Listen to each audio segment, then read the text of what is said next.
Good morning, everyone. Welcome to the Board of Zoning Adjustment, July 10th, 2024 meeting. First, I'd like to thank the city staff who helped prepare your cases today. Without their help, you wouldn't be here. So we want to thank them very much for their tireless work. Also, I want to thank the four people around me and the two that are absent. These board members volunteer without pay on their own time in order to serve the city. And I want to thank each of them personally for doing that. So thank you. Before we begin, I'd like to swear in all city staff members who are present or testifying today. Please turn on your cameras and microphone. Anna? Thanks. Do we have everyone? Yep. We've got everyone. I'll start with Genevieve since she's online. I'll swear them in. You ready? Yep. As a group. City staff, do you solemnly swear or affirm to tell the truth and nothing but the truth in this meeting today? Genevieve Hahn, I do. Duddy? James Duddy, I do. Anna Naniski, I do. Connor Tomlin, I do. Stephanie Saldari, I do. Ella Gustafson, I do. Andrew Clark, I do. Justin Smith, I do. Thank you. Anna, please tell us about any continuances or dismissals today. Yep. Do you want me to go over the procedures of the? Oh, yes, that too. Yep. Thanks. So I'm going to describe the procedures of this hybrid meeting. For those online, we have two categories of people participating in the meeting, attendees and panelists. So right now, the only panelists are any commission members or city staff who are virtual. If you are an applicant or a member of the public who is interested in a case, you're going to use the raised hand function when the chair calls the case, and this is going to let staff know that you would like to be promoted to a panelist position.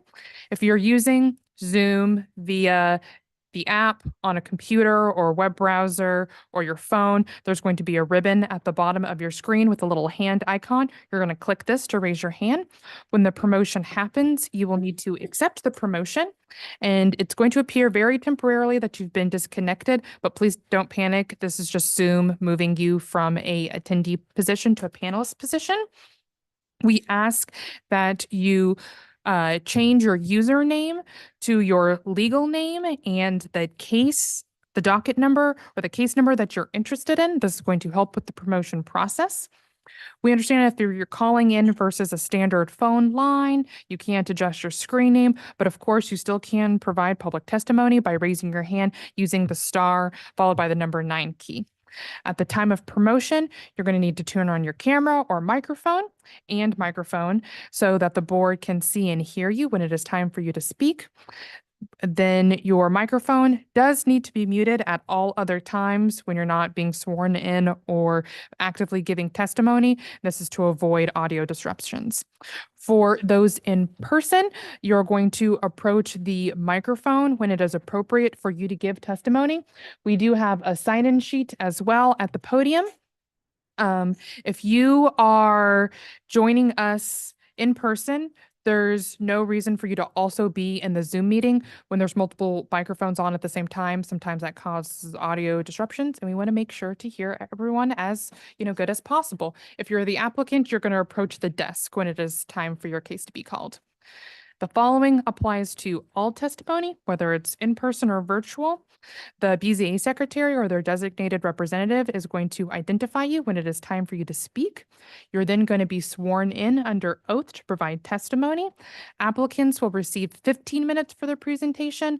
All other members of the public are going to receive 2 minutes if you're representing a single interest like yourself, or 5 minutes if you represent an established organization. For example, neighborhood association, HOA, nonprofit, etc.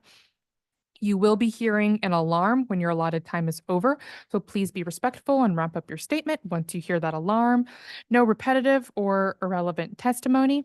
And if you wish to admit any exhibits, you're going to need to have those exhibits, a presentation, PowerPoint presentation, photos, maps, etc., ready on a jump drive or ready to share on your screen.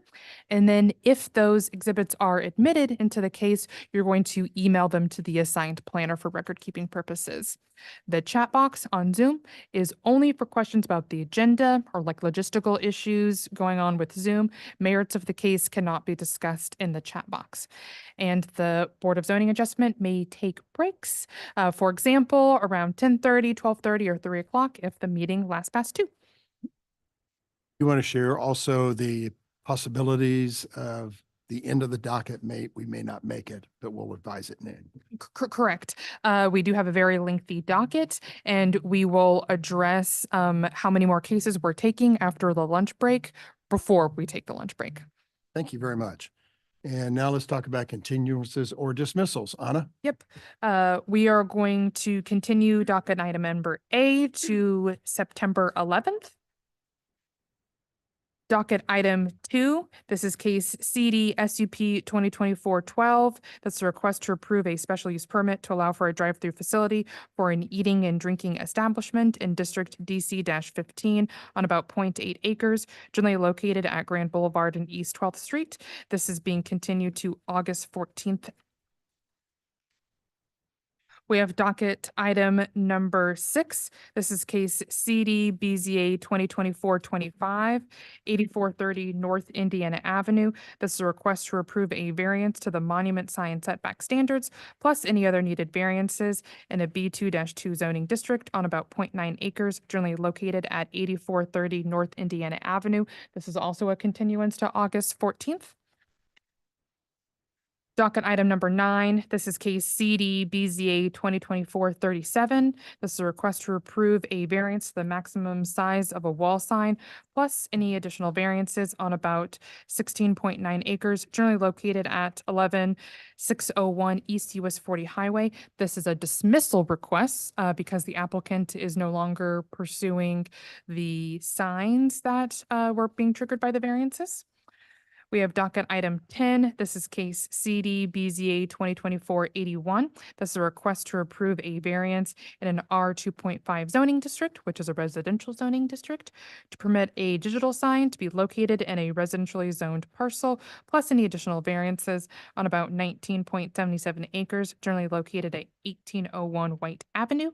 This is a continuance request to August 14th. Docket item number 24. This is CD BZA 2024-58. This is a request to approve a variance for the signage lighting standards in an R6 zoning district, which is a residential zoning district, plus any other needed variances on about 0.35 acres, generally located at 2801 Northeast 102nd Terrace. And this is a dismissal because the applicant is no longer pursuing the design of the sign that triggered the need for these variances. And that concludes the dismissal and continuance requests. Thank you. Is there any public or in-house testimony on any of these matters that Anna's just discussed? See someone standing up there. Is that? Oh, it's okay. It's all good. All right. And nothing in the public in the Zoom? This is a reminder for anyone on Zoom who wants to make a comment about the continuance or dismissal request, please raise their hand now. Seeing one. What was your statement again, please? The continuance and dismissal request is all we're considering right now. Is there an opportunity for us to ask for continuance at this point since Yes. we have? I'm Mel Gilbert. I Oh, represent- sorry, go to I'm the sorry. podium. And there's one person online, Mr. Chair. Okay, thank I'm you. Mel Gilbert. I'm representing Hill Real Estate. Did you say that was number 17? Docket item 17. Yes. I've been. Where are you in, sir? You ready? Do you solemnly swear or affirm to tell the truth and nothing but the truth in this meeting today? Yes, please. And you Yes, I state your will. name again for the court reporter? Okay. I'm Mel Gilbert. I'm the attorney for Hill Real Estate, item number 17. There has been some issues as far as the information that was available to the public, but I didn't receive that till this morning. Okay. And I've just been retained recently. We would be asking for a continuance over to your August date. That should not be a problem, sir. That's it, right? That would be what we'd request. Perfect. Anna, can we add that to Mhm. the others? Yep. Thank you, sir. Board members, do you have any questions of Anna on these dismissals or anything? If not, I'll And, oh, entertain. hold on, Oh, sorry. you Adam already have one. online? Yes, Adam Brandenburg with McDonald's USA LLC. Okay, but before you speak on McDonald's, that case is continued to August 14th. till August 14th, sir. So you don't really need to say anything at this point. No, okay, I missed that. I was just confirming that it was continued. I didn't hear docket 1 being continued. So Yeah, just it's all confirming it good, has sir. been continued. Thank you very much for coming on with us. Thank you. All right. Board members for, I said I was just about to ask about that. Yeah, number 1 was initially.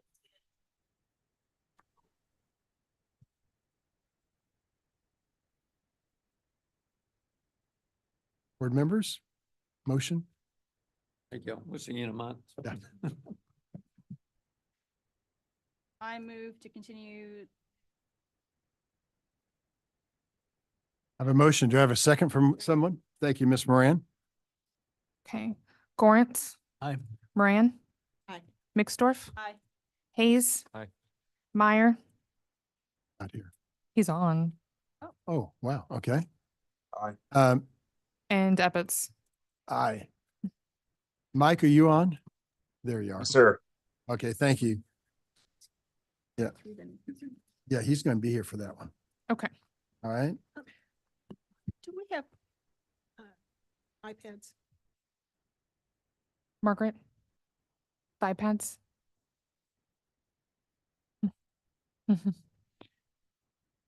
So, Mr. Meyer, we've got to take case number 18 as our first one, docket 18, and then you'd be the next case on. Is that acceptable for you?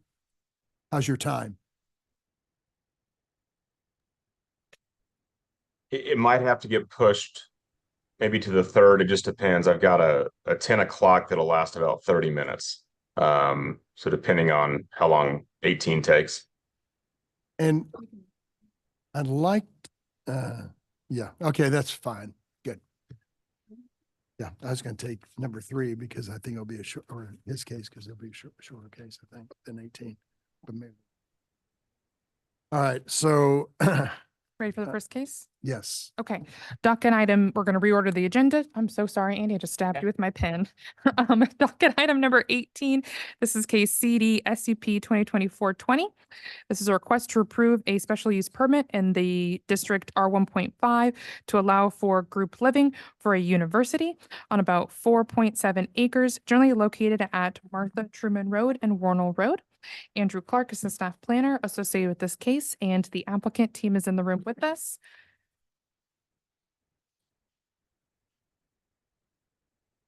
good morning. Good morning, Okay. Chairman Ebbets and fellow board members. I am Good Andy. word, gents. I'm going to. Oh, yes. Thank you. Do you solemnly swear or affirm to tell the truth and nothing but the truth in this hearing today? I do. And your state your names for the court reporter. Patricia Jensen with the Rouse Frets Law Firm here today representing Avila University. Right. Greg Lever, Chief Development Officer, Avila University. Perfect. Thank you. Thank you. There are a list of administrative exhibits in your case, labeled. Find them yet? I'll find them. Usually 1 to 8. 1 to 9. Are you allowing us to admit those to hear your case? Yes, we have no objection. Thank you. Part of that is a presentation by Mr. Clark on your case. Andrew, tell us all about it. All right. Good morning, Chairman Ebbets and fellow board members. Andrew Clark, City Planning and Development. And before you is docket number 18.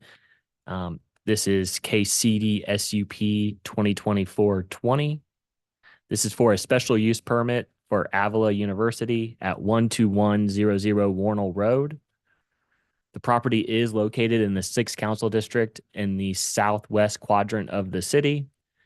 You can see here outlined in yellow, it's just under 5 acres. The current zoning is R7.5.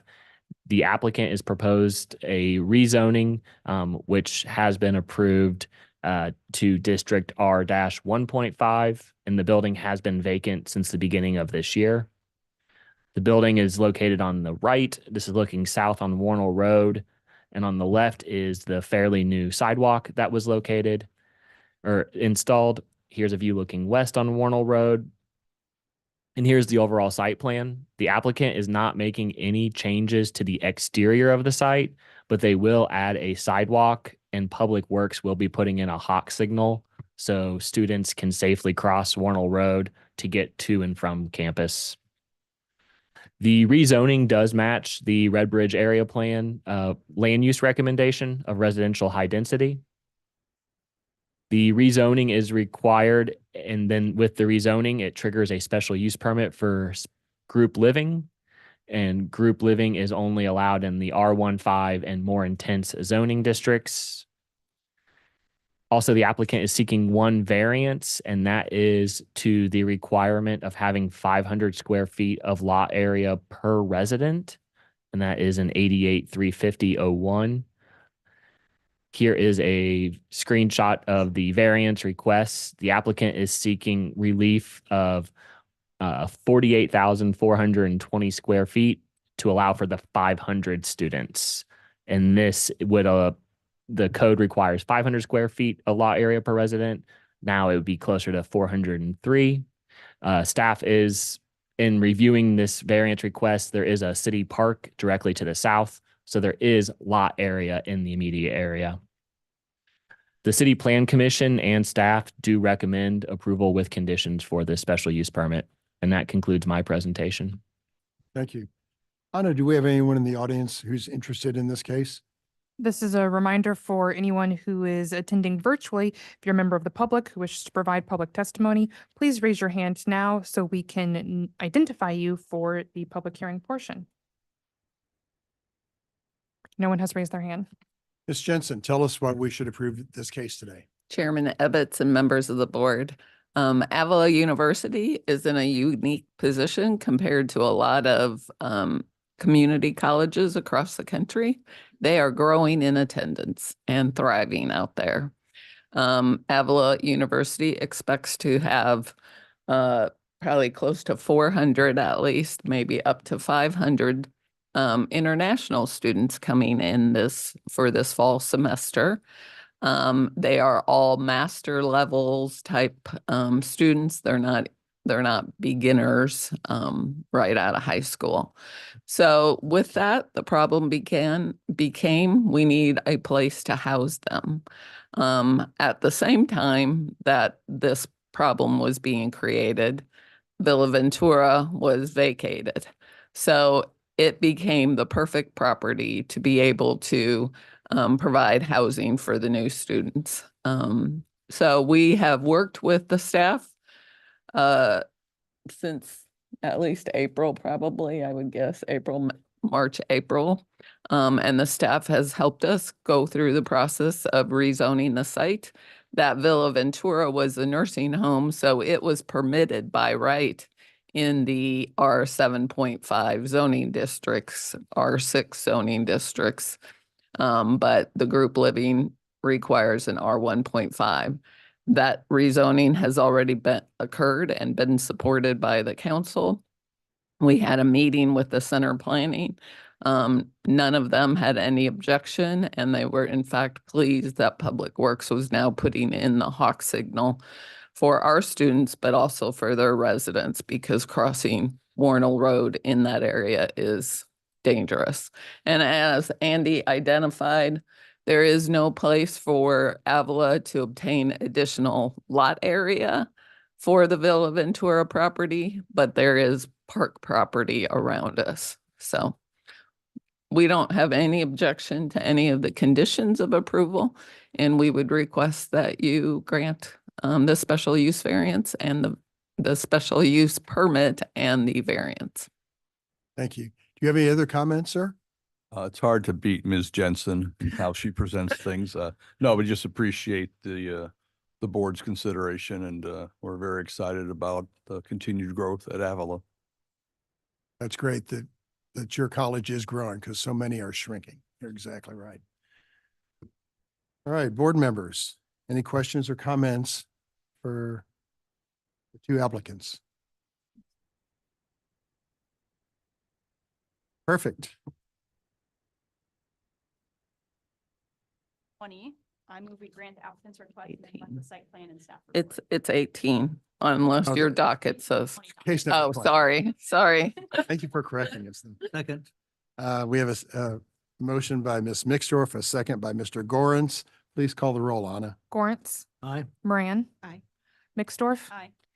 Hayes. Aye. Ebbets. Aye. Good luck with your project. Thank you. Thank you very much. Take care. Board members, Mixdorf and Moran, you need to speak into your mics a little bit more from what I've heard on the Okay, Zoom. sorry. Thanks.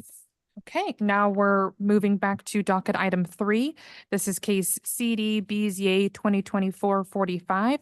This is a request to approve a special exception for a fence to be greater than 4 feet in height on a vacant lot, plus any other additional variances on about 0.12 acres, generally located at 4432 Troost Avenue. This was continued to this date to allow for the property owner to redesign the fence and coordinate with the Registered Neighborhood Association tied to the case. Connor Tomlin is the staff planner associated, and it looks like they are online. So let me promote the applicant.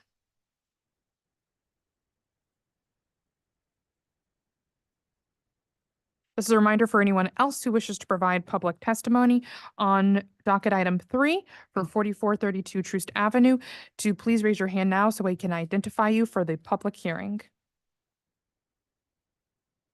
Seeing none, Ernest, you're connected. Great. Ernest, please turn on your camera and microphone. There you go. And raise your right hand to be sworn. Do you solemnly swear or affirm to tell the truth and nothing but the truth in this hearing today? I do. And is there another person there with you? I can't see. Yeah, username iPhone. It's the representative from the neighborhood association. Okay. And both of you two are sworn in. Ernest said, I do. The representative from the neighborhood association, could you state your name for the court reporter? Chris Koch, Hyde Park Neighborhood Association. I do. Thank you very much. See here. Sorry, I'm trying to catch up. There are a list of administrative exhibits. Before we do that, there's an established quorum in the case. That's myself, Mr. Gorens, Mr. Hayes, Mr. Meyer, who's online, and Miss Moran, who's in the room, and Miss Wright, who's not here today. So we do have the established 5-person quorum.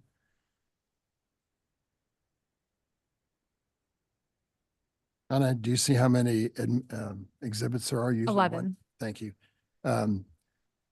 Sir, we want to admit the exhibits 1 through 11 to hear your case today. Do we have your okay to do that, sir? Yeah. Thank you. Those are admitted. Part of that is a presentation by Mr. Tomlin. Connor, tell us all about the case. Okay, so today we have CD BZA 2024-45 at 4432 Troost in a B3-2 zoning district within the Troost overlay. The applicant is seeking approval of a special exception to the height and variance to the opacity of a fence within the Troost overlay standards, plus additional variances if needed. This is the general location of the site. A closer look at the site itself, a reminder from last time, the lot outlined in yellow is the one with the fence and common ownership of the property to the south. This is the site plan that was provided. This is the existing fence at the moment. If I recall correctly, this image is a fence elsewhere in the neighborhood that exceeds the limits. The variance request A, a variance of 2 feet to the maximum height of a fence when that fence is within 20 feet of Troost Avenue within the Troost overlay to permit that fence height to be 6 feet within that given range of Troost Avenue. A substantial change to the character of the neighborhood is anticipated. Vacant lots in this area generally don't have a 6-foot opaque fence around them. Difficulty could be obviated through a change of design. Variance request B, a variance of complete deviation to the minimum transparency of a fence when that fence is within 20 feet of Troost Avenue inside the Troost overlay to permit that fence at 0% transparency within that given range of Troost. And A substantial change to the character of the neighborhood is anticipated. Vacant lots in this area generally meet the transparency requirements, and that difficulty could be obviated through a change of design. That concludes my presentation. Thank you, Connor. Board members, any questions of Mr. Tomlin? Right. We sent you back last time, sir, to come back with a different design, as I recall. What do you have to say today? Well, after meeting with Chris Koch, the HOA president, we kind of came to an agreement that the fence could be 50% opacity, taking out every other slat of wood and lowering it to 5 feet. I think ultimately I want to just change it to the 6-foot wrought iron. And that's just a issue of financing it. So depending on, I'm applying for a grant right now. And depending on how much time I have to complete this, I would do one of those two things. If it needs to be done immediately, then I'll lower it a foot and make it 50% opaque. If I have a little more time, then I'll just go straight to making it a 6-foot wrought iron. Okay. All right. The Homes Association person, please tell us your comments. Thank you, Mr. Chair. And I appreciate the patience with this case. We did meet and discussed, and so I am in agreement with Ernest. We asked for the 50% at 5 feet or at 80% at 6 feet. We also felt that the Troost overlay was particularly burdensome on a single family homeowner, as those guidelines are more geared towards commercial uses and other uses along Troost. And that we felt that the standard zoning regulations should apply more so here than the Troost overlay. But in terms of which one I had a preference on, I don't have a preference on the 5 feet at 50% or 6 feet at 80%. Based on what Ernest said, either's fine with us. Okay.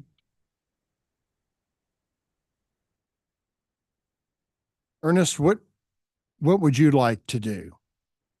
Well, I think if I have the time, I'd like to just put in the metal fence. That's just a matter of like saving up a little bit of money and or just having a scrant go through.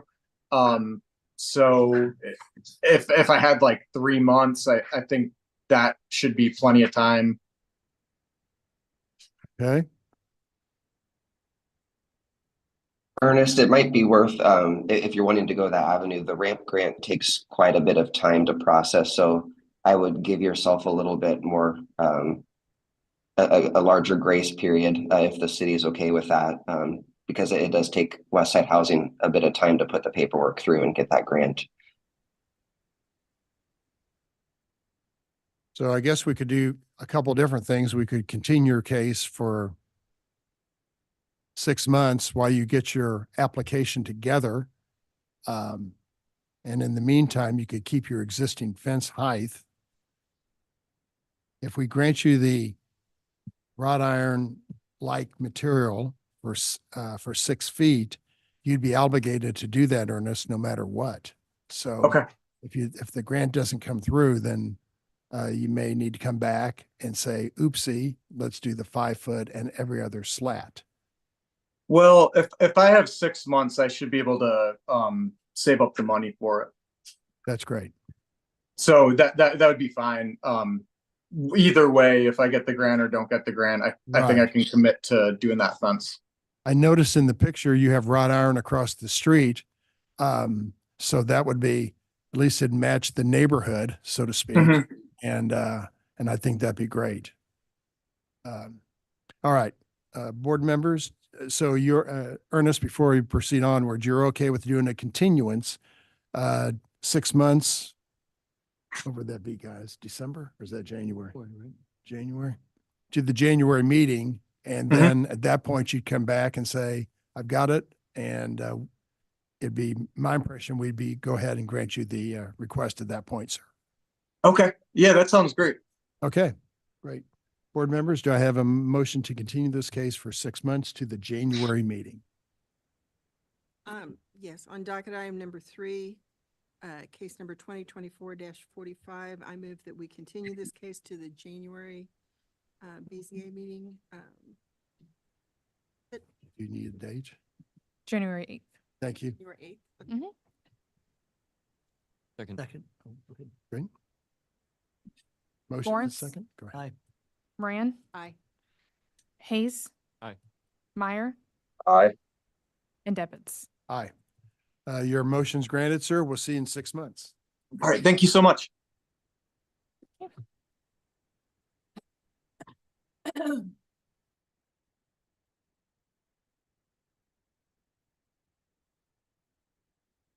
All right, Anna, call the next case. Docket item number 4, case CD BZA 2024-21. This is a request to approve a variance to allow a gravel driveway plus any other needed variances in an R7.5 zoning district, which is a residential zoning district, on about 3.5 acres, generally located at 9350 Olmsted Road.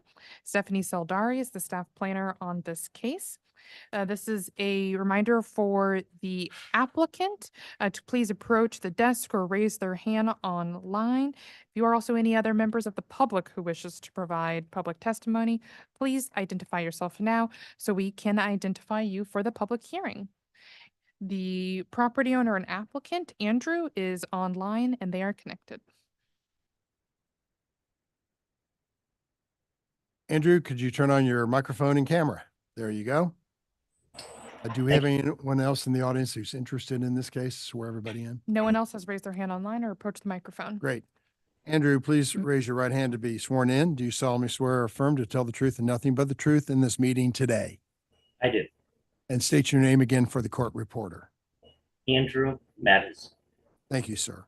As part of your case today, there are a list of administrative exhibits, usually 1 to 8. There's 9. 1 to 9. Can we admit those to hear your case today? Yes. One of those is a presentation by Miss Stephanie on your case. Stephanie, tell us all about it. All right, we got docket item number 4, CD BZA 2024-21, located on 9350 Olmsted Road, zoned R-7.5, and the applicant is seeking a variance to the residential vehicular standards to allow for a gravel driveway on the subject site. So the property is located just south of Raytown. Highlighted in yellow is the property. This is what the property looks right now. This is a stamped site plan from the city. So Mr. Andrew got a detached garage in the back of his lot with a concrete parking pad, proposed concrete driveway, and then this little bit of driveway was pre-existing. And they're just extending it to get to the detached garage, which this has all been approved by the city. This is just a close-up of that area. An aerial view. So it should be over here in the backyard, and this is the existing concrete driveway. And so the proposed concrete driveway, the homeowner would like it to be gravel. This is just an example of what he would like it to look like. So the variance request is, again, to the residential vehicular standards to permit a gravel driveway on the subject site. This would be a complete deviation. So a change to the character of the neighborhood is anticipated. The other houses in the neighborhoods do not appear to also have a gravel driveway. And the difficulty could be obviated by a change in design, considering the permit for the detached garage was approved showing the proposed concrete driveway. And that is all for my presentation. Okay, thank you, Ms. Stephanie. Do we have any questions of staff? Yeah, I'm not real familiar with this area, do you have something that shows, is this kind of a rural area or suburban, or how close are the houses? I assume since it's 7.5 zoning and 3.5 acres, it's. Yeah. I can answer that. Yeah, I'll let the It- homeowner it's- answer. It is 7.5 if you zoom back to the south of my property. You have what I would consider more of a, lot, style homes. To the north, to the west, and kind of the northeast, it's agriculture zoned. So it's R80. And, 5-acre lots, 10-acre lots, 15, 20-acre. There's a horse ranch over there. So, and then obviously directly to my west is just another agriculture. So I'm kind of in that middle zone where they didn't know if they wanted to include us. They could have included us in agriculture, but we're on the 7.5, even though we kind of look different, odd from the south. But clearly in the south, you have more of like your homes with, your standard driveways and some backyards. And then the other is just agriculture. So what would be the closest house to the gravel driveway? 3 homes directly to my south. And how far would they be away from the gravel? I would say within 5 feet. 5 feet? No, not 5 feet, sir. I apologize. Maybe I misunderstood the question. Very close to the property line, if that's what we're seeing in that site plan. I Backyard. said to the south. Oh, that is the south. Correct. I'm just trying to figure out whether they would be affected by the dust and things that come with gravel. This I is can speak to why some of the neighbors actually do want me, the one in the middle. And I think some of them even sent a letter, and you may have heard on, I don't know if they sent you an email. But some of the reasons for the gravel driveway is we have a considerable amount of water that comes from the properties. And the concern is if I put a gravel driveway and put it up like a berm to support it, kind of like you raise it up a little bit, it will bring considerable more water to the homes on the south side. And they already have a lot of water that comes off our land. And they would prefer a surface that would allow water and such to continue flowing without creating a large volume of water to head their way. So that was one of the concerns. And then the other is, and I wish I would have sent this, is we have a pipeline that's a petroleum pipeline that's about 8 inches that are delightful. All of us get to have fun with whenever we want to do anything. The planes that fly over us, but they daily or every other day fly planes. If they see anything over it, they visit you. But they don't really want me to put a concrete driveway because I have to give them access to that. It cuts straight through my property. That's one of the reasons why. Anyway, that we have the issue. And I guess the only other piece of that is the utility lines that is accessible, runs right between our properties. And our neighbors and I, they use my property to access those utility lines. And with those trucks and the heavy trucks that typically come by, I really don't know how much we want to get into having, utility truck drive through the back area to service areas. And anyway, that was the issue. And the reason the existing driveway was there is it's kind of falling apart. We'll probably have to work on that a little bit, but it was actually built by one of the neighbors who was borrowing that spot to park an RV when her and her husband were in the years of enjoying that time. And so that's what the existing driveway was there, is it wasn't even mine. And they have since then, kind of moved on since then. But anyway, that's kind of the landscape of it. Is it's just a lot going on, and it just seems simplistic. And I don't have a large volume. I have 12 kids, and that's kind of the reason for the detached garage is we have had some of the theft and stuff in the front. We're trying to provide a space for, the kiddos and some of the growth there. But anyway, that's my reason for this. Sir, the gravel that you're going to use, is there a coating on top of that to prevent dust? Well, it's not rock dust. It's 3/4 clean, which 3/4 clean doesn't usually come with dust. If you do what's called an AB3, and that's your, 3/4 with dust, then yeah, that would be horrible. But the gravel that I'm using is a 3/4 clean, which I have I mean, you're not flying on. I mean, gravel roads you're dealing with are usually dusty because you're driving considerable speed. I've never had a dust. I actually never thought about that till that was brought up. I mean, you can't fly down that thing more than 5-7 miles an hour. Right. So you talked about the neighbors. Did they give any opposition or support? Well, the one home that's right at the corner, she no longer lives there just because she's older and she just kind of wanted to move out and her kids kind of maintain her property. The neighbor who is the first one, the second one, they're completely in support. The third neighbor, she's like just thankful we didn't put a privacy fence up in the back, and she's just I don't think anybody really cares. We maintain our property. It's a lot of mowing. We're not, I think we're excited to have a detached garage just to hide, mowers and things to kind of keep it nice and tidy on the property. But I don't think anybody, I mean, if they did have an opposition, part of the reason we moved the detached garage closer was because they didn't want the building to block their view. Not that it was their right, but we wanted to be accommodating. So we moved the detached garage a little bit as far north as we kind of could. Toward our property so nobody's view is blocked. So we kind of work together, and there's really only 3 neighbors.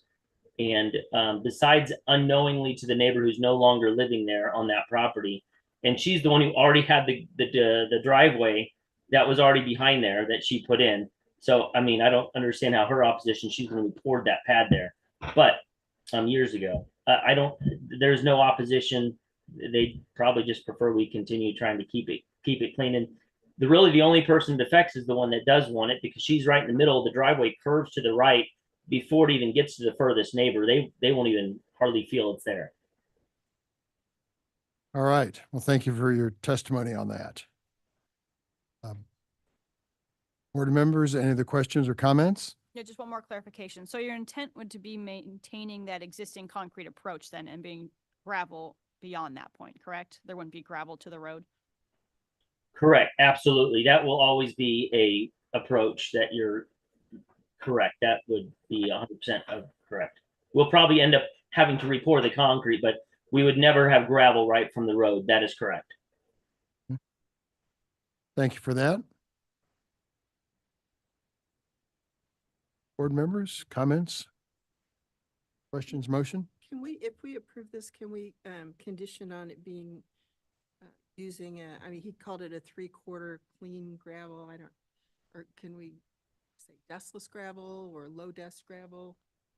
Yeah. No dust gravel is fine. Yeah, we're with you guys on whatever verbiage you'd like to use. That would be horrible for us as much as anybody else. But yeah, I'm with you. And what's the technical term of the gravel you're going to use? Would you say 30? Three-quarter clean. Okay, 3/4 clean. All right. Which means no dust. It's filtered. The dust is your base layer, which that's 4 or 5 inches to create a bedrock. That's for concrete or anything. And we put that down, but the 3/4 clean, 100% on top. Thank you. And Maggie, you have to get closer to your mic next time you speak.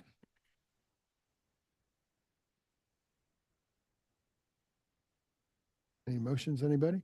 Okay, yeah, on docket item number 4, case number 2024-21, I move that we grant the variance on the condition that the gravel being used is either a 3/4 clean gravel or other dustless gravel. I have a motion. Do I have a second? Second. Thank you, Mr. Gorens. Gorence, Aye. Moran, Aye. Mixdorf, Aye. Hayes, Aye. and Debbitz. Aye. Your project is approved, sir. Good luck with it. Thank you very much. Great. Thank you for your time. Sure.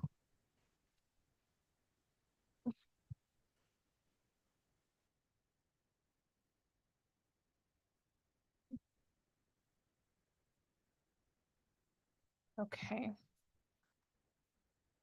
Docket item number 5, this is case CD BZA 2024-52.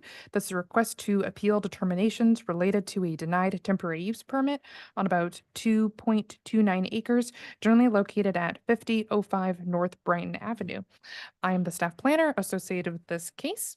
If you are the applicant team, please, hi, they are in the room with us. And this is a reminder, if anyone is participating on Zoom, please raise their hand now so we can identify you for the public hearing.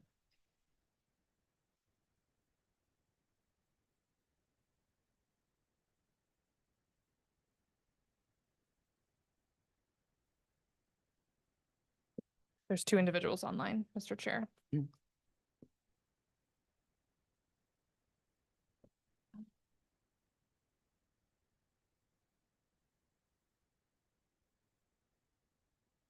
Want to bring them up? Okay, thank you. When you're ready.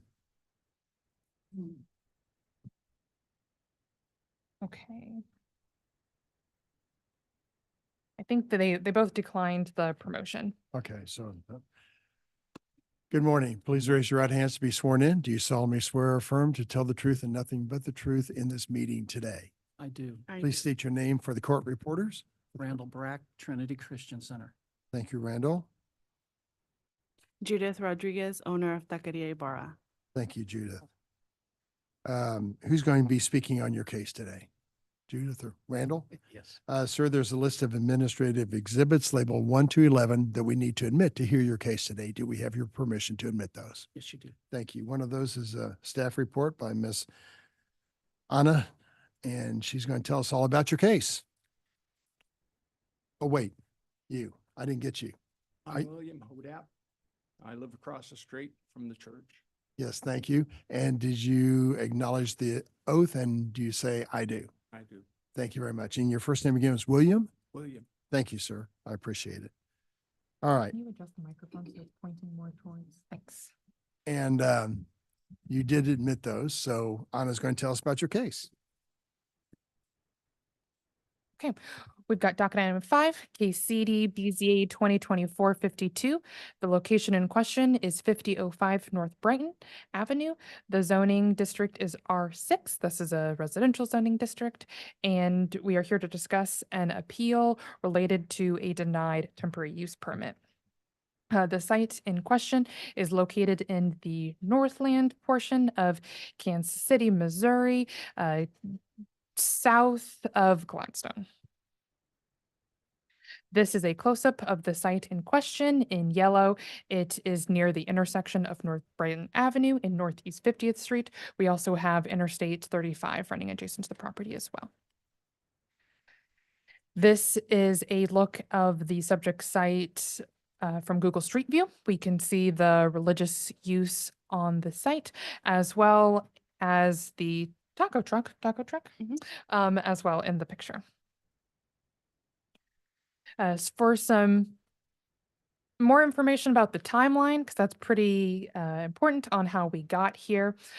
So there was a code enforcement inspection. This was in February of 2024, where the investigator was responding to a complaint about a food truck operating permanently on the site. When they went for that initial inspection, no vehicle was observed.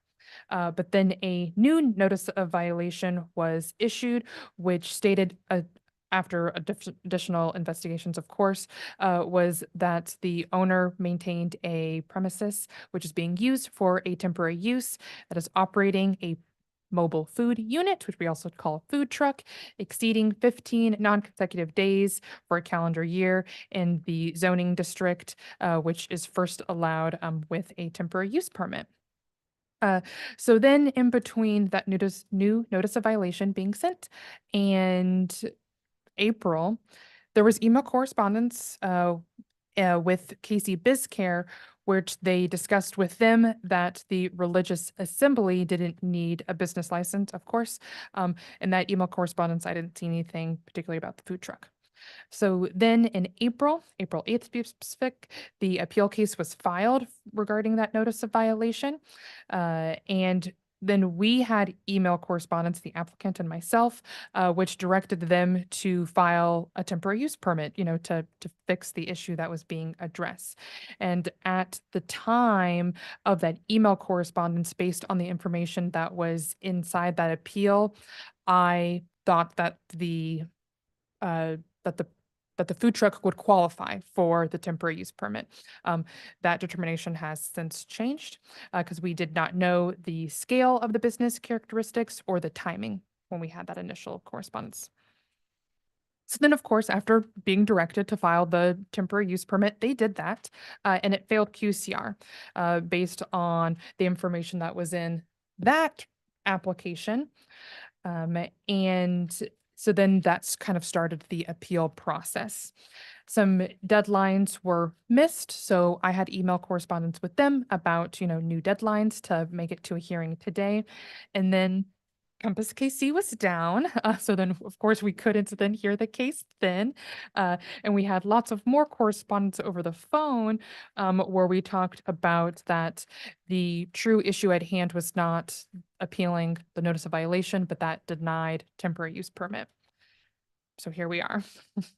Okay. Here's a photo from the investigation from city staff with the food truck present. That was March 16th. Here's additional photos from April. And the issue at hand is the eating or drinking establishment or the food truck is a prohibited use in the R6 zoning district. To talk more about the temporary use regulations and why this didn't qualify for a temporary use permit is that the director of city planning, of course, or their designee who is reviewing the permit is authorized to decide when a temporary use is possible. And this is when it is compatible with the surrounding uses and not detrimental to public safety. And it was determined that this category is not meant because of the complaint that issued the inspection. There's also time limits associated with temporary use permits. They're could be done for 45 days or 15 non-consecutive days. Also doesn't qualify because the food truck intends to be there around 245 days. There's also an avenue where you can get a special use permit for a temporary use permit under very unique circumstances. But since the use isn't in fact not temporary, they want to operate there consistently, that avenue can also not be pursued. And there's also a caveat in the temporary use permit regulations that says if a temporary use is operating without the proper permitting, that it can be constituted as a violation of the zoning and development code. So the review criteria for an appeal case is that the Board of Zoning Adjustment must find that the administrative official have erred. In this case, that is the planner who reviewed the temporary use permit. We do not believe that they erred because the use is not in fact temporary. There are other means of achieving their goals. They can get a special use permit if they reduce the number of days that they want to operate at the subject site and then limit that temporary use for 3 years and then find another spot. So it's temporary at the spot, but for a limit of 3 years and then moving. The property could be rezoned to accommodate the commercial use, and they could also relocate the food truck now without the SUP. That concludes my presentation about the case, and I'll be happy to answer any questions. Thank you. Staff, you have any questions? Or not staff, board members, questions of staff. So the case in front of us is a temporary use permit. Yeah, can you get closer to the mic? Oh, sorry. The case in front of us is a temporary use permit. But alternative means could be, I think he said, a special use permit to get a temporary use permit or just a regular old special use permit. Is that possible? Yeah, so how they intend to operate right now doesn't qualify for a special use permit because it's not temporary. They want to be there for, however many years they want for 245 days. If they reduce the number of days that they're willing to operate at 5005 North Brighton, and for only the next 3 years, for example, and then move their truck, then they could get a special use permit because it's temporary there. So that's I'm sorry, I might be confused. That's a special use permit for the temporary use permit, is that correct? It's a You're obtaining a temporary use permit through the special use permit process. Okay. Is it possible to just get a special use permit to allow a food and drink establishment? Okay. Okay, that answers my question. So they would be allowed outright if it was commercial zoning? Correct. So like the food trucks you see in gas stations, they're allowed, even though that's a second use of the property and. Yeah, without being able to really, like, I would need more details about exactly what zoning district. But generally, food truck is permitted in certain commercial districts. Okay, so if they rezone this property to, I don't know what commercial. It could be possible, yes. Okay. All right. William, are you for or against the motion? I'm against it. Okay, we'll get to you in just a second. We're going to let these guys go first. Randall or Judith, who wants to speak on the case today? If I could, please. Tell us why we should approve your request. Mr. Chair and Board, and we want to say thank you for this opportunity. And Anna would really like to say thank you for your hard work and diligence in this matter. And we can see from all the length of stuff that's been going on. But when Judith went down and began to research, after we received the information, we realized that the original complaint was permanent. We are just still not sure, and as we've just heard, different parameters between zoning as well as days and this and that of what constitute possible, as you now mentioned, rezoning. So my mind's like doing this. But from what we've put together, I think we have proved that it's really not permanent because they come every day, set up, and then tear down and go away. The original complaint was that it was permanent. We have provided all the documents as asked for the city, and to our knowledge, there's only been one particular complaint because this church has a very unique reputation within the community. This food truck has a very unique in the community. People just love it. It's been good. We noticed in what Anna was explaining from the paper I have in front of me, number 4, if the following operational characteristics apply, property owner and business owner can apply the special use, but that's what we're trying to learn and come to an agreement or understanding of now. We do realize the food truck is not parked for a continuous 24-hour day. And to me, that if it was parked, it would seem permanent, whereas they tear down daily whenever they come. Typically, they do it occasional Mondays, but they go from Tuesday through Saturday, hours being 11:30 to 9:30 at night. So yes, the food truck does occupy the site for 3 days a week plus extra. But we feel that, again, my mind's swimming from all the stuff I just heard, but we feel that we have proved that we have tried to move alongside to comply with what the codes and with what we know of the codes and with what the necessary things are for permitting for the city whenever there has been any type of situation, be it the church and or the food truck, and Judy can speak more on that in a moment.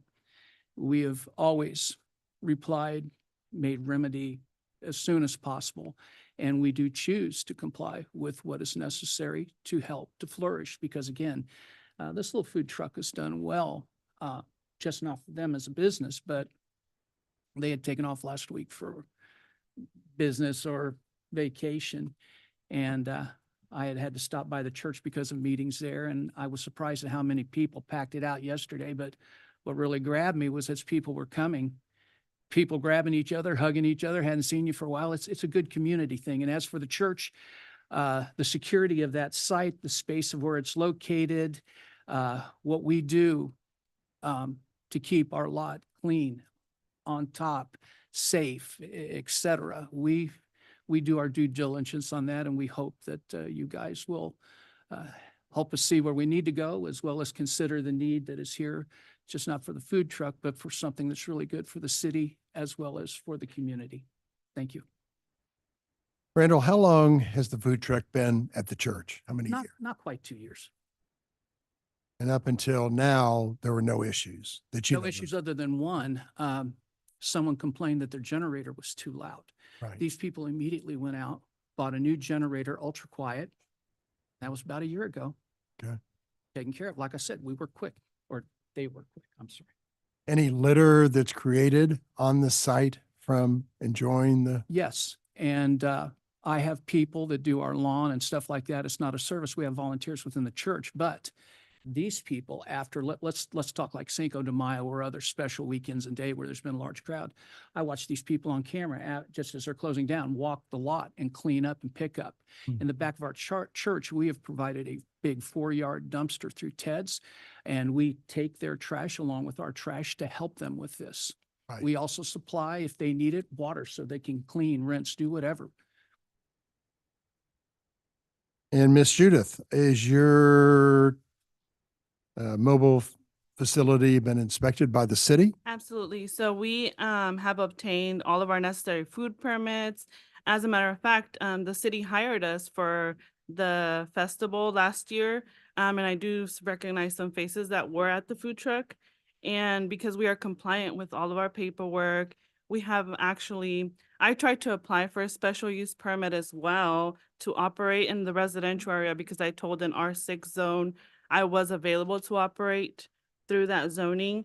And then I was told to stop because it wasn't my property, it was the church's property. So then he continued the special use permit application. And we just been going back and forth with staff and to try and be compliant with everything that has been asked of us. You know, food trucks are actually, we provide like a unique culinary experience in that zoning area. We have a lot of law enforcement and fire department that come through.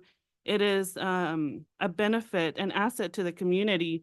We also provide more money to the community, and we provide a different food variants to the people other than what's around there. And so they're very helpful. The community also, when law enforcement is there, they communicate with each other and it brings us closer together. So I also believe it's also an asset. I was also informed that I could operate on the city street, which is actually very dangerous. And so the church provides a safe place for people to come gather, get food, and just, you know, Sure. be happy. Thank you. Yes, sir. Mr. William, tell us your concerns. My concern is I've been dealing with this now for 2 years, going on 3 from June.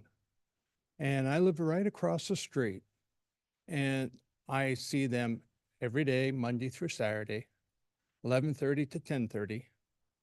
And it's just, I'm the one that complained about the generator because the angle of the church and where they had the generator, it bounces off the church right into my front window. And it's constant for 10 hours, 6 days a week. Well, they changed generators. But after 6 months, it started getting loud. I made another complaint. Well, they plugged into the church electrical power, which is fine. But the traffic and the noise from the people, and then after dark, people come in to get the food, sit for 20 minutes with their lights on, shining into my windows. I feel that my family's not safe because there's all kinds of people coming in and waiting 20 minutes for food, which I believe that's right. And I just feel my family's not safe because of strangers. I don't know any of these people across the street. They're watching my property, watch my neighbor's property. And they're all pretty much over 65 years old on that street from Brighton Place to Wynn Road.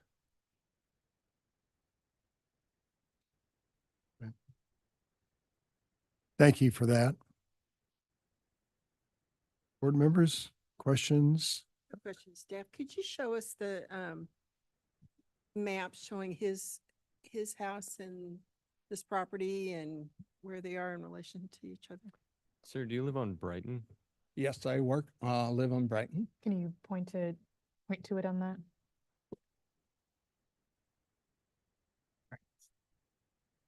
I think he said this one. Am I correct where my cursor is? That is right.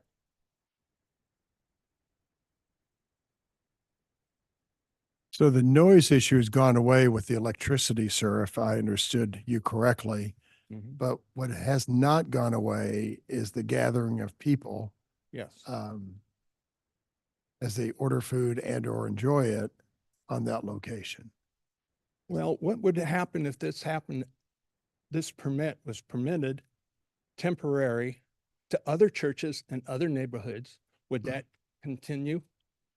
Would you have the same complaints that I do? Just don't know about that, sir. Just I don't don't know. know that either, but if you pass this permit, what's stopping them to add another truck, another food truck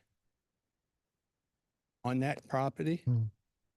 I feel like what's unique about this particular location is Yes, in the microphone. oh, I'm sorry. What's unique about this particular location is that it's on the intersection of a major thoroughfare and an interstate, which seems like quite appropriate for a use that's like seems appropriate. I think there's a Westlake Hardware 3 doors down Yep. or something. Mhm.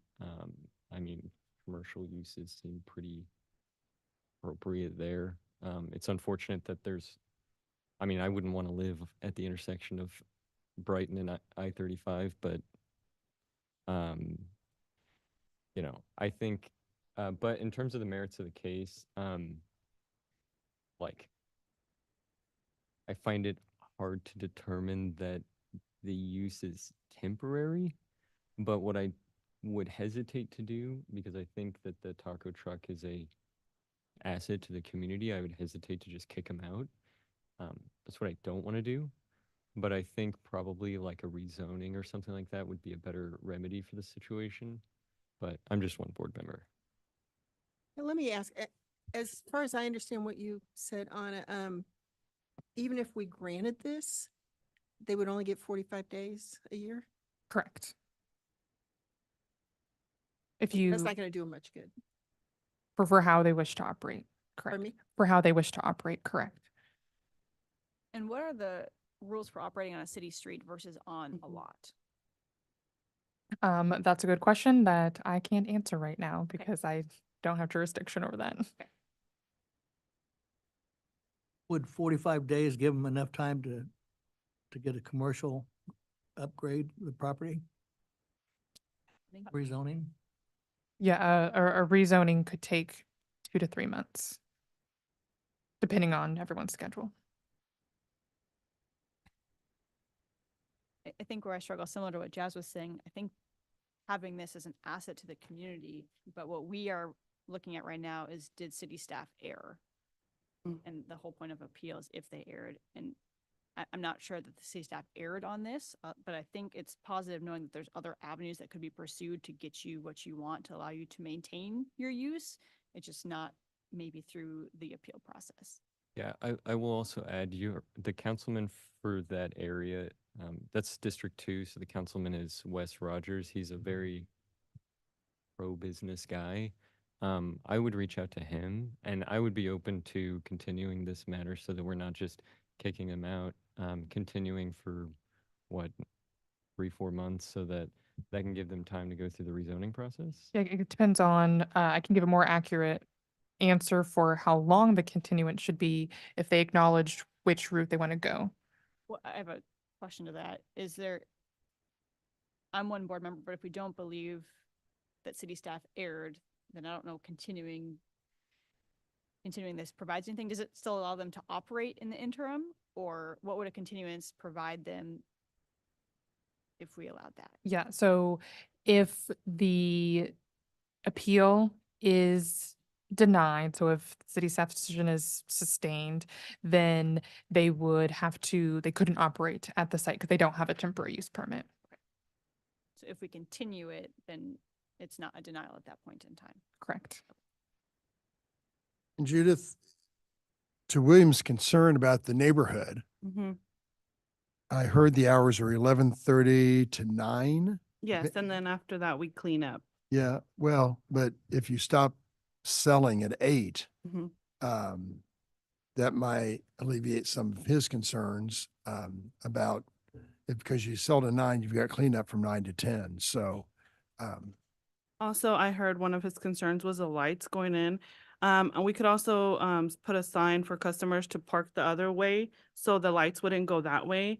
And his concern for strange people, again, we have a lot of police and law enforcement that are there at the food truck constantly, which is also another asset there. So those concerns we can address as well by asking our customers to park the other way around so the lights wouldn't directly hit the houses on the other side.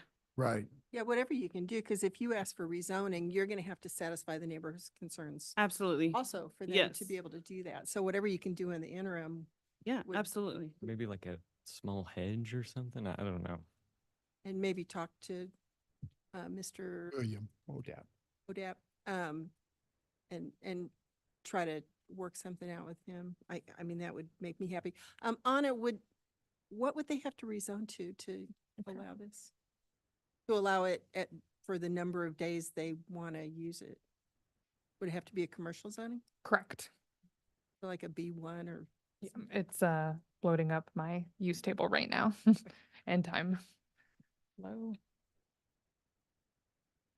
I mean, I wouldn't think you'd want a heavy commercial zoning at this.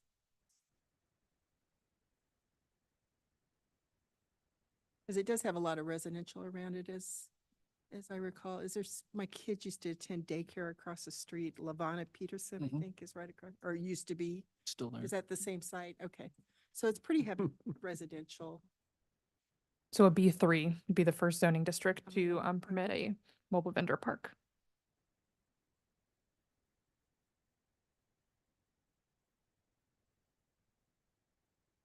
So it sounds like we need to, or not we need to, but it sounds like there's interest to continue the case for a certain amount of months in order for them to pursue a possible B3 rezoning.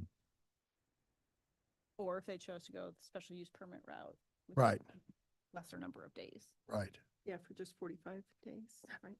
I heard 150. I don't know where I heard. The temporary use permit, just a standalone temporary use permit is maxed out at 45. A temporary use permit through a special use permit route, you can ask for additional days, but it still has to be temporary in nature. So I proposed 156 days a year, and then that agreement could occur for 3 years for them to be there for that many of days a year. Did we have a estimate on the time necessary for a continuance? I'm pulling up the calendar. So a rezoning and a special use permit would take 6 to 8 weeks to process if every deadline is met, and a special use permit comes back before this board, but then rezoning goes to city council, and I can't estimate how long it takes for that process. But we could do like 3 months, and then if it's not resolved by then, we could. Yeah, you could do that. Before I go down that path for the applicant, is this an appropriate route? Is this something you'd be willing to pursue, a rezoning or? This is something I think we would be willing to pursue. I would, of course, have to double check with leadership board, et cetera. That just feels like the best method to get you what you're looking for and then bring everything into compliance without having to go through a special use permit for a temporary use permit and the kind of rotating years that go along with that. Agreed. Yeah, and in the meantime, if it came back to us for special use, the same thing, we'd want to hear what you've done with the neighbors to satisfy their concerns. Sounds like you've got some good ideas. All right, board members. Do we hear 3-month continuance? Is that enough? Yeah, I'll make a motion. Thank you, Ms. Hayes. On docket item 5, case number CD-BZA 2024-00052, I move that we continue the case until October 9th. 9th. October 9th. I have a motion. Do I have a second? Second. Anna, please call the roll. Taking my notes. Okay, we've got Gorance. Aye. Moran. Aye. Mixdorf. Aye. Hayes. Aye. Ebbets. Aye. Your request is continued till the October meeting.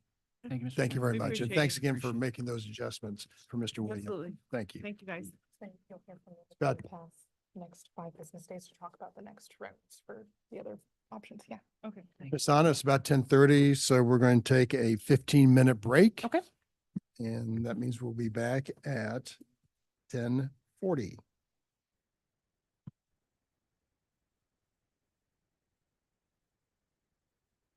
Good.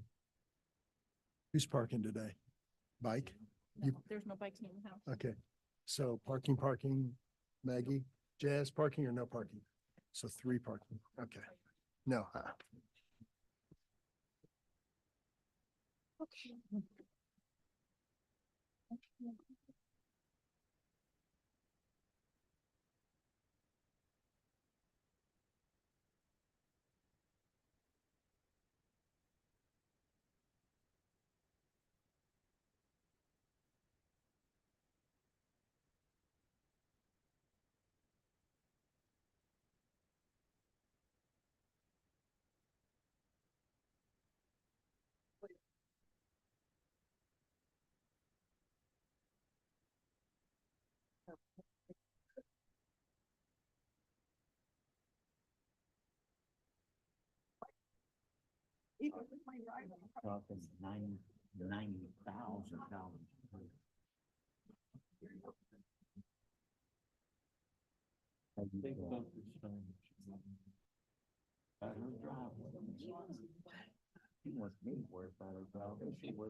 There you go.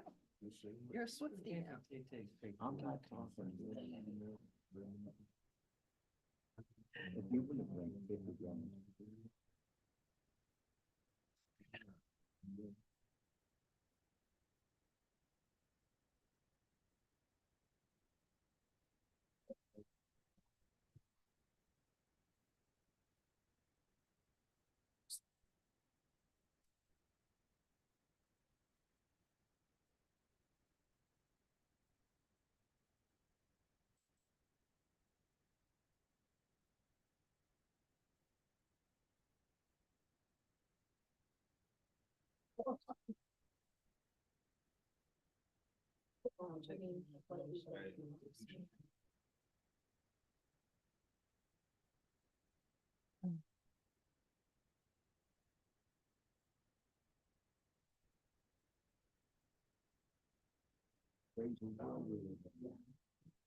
Anna, you good?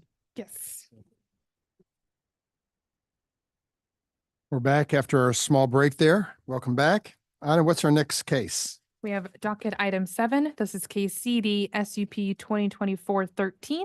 It's a request to approve a special use permit for a bed and breakfast without an on-site manager or property owner in an event space in District R7.5, which is a residential zoning district on about 0.4 acres, generally located at 511 Gladstone Boulevard.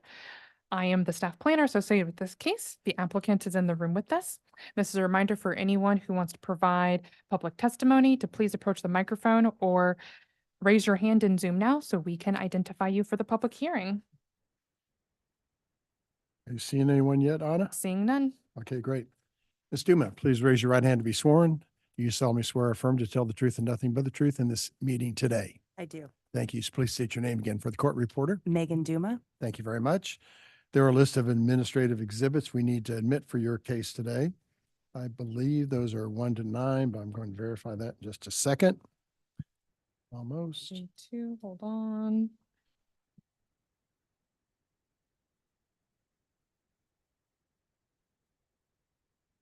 Got 1 through 10. 1 through 10. Can we admit those?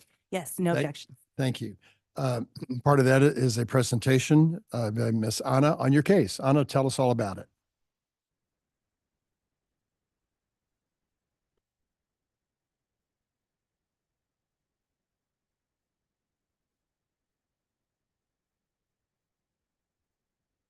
Have to share the screen properly.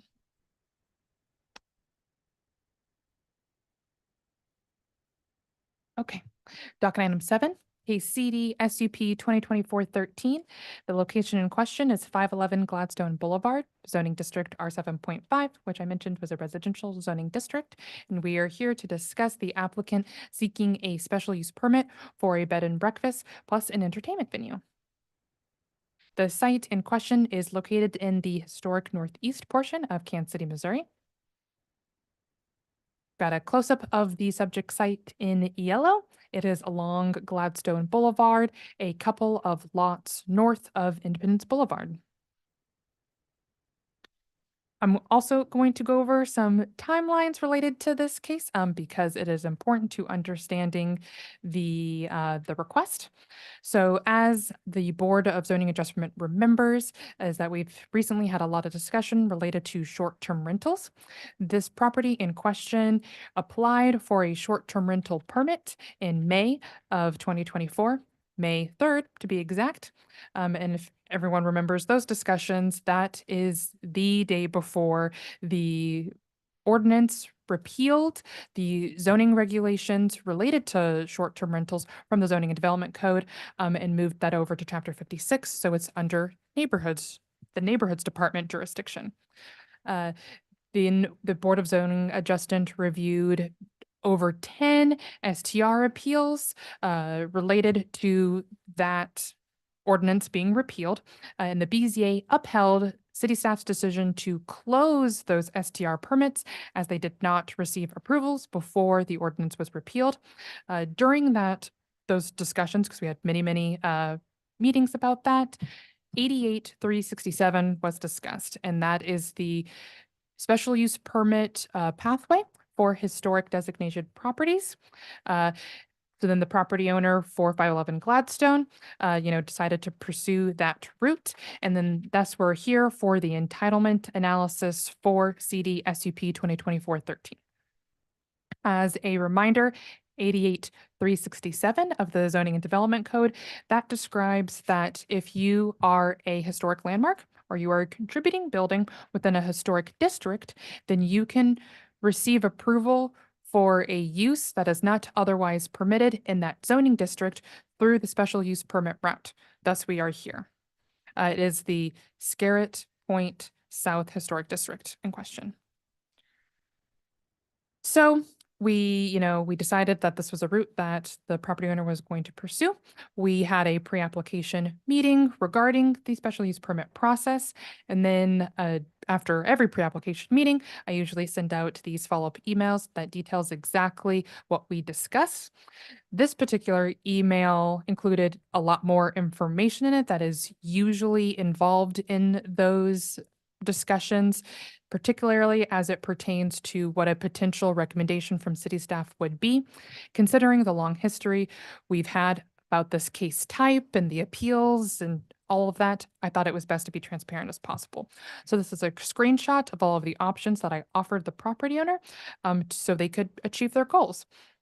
So the first option was a special use permit for a short-term rental.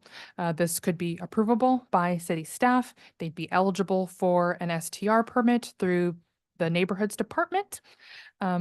There were some discussions during that pre-application meeting regarding wanting to have more people than were allowed under Chapter 56 and having some micro events. And I described that variances to those regulations in 56 could not be achieved through the special use permit process, as the Board of Zoning Adjustment does not have the authority to grant variances to Chapter 56. The second option, a special use permit for a short-term rental and an entertainment venue. Potentially, this could be approvable, subject to conditions. However, though zoning-wise, okay, this would not allow them to get an STR permit from the neighborhoods department under Chapter 56 because a short-term rental is specifically prohibited to have an entertainment venue attached to it. Again, variances could not be attached to that case as the Board of Zoning Adjustment does not have authority to grant variances to Chapter 56. Third option, a special use permit for a hotel. This combines the property owner's desire to have lodging use for a large amount of people and the entertainment venue. However, digging into more of the details of what a hotel means zoning-wise and health department-wise, city staff would have had to recommend denial on that case. Of course, the property owner is still, legally allowed to petition the BZA for any of these options. However, we don't think this was the right option because hotels are specifically establishments other than a detached house that is used for lodging and associated services like an entertainment venue, a conference, a restaurant, etc. And 511 Gladstone is in fact a detached house. It's a historic, structure mansion style. And so they would not be able to be categorized as a hotel for that reason. Additionally, they would not be subject to Chapter 56 because it's not a short-term rental, it's a hotel. So that avoids that conflict.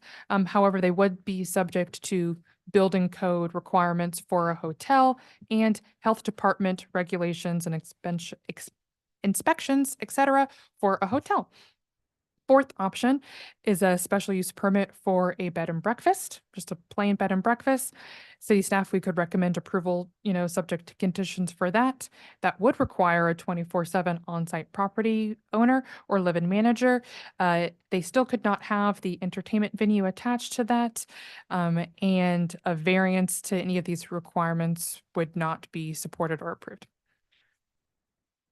So after that, sloth of information, they consented to moving forward with the bed and breakfast special use permit route, acknowledging that they're going to request a variance to the live-in manager requirement for a bed and breakfast.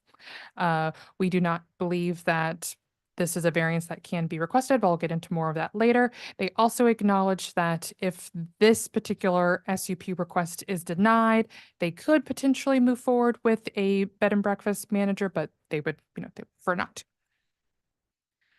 So that was pre-application meeting, correspondence surrounding how to move forward, then the application physically comes in. The proposal comes in and it is a bed and breakfast and an entertainment venue now, with 16 individuals staying within the bed and breakfast portion with 50 people for the event space. So that would make a total of 66 people for the that could possibly be on site, plus any staff during an event. And we did discuss numbers, and I hope those numbers are still, were those the correct numbers that updated? No? I'm just Okay. making- I apologize. We discussed different numbers during the City Planning Commission hearing. And I apologize that I did not update my PowerPoint presentation to reflect that. I'll get those numbers after I finish the whole presentation. And the difference in numbers came from correspondence where I thought she was adding extra attendees when really she was talking about a total. So there's just a slight communication there, but we'll adjust those numbers later. So now I'm going to go over the review criteria for a bed and breakfast. These are the specific use standards for a bed and breakfast, where it says that an establishment must be operated by an owner, property owner, an on-site manager who lives on the property, 24/7. The bed and breakfast also cannot be used for a reception space, party space, meeting space, etc., for non-resident guests. So if you have 5 people who stay at the bed and breakfast, they can host a dinner party for themselves. But once you start bringing outside guests who are not patrons of the bed and breakfast, that's where the regulations for a bed and breakfast say that that's not okay. And again, according to the Zoning and Development Code, the Board of Zoning Adjustment does not have the authority to waive, modify, or amend any definition or use classification. So the distinction between a hotel, a bed and breakfast, a short-term rental, a long-term rental, that bed and breakfast with the on-site manager, that's what makes it a bed and breakfast versus falling into one of those other 2 categories. So requesting a variance to not have that requirement, in my professional opinion, is classifying that as a use variance, because you're changing the definition of what a bed and breakfast is. This is the review criteria for a special use permit. I have highlighted all of the deficiencies in the review criteria. Review criteria C is the character compatible with the surrounding area in terms of site planning and building scale and project design. This is a historic renovation project, which the city staff is in support of historic preservation. But there is the other 4 factors that need to be considered. Review criteria A, does it comply with the applicable standards of the Zoning and Development Code? So there is deficiencies here in regards to the variance request for the on-site live-in property manager, which is a use variance. The variance request for the entertainment space to be on site for non-resident patrons. That is also, a conflict with the specific use standards for a bed and breakfast, and the proposal conflicts with the intent of the Truman Plaza area plan. We've also got review criteria B, which talks about the entrance of public convenience and not having a significant adverse impact on the general welfare of the neighborhood or community. So there is a slow increase in oversaturation of this types of use in this neighborhood. We're seeing, a big interest in that neighborhood, which is great, but we can't ignore the fact that it was not originally designed for this level of commercial activity. Within the 1 mile corridor of Gladstone Boulevard, we've got 2 short-term rentals. We've got 1 bed and breakfast. The slide says 2. During the City Planning Commission hearing, there are 2 on record, but according to the property owner, one of them is no longer in operation. And then there are 2 entertainment venues, and that includes the Casey Museum. Review criteria D, which talks about the compatible character of the surrounding area in terms of operational characteristics. So think hours of operation, lighting, noise, traffic generation, etc. So we do, especially with the proposal without the on-site manager or property owner and the event space capabilities, going upwards of 48, if I'm remembering the number off the top of my head correctly, total, then that can cause incompatible consequences for the surrounding area. Lots of noise when there's events, hours of operations going into the night, traffic generation for all of the people who are staying at the bed and breakfast, plus the event you know, populating an area that already has lots of on-street parking. Review criteria E, which is that the proposal will not have significant adverse impact on pedestrian safety or comfort. So pedestrian safety or comfort may be impacted since there are limited parking on site. There are similar uses in the area also using that, taking advantage of that street parking. And as I mentioned previously, this is an established residential neighborhood, not originally built for this level of activity intensity. So city staff, we recommended, I did change the numbers at the end of my slide, but not in the body. So I was thinking ahead as I should have. So city staff, we recommended denial for all the reasons that I previously mentioned. And then the city planning commission recommended approval subject to conditions. They added a condition that the special use permit be renewed every year. As well as us needing to edit some of the conditions, being that the guest maximum for events is limited to 46 guests. That includes the bed and breakfast patrons. Also editing condition number 8, which is that the event manager associated with managing security on the site is only for evening style events, so between the hours of 4 and 8 p.m. And that there were a few conditions that needed to be addressed prior to the BZA disposition letter being issued. This is just it's paperwork, it's clerical of making sure that the plans look the way we need if the special use permit gets approved. And that concludes my presentation. I'll be happy to answer any questions. Thank you, Anna. And I think you said earlier, there's no one in the virtual audience who's interested in this. No one case. has raised their hand on Zoom or approached the microphone. Ms. Duma, why should we grant your request? I have my own presentation. If you give me just a moment for Ms. Anna to pull it up for me. Sure. please. Thank you.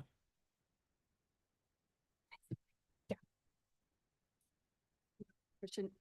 There's 46 guests allowed for events, but how many guests allowed for just the bed and breakfast? It would be There's no 16 guests for the bed and breakfast, and then a total of 46 with the event patrons. Okay, thanks.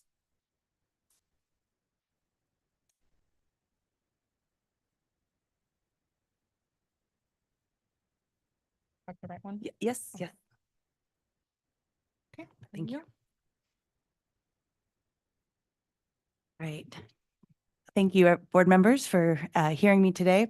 So I come to you today with 511 Gladstone Boulevard, which I purchased in May of 2022 before the whole short-term rental change occurred a year later.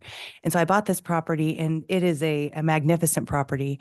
And my proposed use, as you kind of saw through the matrix of what we're trying to do, there are no micro event spaces. There are no places where people can gather to have like their retirement party, but not have everybody spend the night at, 40. So I was stuck in a weird way to try to figure out what to do with this property. And do I just click to hit next? And this property was built in 1889. It is incredible. It's over 6,000 square feet. The grounds, like it comes with it's part of there's a whole nother garden and ground on the lot. There's life-size statues, there's ponds, it is over the top, incredible jaw-dropping property. So and I know you know this from previous testimony, but I have a passion for restoring and preserving these properties. So I had it put on the historic register of places. In order to be able to spend the money I need to spend, I had to do a historic tax credit project with it to help finance to get this done, because it's a big project. I purchased it for $750,000, fully furnished with antiques like galore and everything. Like the person who I bought it from basically just left. And so I went through a couple of auctions and I cleared it out for months. And so that's what I was doing with it before the short-term rental thing happened. I had to wait for the historic designation, and I was also just ridding it of personal property. But it was always my hope to be able to do some sort of micro event thing. And I had talked with city staff for years about like, okay, is this an option? Where can we go? And Anna worked really, really hard to like help me figure out how I ended up before you guys. So I'm glad she explained that, because I only have 15 minutes. And so her big first point is, can we do this legally? And this was City Planning Commission's only question. So they went back into closed session with Miss Sarah Baxter.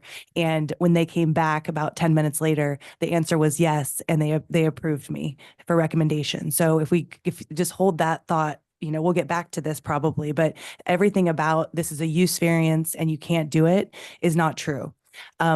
Under the actual municipal code that allows for the reuse of a use not otherwise allowed under any code, that historic designation allows for properties like this to be used in any way that you guys allow. And so that stands on by itself. The other things do not apply. And that was the one question City Planning Commission had. They went into closed session, came back, approved me. And so I want you guys to know that.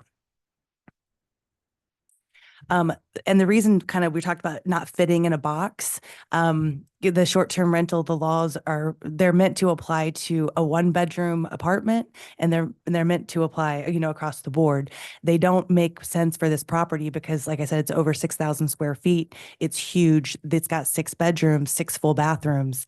I can't afford to only have 8 people staying here and go under Chapter 56. I would lose money. The carrying costs alone on this property are about $7,000 a month. And the reason that I bring this slide before you is I do not want to have somebody on site. This is not like a bed and breakfast. A bed and breakfast is where we each come with our maybe significant others or our friend or our parent, and we all don't know each other and we stay in different rooms. And we have breakfast together in the morning, but we don't know each other. We make small talk.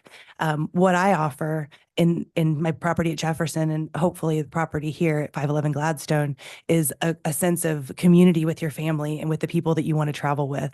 And VRBO, who is 2 of the biggest marketplace third-party providers, they have a nationwide advertising campaign, and you can see it here. I literally was clicking through Facebook this morning looking to buy architectural salvage stuff for 511 Gladstone, and it says VRBO is for all kinds of moments. It's always just your people and no one else. It's that no one else is why I'm asking not to have to put somebody in the basement to troll around. I just want these people to be able to have a private space and not have to have an on-site manager. I will get to how I personally and my partner, my fiance, we are the equivalent, if not better, than anybody we could hire that be willing to live in a basement with strangers. And that brings me to, that's Chris and I. The amount of money that we've put into this, like I said, I bought it for $750,000. We're inching close to $1 million in investment. The 80-foot historic wall in front collapsed in July. And so we rebuilt that stone by stone, tried to do it ourselves, almost got a divorce. So we decided to get a professional masonry person to come and finish it for us. But we've straightened pillars. We've done masonry work, tuck pointing, painting. I put my heart and soul into these properties, and so has Chris. And so part of the advantage of saying yes to what I'm asking you today, especially for the historic properties that are this big, is it takes a certain amount of investment to preserve these properties. And I think they're just the gems of Kansas City. And I think that they should be preserved because they are beautiful. They're a beautiful part of Kansas City, Missouri. And this is something that Kansas doesn't have. This is something Johnson County sure as heck doesn't have. And if we can preserve these, it just keeps something alive that needs to be kept alive. And so it's a benefit of incentivizing people for these reuses like we're doing, to be able to put this kind of time and money and effort into keeping these places beautiful. So the biggest challenge that I face, these are kind of all my reasons: safety, investment, preservation. I have complete residential adjacent neighbor consent. All 3 of my residential neighbors have submitted affidavits, which are exhibits that are they admitted because they're part of the case already, Anna? Yes. Yes. Okay. They're part of the case. They don't need to be readmitted.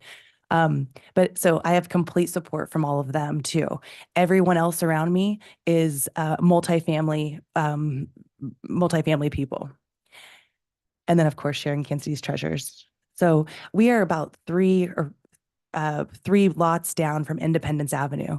I bring this up because as a short-term housing provider, My biggest challenge at this location is the safety.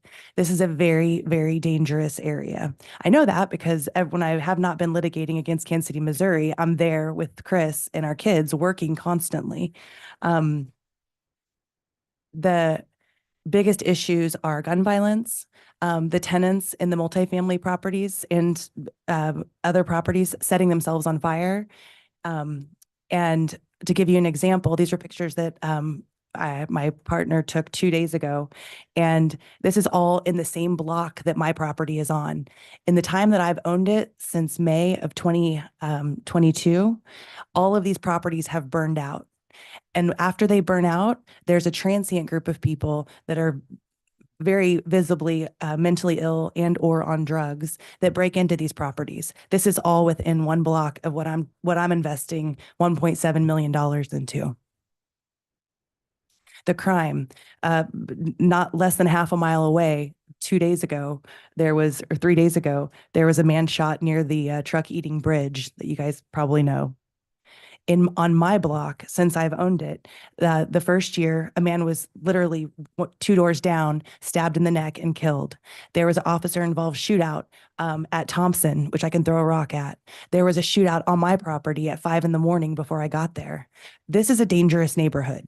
This is not a safe neighborhood where you're worried about pedestrian traffic. You're worried about getting hit by stolen cars that speed down that Gladstone Boulevard every day.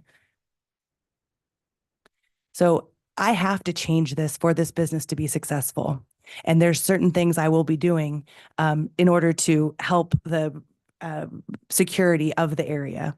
In general, having people that are non-vagrant, not mentally ill, people staying at the property, they have really good eyes and ears. I'll hear from them immediately. If they don't feel safe, they're going to be calling me and figuring out what's going on.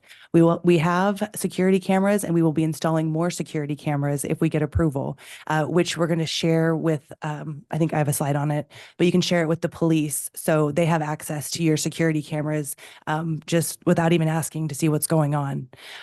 Also, I've been very good at getting together with my neighbors, becoming friends with them. And I look out for their properties when they're at work, and whenever I'm there, whenever any of my employees or partners are there. And so it's a sense of let's get people who care about the property, keeping eyes out for each other. It's the City Protect camera registration. I started that process this week. And you can see, if you look on this slide, look on the right-hand side, you can see the kind of the yellow house. That's my house from a view from Independence Avenue. And Independence Avenue, to the right-hand side there, every day around 2 or 3, there's a group of people that just loiter around. It's not a bus stop. And they're dressed, women very scantily, and they're doing things they shouldn't be doing. And that's where my property is from them. I mentioned I had total neighbor consent. How I've gotten to know my neighbors is just talk to them, have drinks with them, go out with them, help them. Chris yesterday, he's a ex-arborist. He used to do tree climbing competitions. Our neighbor's cat got 100 feet up in a tree. He climbed up the tree to get the cat down. Now, he couldn't get it, but because it climbed further up where he couldn't throw his line. But this is what we do. We do it because it's important as a human being, and it's important as a short-term rental operator. I'm just showing. So another point to these slides is that we have Kelsey and Sasha are on our north side. We've got Retta, who helped us rebuild the wall. He's on our south side, and these are all the people that signed. And then Clint and Lindsay, they're right across the street in that red house. Everything else is multifamily. It brings kind of maybe back to my passion of why I'm taking all these risks. Everybody keeps asking me, even the neighbors who have become my friends, why are you doing this here? Why would you invest this much money and do this here? And my answer is because I love these historic properties. They speak to me. They motivate me. I'm excited to get out of bed in the morning when I get to go there and work. And so I love renovating them, restoring them, and I love sharing them. This house would not be suitable for almost any family because it's too big and it's too expensive and it's too dangerous where it's located. But when you can share it with people from out of town who can come together to, with 6 rooms that are all huge, and share the expense, it becomes a reasonable way for people to enjoy properties that would be inaccessible to them otherwise, if only for a short time. Who wouldn't want to stay in a mansion, that's something out of a fairy tale? And that's what we've restored. And that's why I ask, please, to grant as the City Planning Commission did, to approve me. Give me a shot. Thank you, Ms. Duma. And by the way, that PowerPoint will be exhibit number 11. Thank you. Board members, some questions of staff or Ms. Duma? Go ahead. Hi, Mr. Prince. Are you on, Closer to your microphone. are you on the west side or the east side Of the street, of the street? Yeah. I'm on the east side. There's another big mansion the two guys own. Carl and Stefan, yeah, Yes, I do. I went there for a dinner once. It's beautiful, and they do bed and breakfast, I believe. That's the one that sold. So they sold about a year and a half ago. Yeah, and they liquidated all of their furnishings. And then the people that bought it's for sale again. And so I don't really know what's going on, but they moved down to Eureka Springs. So the licenses are no longer valid then. True. Okay, thank you. Yes. Anna, I have a question. So when we talk about live-in, is that normally 24/7, or could that mean only when an event is occurring? For the property owner or the manager, Yeah. 24/7. Their Okay. permanent residence has to be Perfect, the, Are you renting the 16 people, you're renting to one group? Yes, that's a big difference. I'm just renting to one group who knows each other. I just use Airbnb and VRBO. So like one person's account contacts me, and I'm happy to make sure that I get a name and list and emails of all the people that would be staying there, if that's something that would help. But yeah, it's not strangers.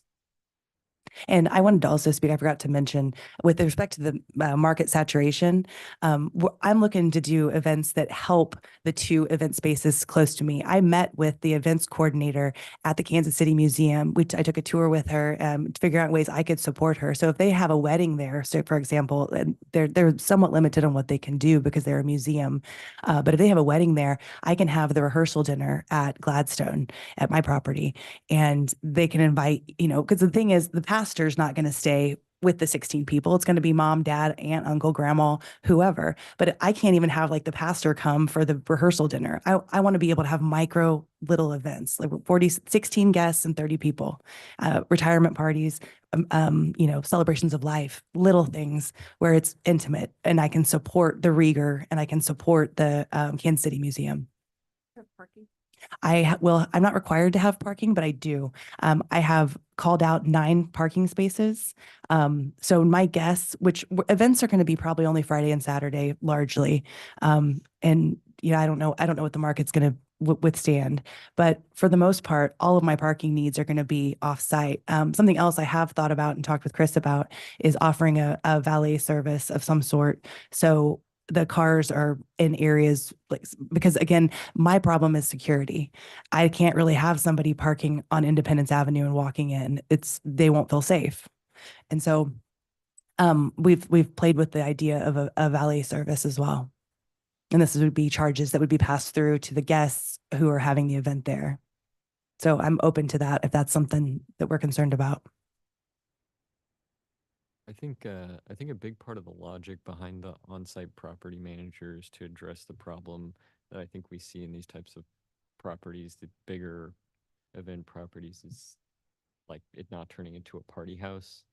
You wouldn't, like, if I lived, even a block over, I wouldn't want a giant party happening every weekend. So I think that's the logic behind the on-site property manager. So. Well, and they actually address that in the conditions, which I'm totally okay with.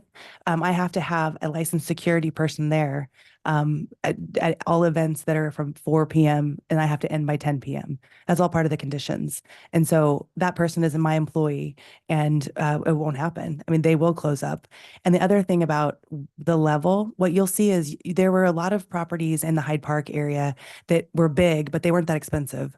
And so what would happen is the people on Airbnb would rent them out for like, $150 a night, $200 a night. Well, if you split that 15 ways, yeah, you can throw a rager. Everyone's willing to chip in, right? But when you're asking for $1,200 a night to stay there, plus an event fee, if a mandatory event fee, which will be at least $1,500 to cover security, potentially parking, things like that, then this isn't where your ragers are getting thrown. And my clientele, I know from 1704 Jefferson, is largely all 50 years and older. The people that book from me.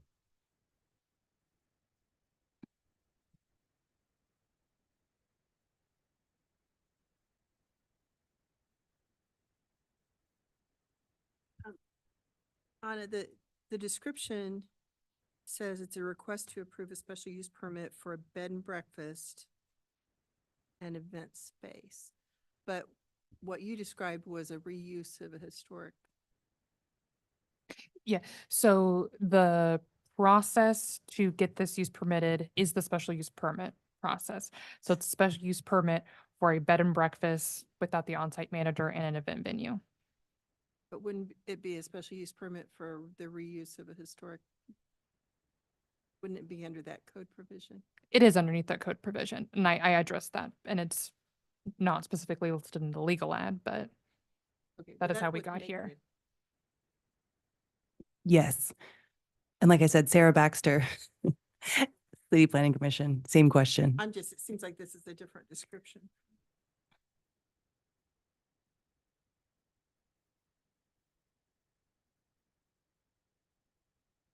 I guess one more clarification on number of individuals too, in the conditions from, I think CPC, it said guest maximum for events is, okay, so it's just guest maximum is 40, and that's where you're talking about 30 and then 16.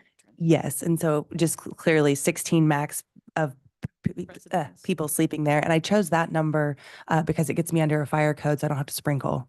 I believe I'm learning all this. Ms. Mixworth, you probably know better than I do. But yeah, so that's where I kind of got to 46. I think 46 is more than enough for the level of event that I want to have. Anything more than that would be bigger than I would want at my property. And Ms. Duma, edit number 8 says security between 4 and 8. You just said a few seconds ago, 4 to 10. It was supposed to be 10. I don't know why it says 8. And another condition, it says I have to wrap up by 10. Okay. So I definitely want the guy to stay there from 8 to 10. Right. Or gal. Okay. The other thing I'd like to just throw out there is the City Planning Commission recommended 1 year for the special use permit. Either please have that start once I open. That way I'm not back here with if it takes me another 2 months to finish, I'm not back here in like 8 months or 10 months going through this process again. Another thing to know is because it's a historic tax credit project, I have to own it and I cannot sell it for 5 years. And without losing hundreds of thousands of dollars in tax credit. So it will be me there. So if you were willing to go a little bit longer on the special use permit, even 2 years, it's still going to be me. It's not going to transfer. Unless I die. Anna, I have a question for you. You mentioned something about the Truman Plaza area plan. What was that conflict? Yep. So then the Truman area plan says that the future land use for that area is single family for detached homes. And that the low density residential land use is intended for low activity uses. And a reminder, I'm completely surrounded by multifamily, except for the 3 homes that are across from me. And I think it was kind of a glitch in the matrix because I think that should have started after the multifamily stopped, which is at the end of our block at Thompson and Gladstone. From there on, it's all the grand architecture, big homes, but we're completely a mixed bag from Thompson all the way to Independence. Question for staff. Can we go back to the presentation and look at the concern about whether this is a use variance? My presentation. Yeah. Okay, I can show review criteria A or? It was just it was big info dump. So I'm just trying to Yes. process the whole use variance situation. So Yes. would you mind explaining this Yep, a little yep. clearer? So, okay. Okay, so according to the code, the Board of Zoning Adjustment is not permitted to waive, modify, or amend any definition or use classification. What tells us what a bed and breakfast is versus a hotel versus a short-term rental or a long-term rental. Bed and breakfast specifically calls out that there must be an on-site property manager or property owner. Without that, it's no longer a bed and breakfast, according to the code. So asking for a variance from that use definition, I believe categorizes this request as a use variance. Right. It would be like in the same class, like with the last case, if we were to just grant a special use permit that says you can operate a food truck here, you'd be granting a variance for an entirely different use. Because just by definition of there not being an on-site property manager, it's not a bed and breakfast, and those other classifications would be forbidden under R 7.5. Am I understanding this correctly? Yep, in my opinion, that is correct. So then to go back to this explanation of all of the different routes, a short-term rental has so many guests, has certain qualifications. So now without the on-site manager, it's more like a hotel. So then it needs to meet hotel, requirements, but it can't be a hotel because it's a detached home. And then there's other building code and health department regulations they have to be subject to. So they're asking for a short-term rental without asking for a short-term rental. Right, right. That makes sense. But the difference is that this is a reuse of a historic structure, which is what takes it. I mean, that's why I question calling it a bed and breakfast. I mean, why wouldn't we be approving the reuse of a historic structure for the uses detailed in this application? Because it seems like that's what makes it okay. And traditionally, how we process anything through that 88.367 is that that's the mechanism or the tool to get someone to a place. If someone applies for landfill here, they would still need to meet landfill requirements. If someone applies for, a different type of use, that doesn't mean that they're free from following those other regulations. That just means that that use could potentially be located there. So like a bed and breakfast can go here with an on-site manager. And again, the City Planning Commission had this exact question. They went to legal, and legal, I don't know what legal said, but when they came back, they approved. Ms. Baxter was. I know. Yeah, I mean, if that were true, then what would it advantage you to be a reuse of a historic structure if you've got to comply with all the other Well, a bed and breakfast is not permitted in the R 7.5 zoning district or R 6 zoning district. And we've had a case up the street where someone applied for a bed and breakfast to be here under these regulations. They met all of the requirements of the bed and breakfast requirements, but the use isn't permitted there.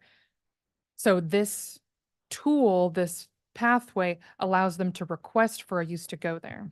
Bed and breakfasts are allowed to apply for a special use permit in 7.5 zoning, or 7.5. I'm almost 100% sure. Let me. They don't have to use the special historic thing. I'm almost 100% And sure. Let me triple check that.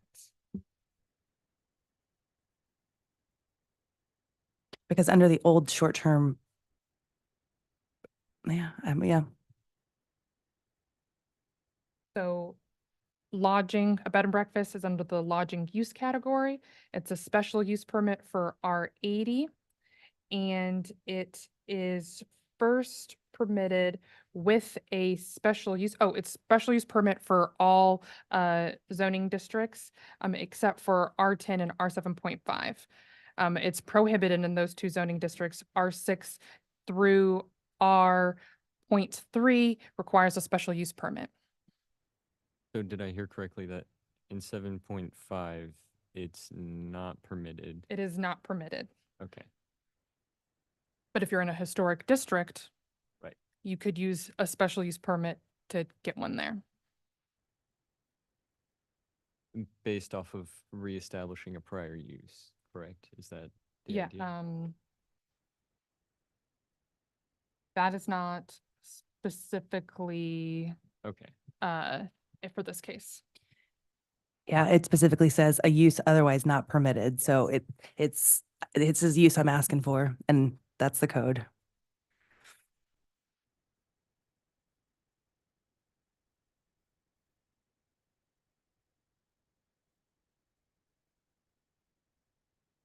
So am I understanding that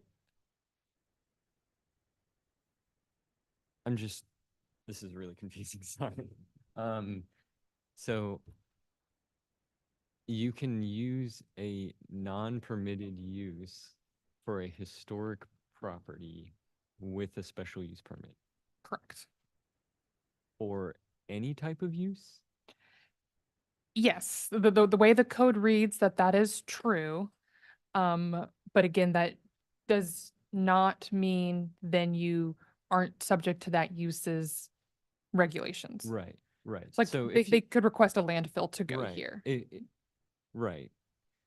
But if they were to request a landfill, they would have to meet all of the regulation. If they say, hey, this is a landfill, but we're going to sell tacos here, for example, then, it's not a landfill. Whereas if you say, hey, we're going to do we're going to do a B&B here, but there's no on-site property manager, then it's not a B&B. Yes. So it would be a hotel. Okay. Yeah. I'm sorry. This is so confusing. Does the code say that, or is the staff's interpretation? That's For what? That they have to comply with all the regulations? So it says that in approving such reuse, the Board of Zoning Adjustment must follow the special use standards and procedures for 88-525. Those are the special use permit requirements. Review criteria for a special use permit is that it complies with all applicable codes. If they're saying they're a bed and breakfast, they must meet bed and breakfast specific use requirements. That's the chain of thought.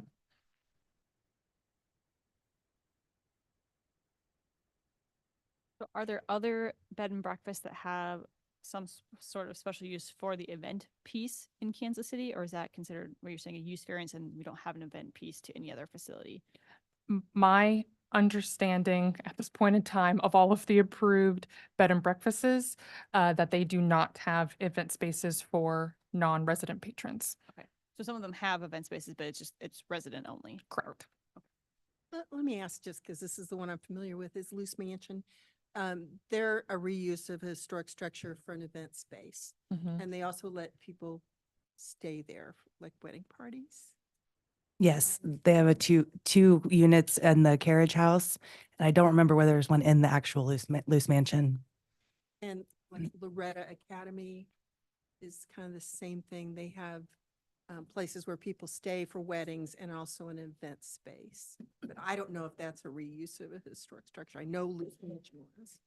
I don't know the details of those projects off the top of my head. And I would say, just generally speaking, I've already put a lot of money and I want to make something successful and safe. And my neighbors are all in support of it. So if you're going to err and you're not sure on this one, err in my favor, because I'm down there getting shot at while I'm painting painting the pillars.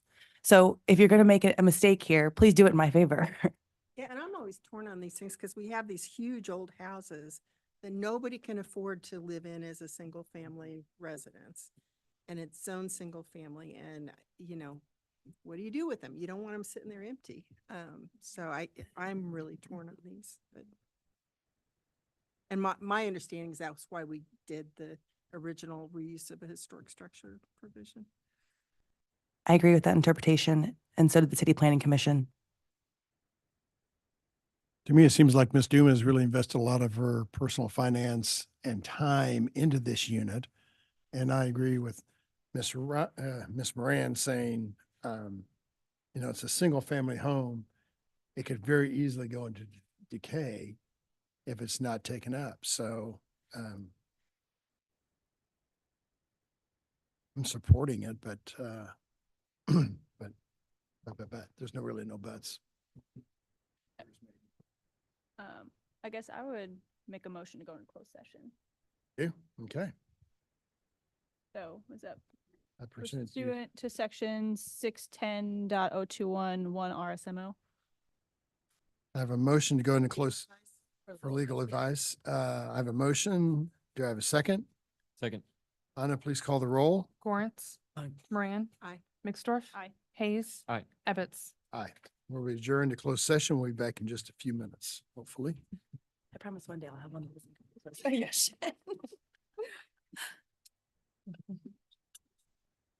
You want your drive back now? Let's just hang tight. Sounds good.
Yes.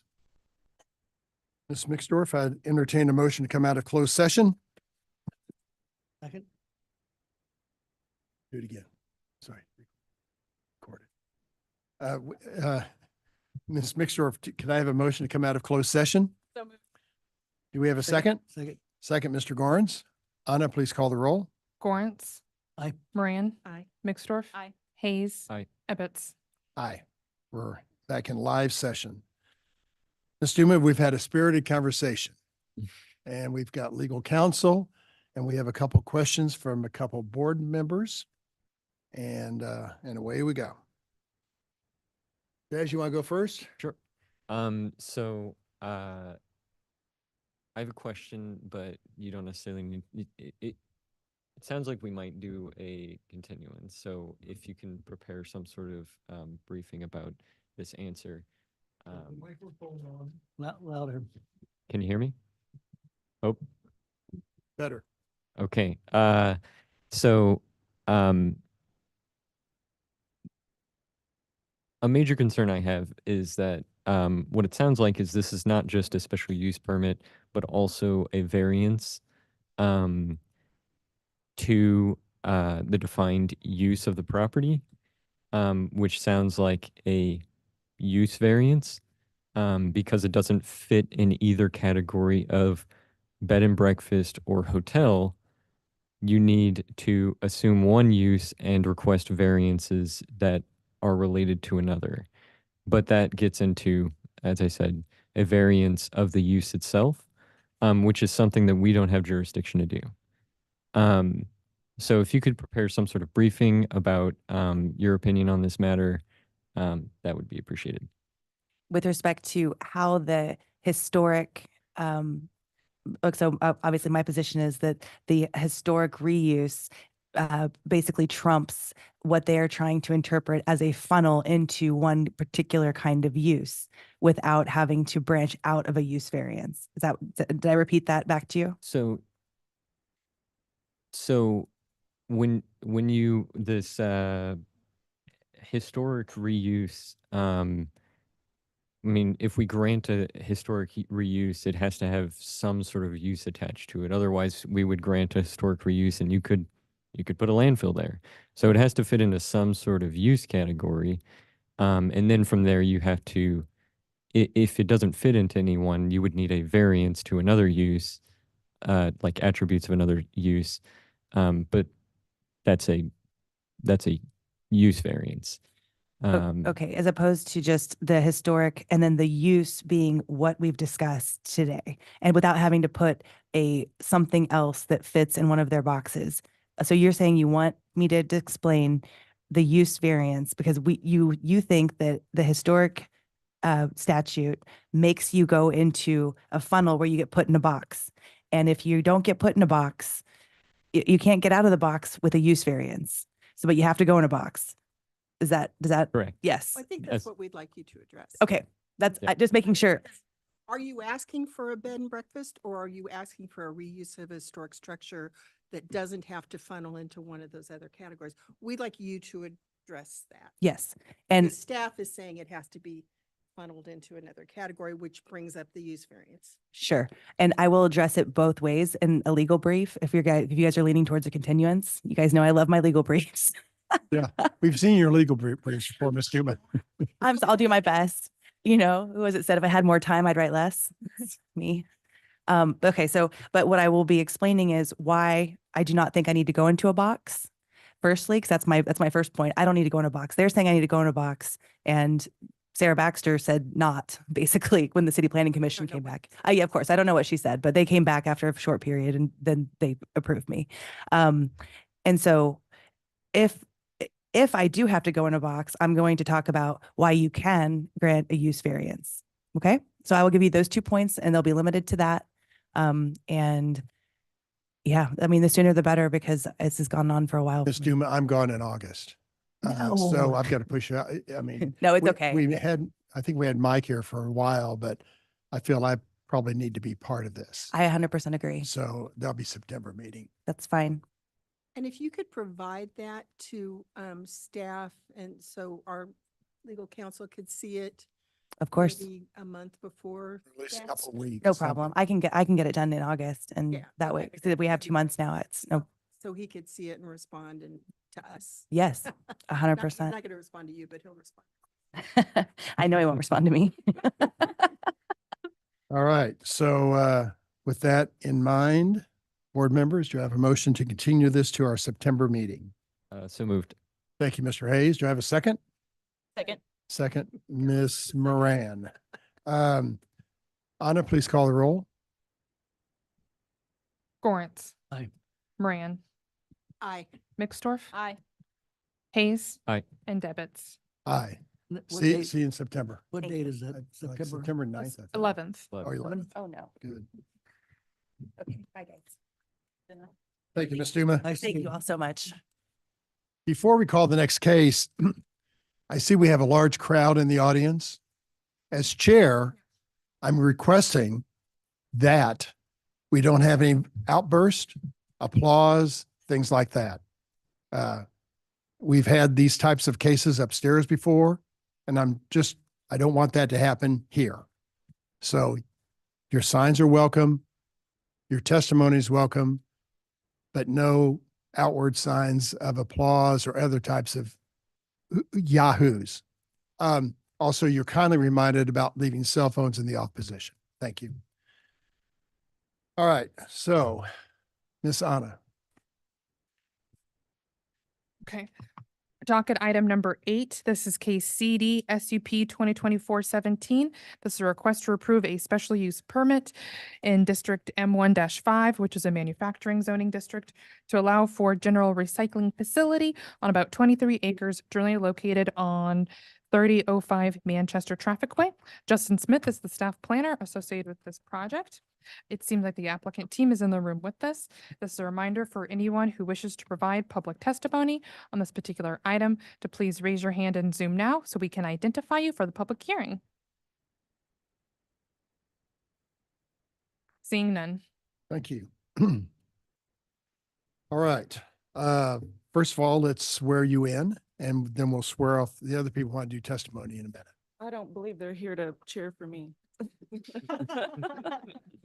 Okay. I thought this was something else. Okay. Raise your right hand to be sworn. Do you solemnly swear or affirm to tell the truth and nothing but the truth in this meeting today? I do. Please identify yourself for the court reporter. I am Amanda Schoolcraft with Advantage Metals Recycling. Okay, thank you, Amanda. There are a list of administrative exhibits labeled 1 to 9. Typically, I'm almost there. That we need to admit for your case today. Do we have your approval to do that? Yes, you do. Thank you. One of those is a presentation by Justin Smith. Justin, please tell us about the case today. All right. Good almost afternoon, Chair and fellow commissioners. In front of you today is docket number 8, and it's CD SUP 2024-17. It's a special use permit for Advantage Metal Recycling. The subject site is located just to the northwest of the intersection of I-70 and I-35, located in the 3rd District within the Riverfront Industrial Area Plan. The address is 3005 Manchester Traffic Way. This is the site of Advantage Metal Recycling. Their facility has been here for 20 plus years, and the property is zoned M1-5. That is a manufacturing zoning district. The Zoning and Development Code classifies their use as general recycling, and that does require a special use permit in the M1-5 zoning district. They previously had a conditional use permit. That case number is 8194-A-3. And that approved a general recycling facility and a landfill use. The landfill is currently filled and is not in operation. We noticed that they needed to update their special use permit with the application CRBC 2023-40263. Here's a site plan of their previously approved conditional use permit. Here's a view looking north on Manchester Traffic Way. And then a view looking south. So here is their site plan. They are not adding any buildings. They're just updating their shredders. They're a bit out of date, so they're trying to update them. Here is their landscape plan. There is an existing berm along Manchester Traffic Way. We just wanted to add some of the street trees there. There's that existing berming, so those trees will kind of cover up some of those cars you see. And with that, the City Plan Commission and staff recommendation is approval with conditions, and I can answer any questions. Thank you, Justin. Board members, any questions of Mr. Smith? Amanda or Ms. Schoolcraft, why should we approve your request today? We agree with staff's report. We have been operating in the area for over 40 years, actually. We don't plan on changing anything about our operation. We're just upgrading some equipment and plan to continue operating the same way we have been for some time now. The original reason that our permit lapsed was we went through several acquisitions from the original owners that applied for it. Any complaints from neighbors about what you're trying to do? No, nope. Seems like you're kind of isolated.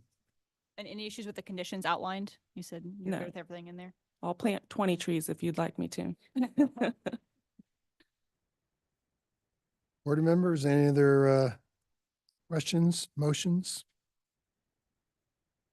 I think this one seems pretty straightforward, kind of continuing to operate as you've been operating. So I'd offer a motion. Go ahead, Ms. Mixdorf. In our case number 17, I move we grant the applicant's request in accordance with site plan and staff report. I have a motion. Do I have a second? Second. Second, Mr. Hayes. Anna? Corrance. Aye. Moran. Aye. Mixdorf. Aye. Hayes. Aye. Evans. Aye. Your motion is your request has been approved. Good luck with your project. Thank you. Plant some Thank trees. you. All right.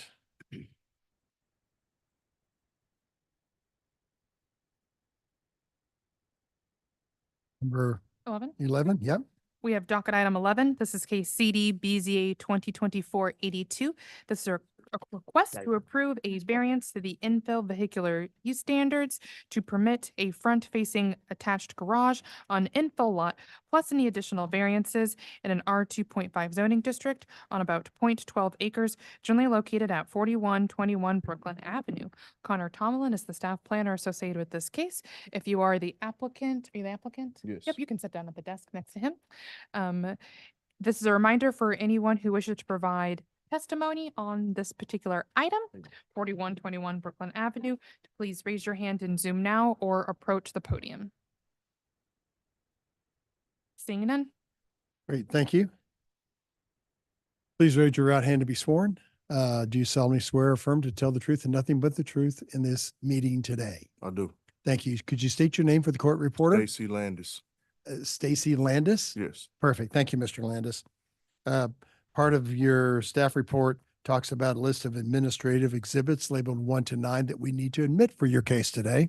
Do we have your permission to do that? Yes. Thank you. One of those is a presentation by Mr. Tomlin on your case. Connor, tell us about it. All right, today we have CD BZA 2024-82 at 4121 Brooklyn Avenue and an R25 zoning district. The applicant is seeking approval of a variance to permit an attached garage on the front of a home that is located on an infill lot, plus any additional variances as needed. This is the general location of the site. A closer look at the site itself, you'll see that there's a house there that was that is no longer standing. There's a new house that is going up, to my understanding. As I always do for infill lots, I'll go over a brief overview. The intention of the infill ordinance was to preserve the character of neighborhoods in Kansas City while also allowing the flexibility of providing new housing for residents, both old and new, on lots that were previously difficult to develop with the standard zoning code. The infill residential context area is the area in which the lot and building standards are created for any infill lot. This area is any lot line in whole or part within 200 feet of the subject property on the same block face as that property, excluding any lots that aren't zoned or that are zoned non-residential, they have a non-residential building, stuff like that. This is a look at the site. That red circle that you see is a 200-foot buffer around the property. That green line on the front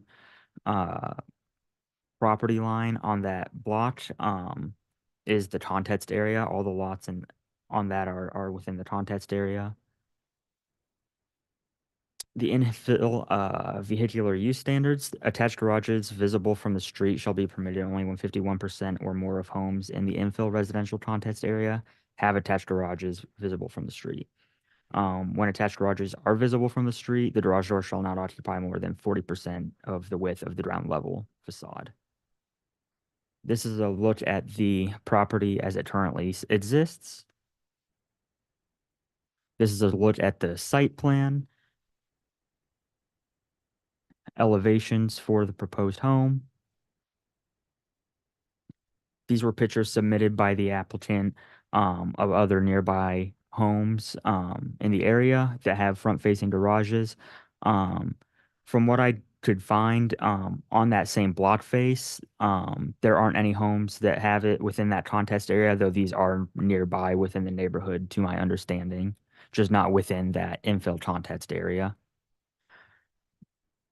The variance request is a complete deviation. A substantial change to the character of the neighborhood is anticipated.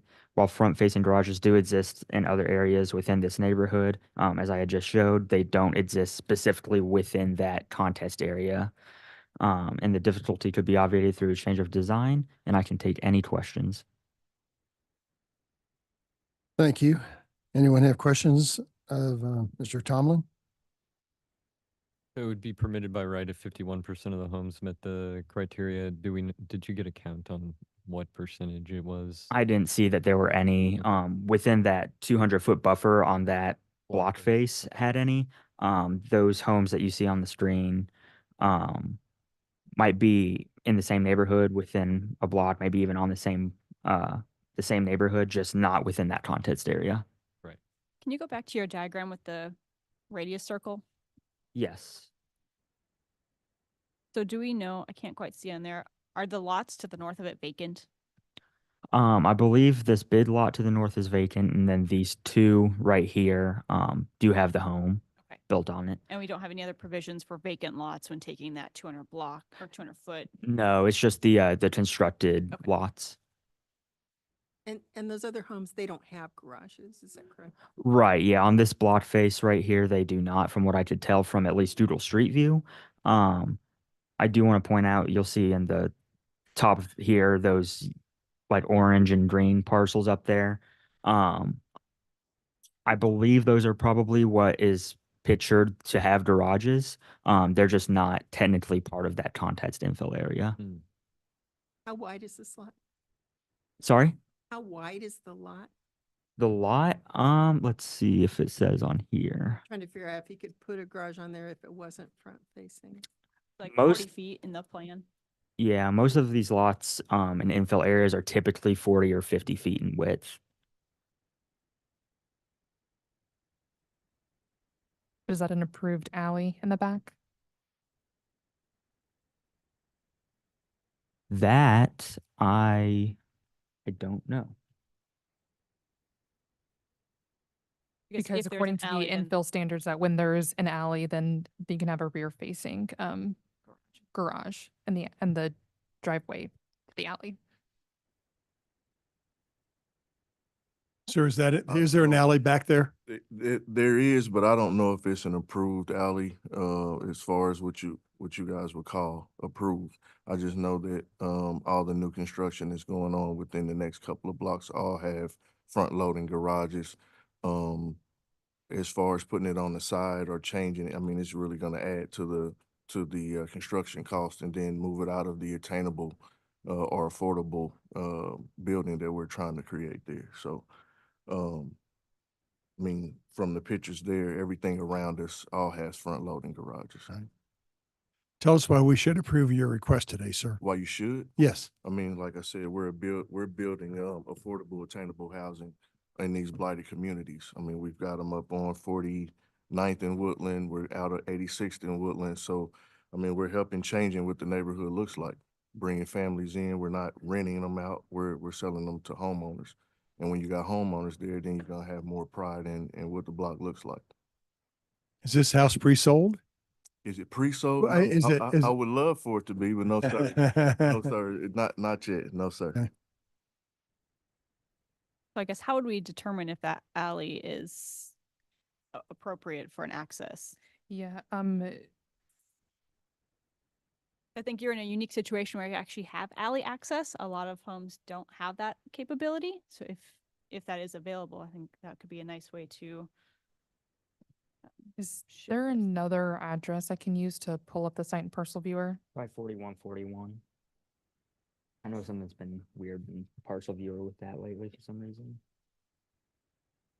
That worked.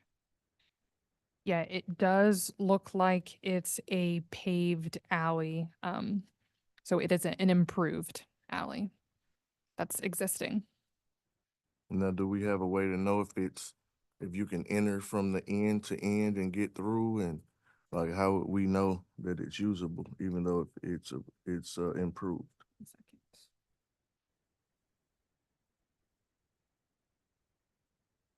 Going down the And is that maintained by the city, or is that something that the homeowner would have to maintain? Looking at Google Street View right now. Bear with me.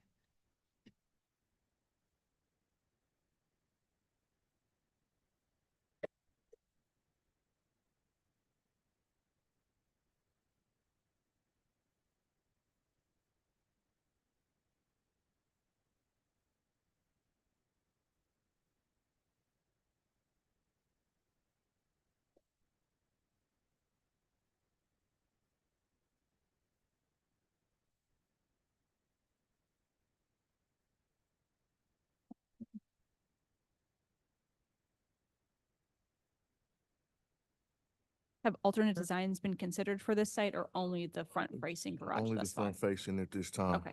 But that's why we're here, and if that's what we have to do, then we have to go back to the drawing board with the architect, figure it out. There you go. Was on the wrong block. There is a curb cut that does go past the lot in question. It does not go all the way to East 41st Street, which is the next intersection, but it does connect to this property.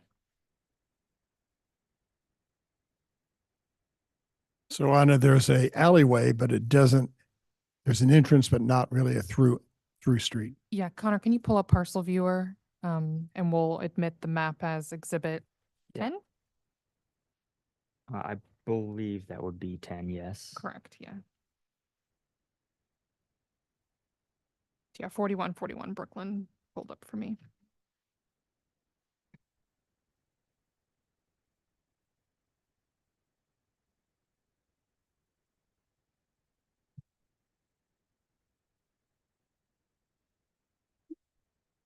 Turn on the aerial map, please.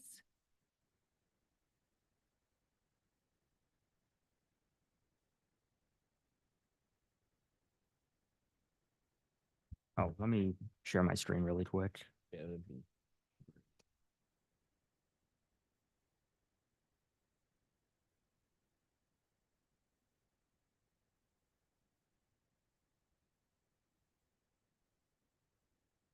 So based on this, we're not quite sure where that alley stops. It looks like it's beyond this property, but we don't know where from there. Okay. But it does not look like it goes all the way to Okay. 41st. But the point here is that that with the alley, that rear entrance would be allowed by right. Correct. Per the infill standards, when there's a paved alley like this, front-facing garages are prohibited. And the rear facing garage would be allowed, and he would be allowed to do a curb cut into that alley? Yes. And the alley is accessed from where? South. Yeah, from East 42nd Street. Okay, and that's all clear and open Correct. to the lot? It looks like it.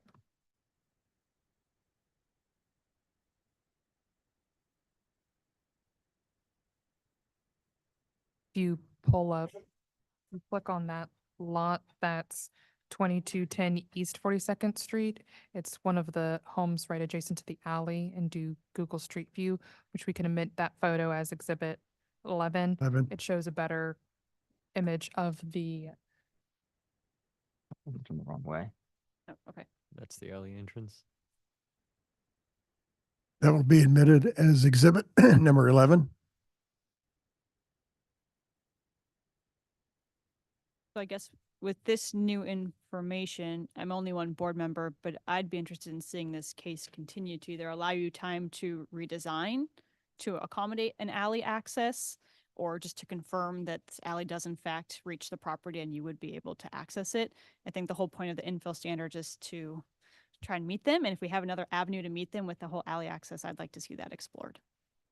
That's fine. Now, is that to have access on both ends to be able to leave and come from both sides, or is it limited to just one? I assume it's just one, but I'll leave it to city staff if there's a requirement for access from two ways on an alley. There's not, okay.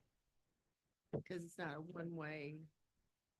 You could both come in and go back out that way.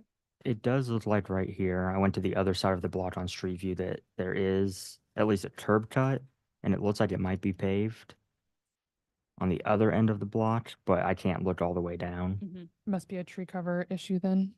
with the Yeah. map. Is that Yeah, that's something- fine. Yeah, Okay. that'd be great. And come back with either photos or something to allow us to make a better judgment in your case. That works for me. Okay. But yeah, keeping in mind, I think at least my intent is having access, having the garage either in the back, now that we know it exists, or if you can prove that the alley is not accessible and why you need to maintain it in the front. Makes sense. Great. No problem.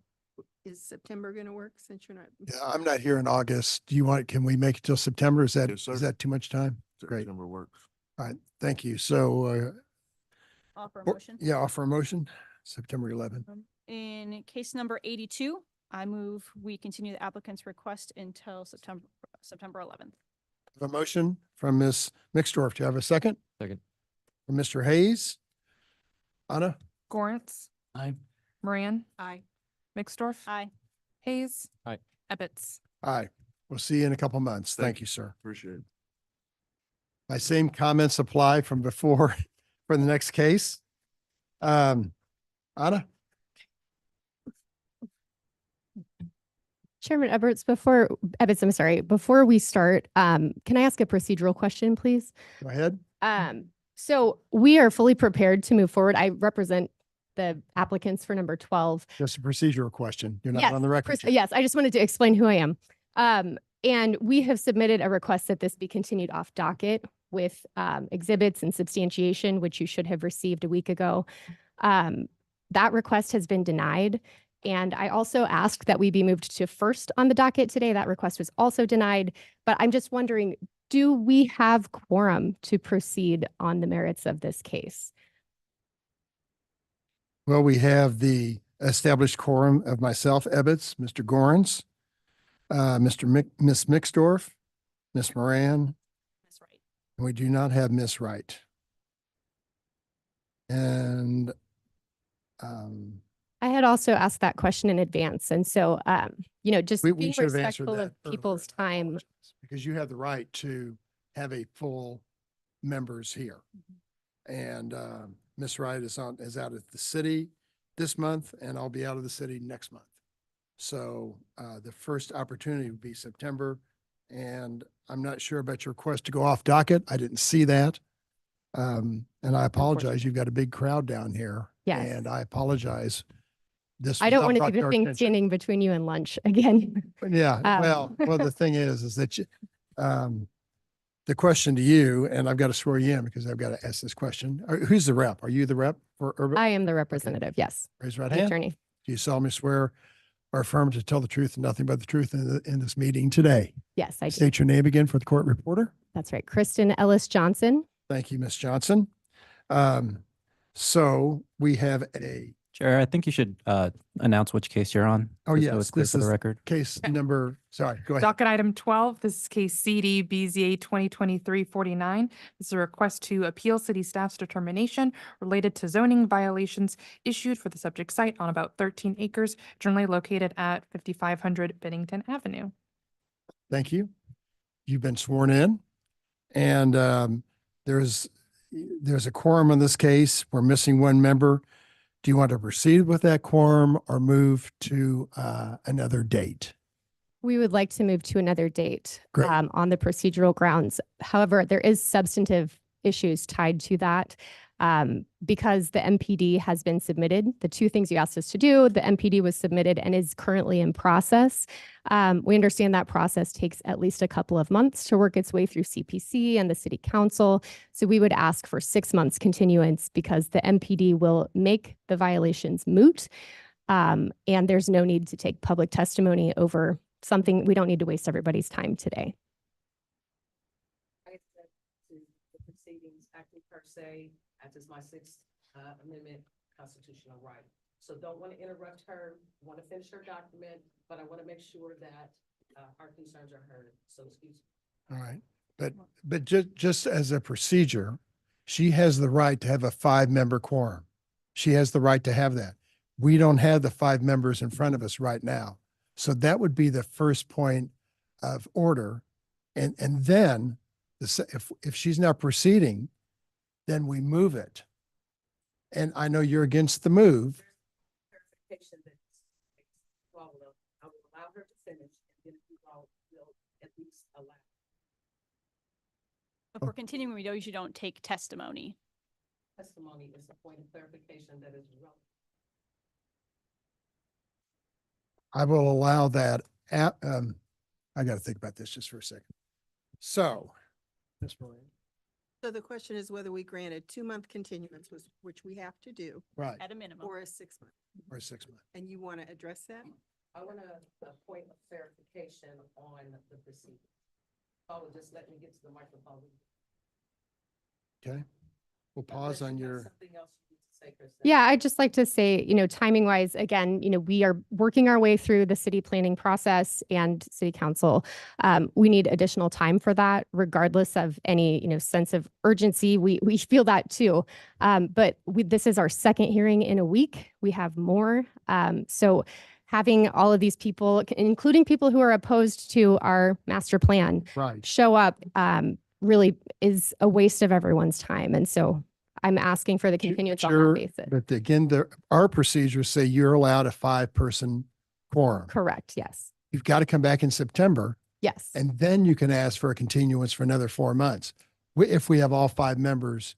Yes. I agree with that. And I would just ask that we be placed first on the docket, please, and that any information that I'm submitting through Ms. Naniski is submitted to you guys. I'm not sure that you're receiving the information that I briefed on this, if you indicated that you haven't received it yet. I'm not saying we haven't received it.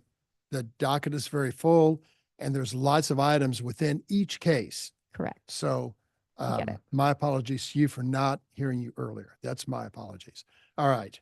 With that said, I would like you to come up to the microphone. We're not taking testimony, as you're aware of. You have a procedural question, and I'm going to swear you in just to be legal about this. Do you solemnly swear or affirm to tell the truth and nothing but the truth in this hearing today? I do. And state your name, please. Deborah Neighbors. Thank you, Ms. Neighbors. What is your concerns about our procedure?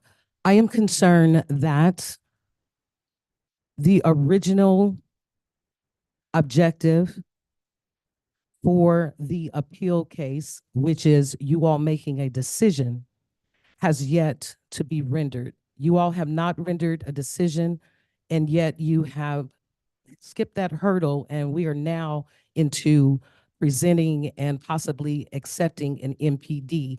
If we do not get a decision on the original appeal case, it limits our legal opportunities to pursue an end to this process that we would be satisfied with. And so the main objective was, did the inspector err in assessing those violations? And that question, that procedural event has yet to take place. So point of clarification on that. Thank you, Ms. Neighbors. I do appreciate it. Thank you very much. So, board members, the applicants requested a 2-month continuance because we don't have the 5-member quorum. Well, I think technically they've requested a 6-month. Well, but But so as we talk about the process and the amount of time it takes to process the MPD. right. If we know in 2 months that that process is not going to be complete, we're going to be doing the exact same thing we're doing now. I think Ms. Neighbors has a legitimate Okay. concern Mhm. about that. We're not hearing the case. In Councilperson Patterson-Hasley, if you want to speak to Oh, the I'm sorry. continuance, you can. I didn't know. I And recognize fine. Councilperson And Patterson. I would also like to say something. On a point of clarification on the bylaws of necessitating the original quorum, though you have a quorum now, it's just a technical question. And the absent member, did you watch the video? Have you been following the case? Would you say that the constitution of a quorum, and I really don't know because I haven't read your bylaws. I had a quick conversation with your attorney, and I think the group would just want to know how to get some resolution with the way that this body is set up. If you didn't watch it, Mr. Hayes, hi Jazz. Yeah. If you didn't watch it, perhaps there is something you could consider in your bylaws that would encourage absent members or alternatives to watch, such that you don't continue for months on end because of original quorum. I think that's unique to this body. Other bodies, it's just quorum, period. So I just wanted some clarification on that. And ask for grace because this has been going on for several months. I think several of my colleagues want to see it resolved. And of course, that authority lies with you. I'm not overstepping. I just want some clarification on the rules of your body, and I think the audience would appreciate it too. Thank you very much. And again, we have transcripts that are issued to people who are not members of the board, and they are to review those, in particular in this case.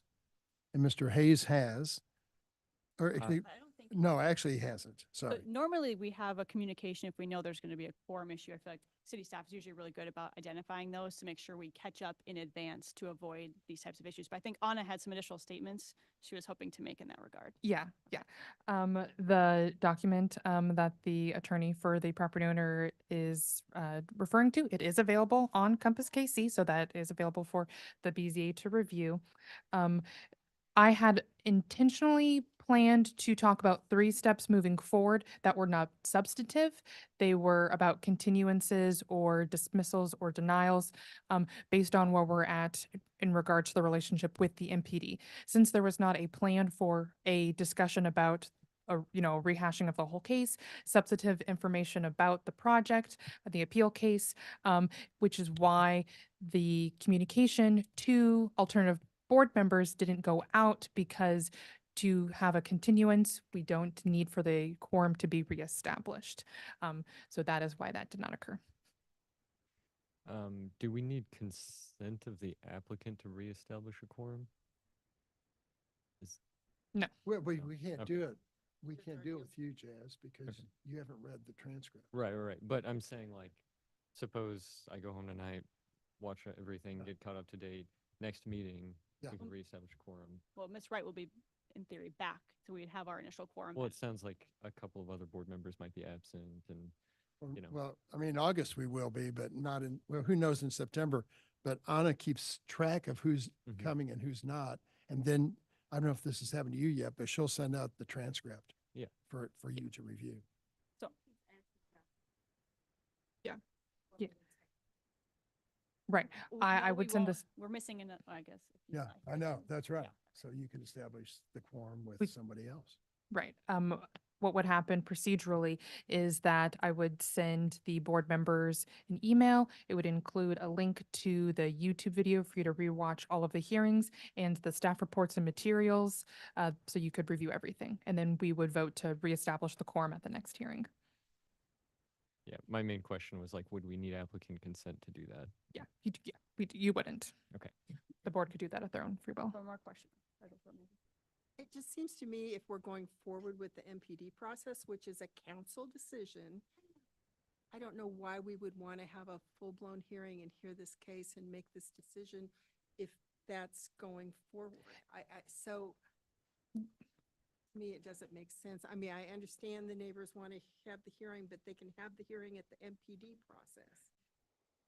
Why do we want to keep bringing these people down here every month? Can I just, Which explains the 3 paths forward that I was going to Yes. explain. Can you explain your pass on? Yes. Oh, that's the wrong mouse. That's my laptop mouse. I have no idea where this is at, so I remember granting them a continuance back in January Mhm. to come up with a plan. And so that's where we are today, Jazz. Okay. The recycling, garden recycling. Our decision on this is not going to matter When one Hill of bit Beans, right. if they approve the MPD, so. Okay. You share your screen? Yep. Thank you.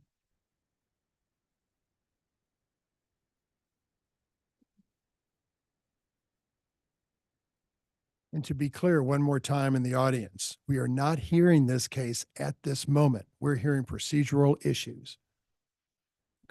So CDBZA 2023-49, which is appeal case related to zoning violations, was continued to this date in order to leave time for the property owner and applicant to file for a master plan development, rezoning, and development plan.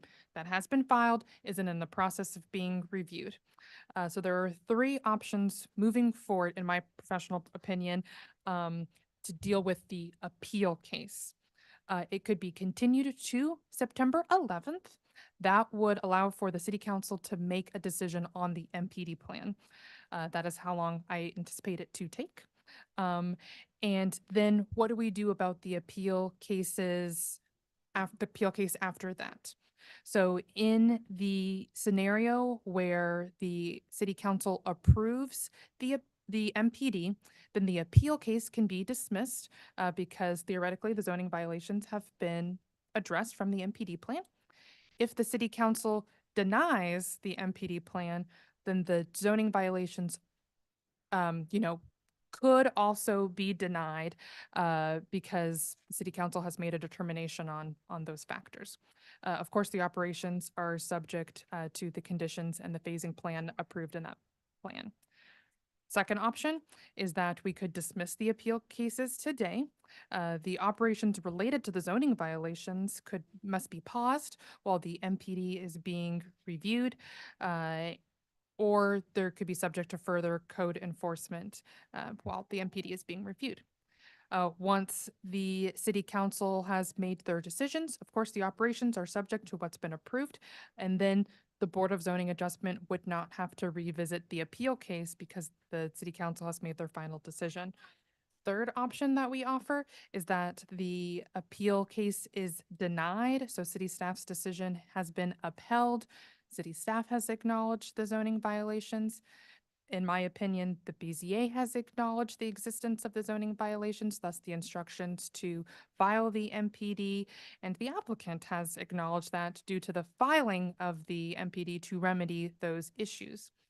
So since the city staff has not erred in the original zoning violations, while we wait for the MPD to be reviewed, the operations related to the zoning violations could continue if the case is denied, and our code enforcement would pause until the MPD is reviewed by the city council.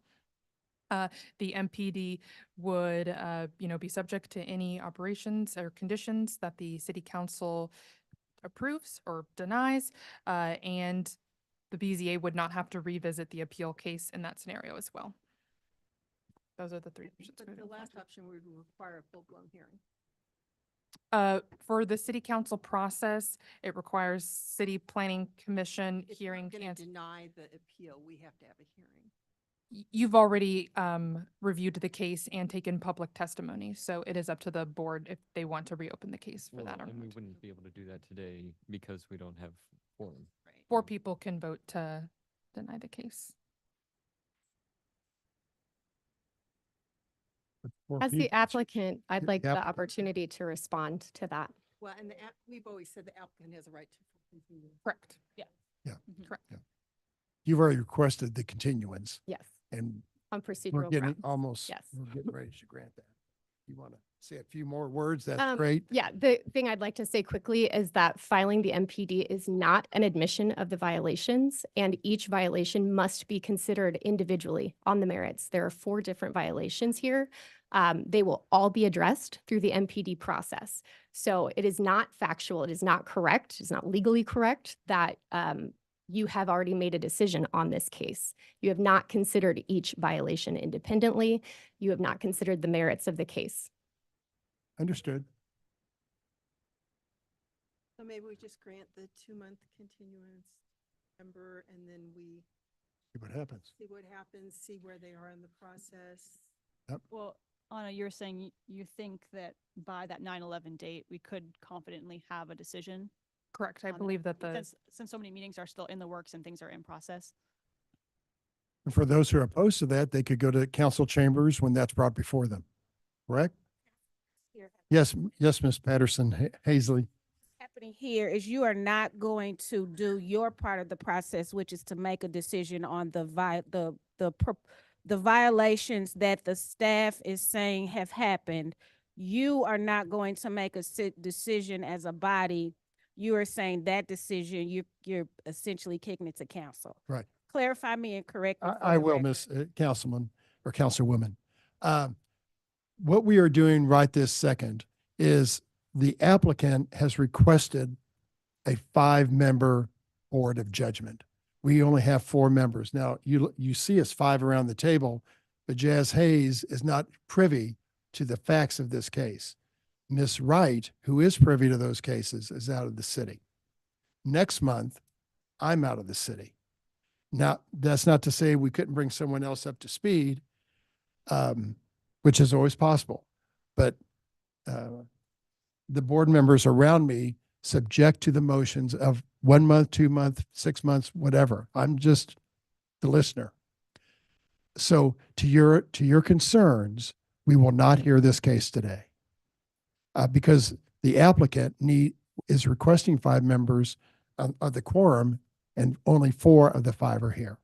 Okay. In September, if perchance someone else is not here, city staff will send out a transcript for that 5th person in order to review the case. And yes. Does that clarify, Councilman Patterson Hasley? Yeah, Okay. it clarifies it. Dr. So Hasley. you are granting a continuance because the applicant has requested a 5th member of the original quorum, and that is your prerogative, not a requirement. No, that's No, that's a prerogative of yours and not a requirement of yours. You are making that decision. That's what a prerogative is. It is your option. It is your discretion, but not a requirement of your bylaws. I just want that to be clarified. It's a tradition we've followed for zillion years, yeah. Okay. As long as I've been on this thing, so Okay. yeah. All right. Well, I appreciate that because we're crossing paths on this particular case. And so I just wanted to be as educated as I can on your process because then we'll follow up with ours. So Thank you, Doctor. I appreciate y'all's I do patience. appreciate it. Thank you for your testimony. Where do we stand? Okay, on docket item number 12, case number 2023-49, I move that we continue this case to the September 11th docket. Second. Have a motion and a second? I don't call sorry, the roll just here in taking, just a just second. taking notes. That was Moran made the motion, second. Gorence? Gorence. Okay, Gorence. Aye. Moran. Aye. Mixdorf. Aye. Hayes. Aye. Ebbets. Aye. Okay, thank you. Again, my apologies to everyone who came down. Sorry you had to wait.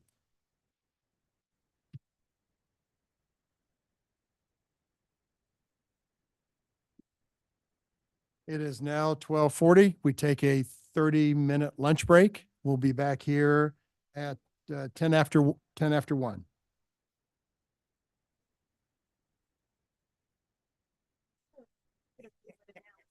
Oh, yeah. Oh, yeah. Okay, sorry. Yeah. What do you think? Oh, Anna, could I have you?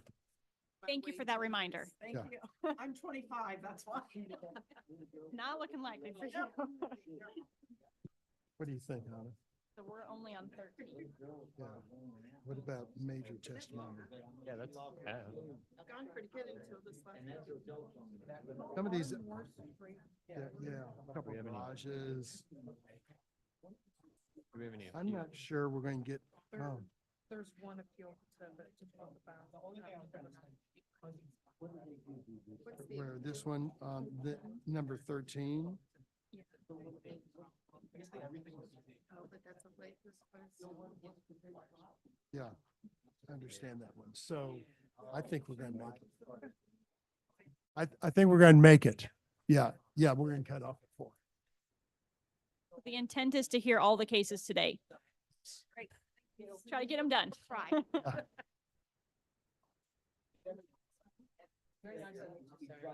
Lunchtime. Yeah, so. No, let's speak to. Period, now they go to see. Start watching them. If there's a continued forum, I'm not. Go watch it. Yeah, nothing better to do. As well. Nope. Don't have enough time for it anymore.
Anna, I believe it's docket number 13. Yes, and let me pull up my staff report.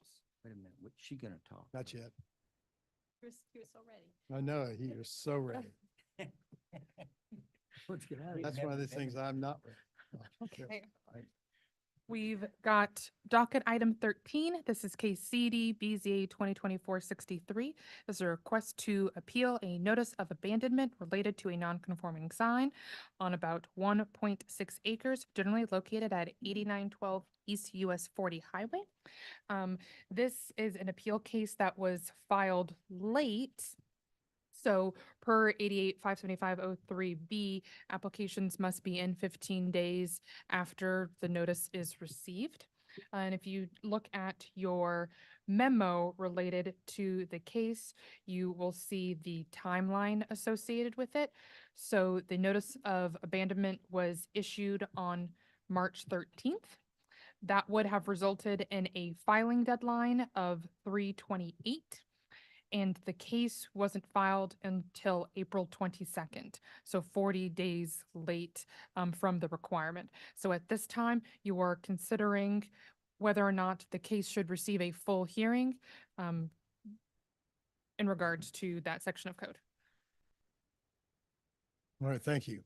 Raise your right hand to be sworn. Do you solemnly swear or affirm to tell the truth and nothing but the truth in this meeting today? I do. Please state your name for the court reporter. Craig Fidinich. Thank you. And Martin Haley. thank you, Mr. Haley. There are lists of administrative exhibits labeled 1 to 8, excuse me, that are part of your case today. Do we have your permission to admit those? Yes. We're here to consider the lateness of the filing. Anna, do you want to tell us a little bit about it other than what you already have? That's all I have. I could. No, let me. Already have? That's all I have. Okay, great. So board members, there's a 15-day deadline. It should have been received or at least postmarked by March 28th. It wasn't received until April 22nd. That is 40 days late. And I count that as 25 days. It's a little over 3 weeks. The 28th to the 22nd. Uh-huh. My apologies. Let me- 38 days, yeah, it's not 40, is it? I have 20. Let me tell. I just want to get that straight. Okay. 40 days is different. Looks like it's about 3 weeks plus. Nice.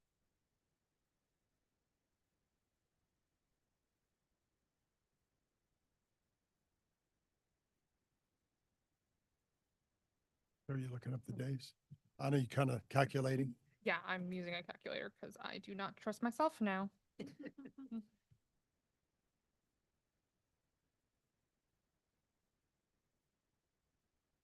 I count 3 weeks, 4 days. I count 25 days. You're right. That's my apologies. Okay, so 25 days late. Who's speaking on the case today? Probably both. Okay, okay, why don't you tell us why? I swear him in? Yeah, I did. Did I swear you in? Yes. That's Yeah. what I thought, yeah, Swore because I remember the names. Martin and, Yeah, I got it. Well, no, Craig. thank you, sir. Why should we entertain your request today, sir? If I may be allowed to elaborate, Mr. Haley is an extremely elderly gentleman that has no internet and has no texting and messaging, or he's still on a phone, and he relies primarily on mail. He doesn't live particularly at this property, and there was a slight delay and a misunderstanding that he tried to contact immediately upon receiving the first notice. He tried to contact the city, and he called and left message after message with this city lady, Melissa Simon. Unbeknownst to us, Miss Melissa Simon no longer works for the city. So the calls went unanswered, and his only relying source of communication is the telephone. So he left his number repeatedly and trying to get the documentation or how he can proceed on this matter. So with no response, he immediately, within 20 days of receiving this first letter, and the only letter that he's received, he corrected the matter. He has a sign that has two sides on it. It's always had advertisement. He usually does it for public service. It's currently public service. And in that area, we don't know how it happened, but one side of his sign came up missing. These things are typically like a bed sheet. They're elastic, plastic that's stretched around the sign.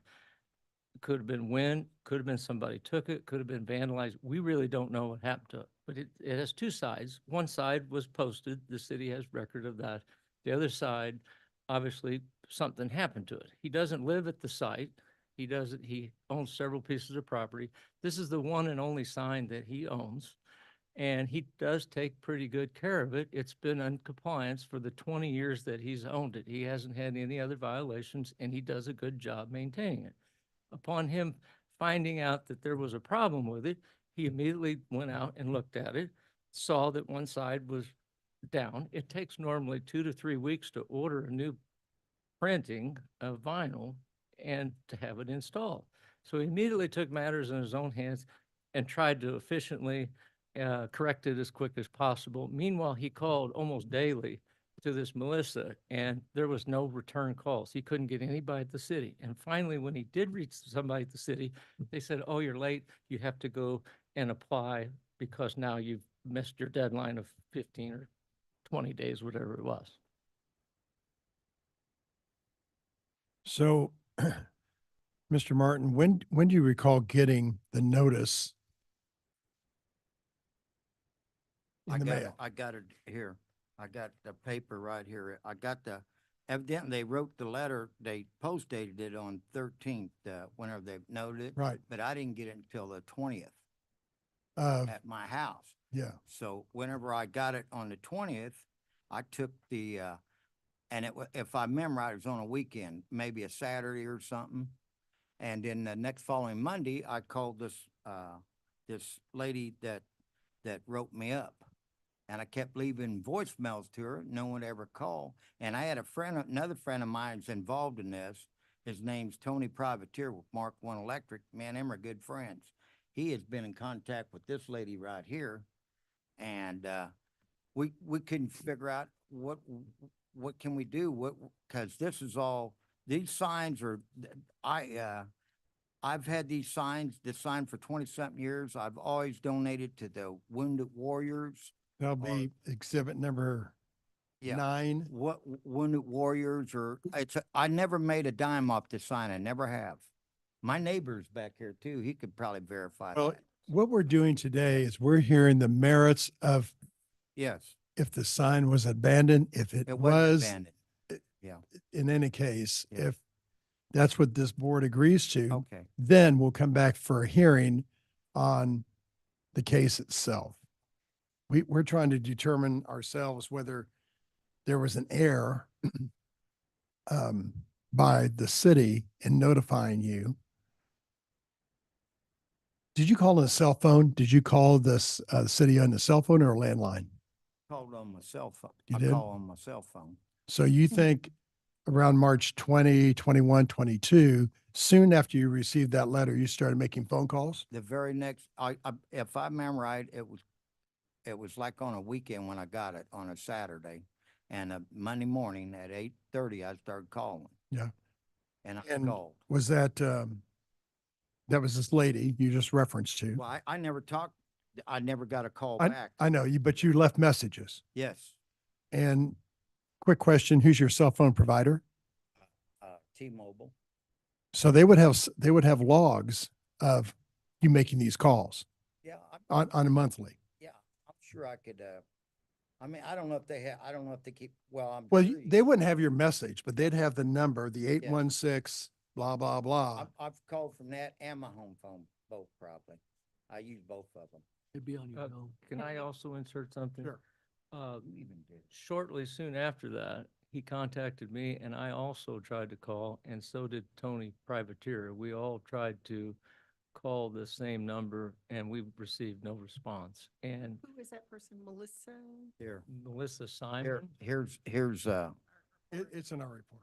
Okay, So- Yeah, and It's in the report, what happened. to board, Melissa. if and you then would I was let, informed, Excuse me. If you would let Mr. Duddy talk about correspondence with his staff and the email correspondence that occurred with the applicant of the appeal case. Okay, Mr. Duddy. And you have to speak into your microphone really close. You're gonna have to speak into the microphone really close. I had lengthy conversations with Mr. Privatera. Lengthy emails with Mr. Privatera. Also, Mr. Privatera stated to me that you did not leave messages for Melissa. He stated that due to the fact that you do not have email and it was difficult for you to use your phone, you did call, but you did not leave messages. That is why it was stated, that is why that it was stated, that's why there were no return phone calls I made. left the message. Hold on, Mr. Martin. Mr. Duddy has the floor. Again, these are all, the email chain is in evidence. It's listed under reply pictures of the entire email chain between myself and Mr. Privatera. We also, in the conversations, we discussed the violation. We discussed that they did receive the notice, that the remedy stated in the notice was removal of the sign. They took it upon themselves to try to correct that prior to the appeal or the hearing. But it was stated what the remedy was. You're hereby ordered to correct these violations within 30 days from the date of this order. And the photographs show that even after the application was made, the sign was not repaired.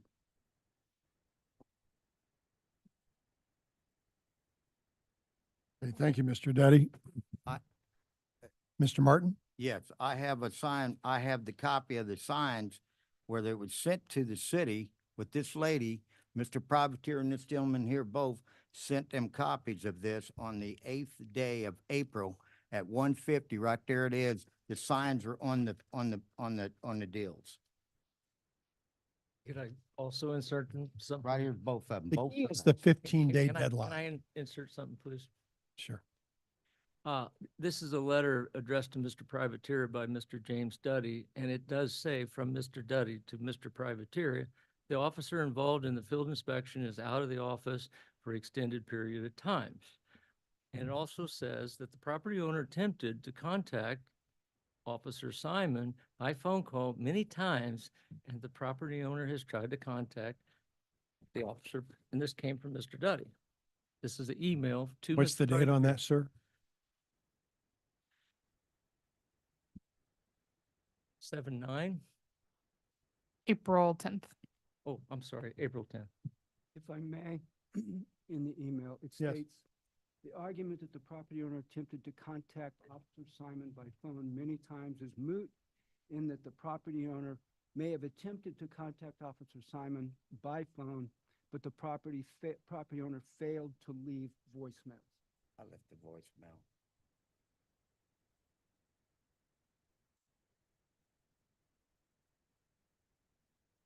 And again, we stipulate that we did call and we did leave voicemail, and we received no contact from. Why in the world Mrs. Simon didn't return a phone call, we don't know. And it took us 30 days to figure out how to get a hold of him. This gentleman right here. We feel that there was a lack of communication that created the inability for him to file. And again, we would probably want paper for Mr. Haley, and it was only after we discovered that it had to be done online that Mr. Privateer happily helped Mr. Haley fill out the application. By email.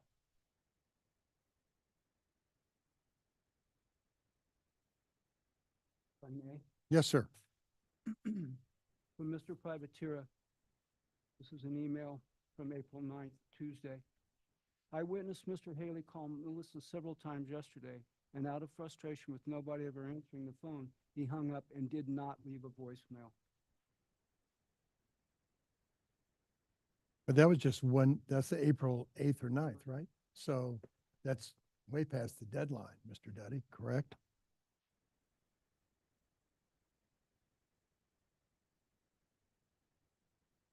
Daddy, where did you say your emails were? I can't, it's not in the They're exhibits, it's in not in the the staff. file, it's listed under reply, colon, pictures of sign.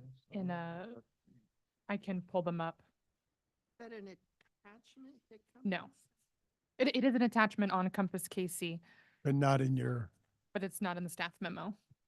It's, I got mailing labels, I got PCA notice, I don't see anything. Refresh the page. staff It's report. point one, pictures, sign, the file name.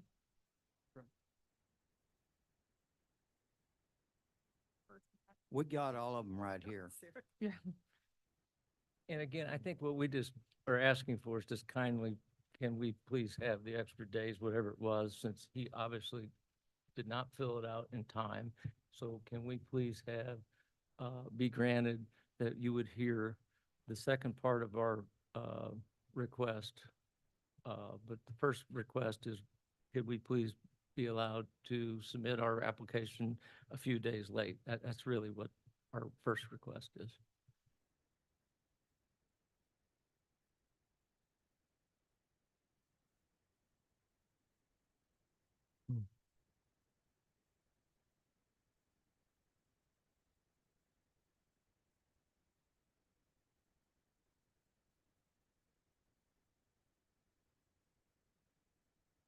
Do you have any kind of record of the first day you tried to contact Miss Simon?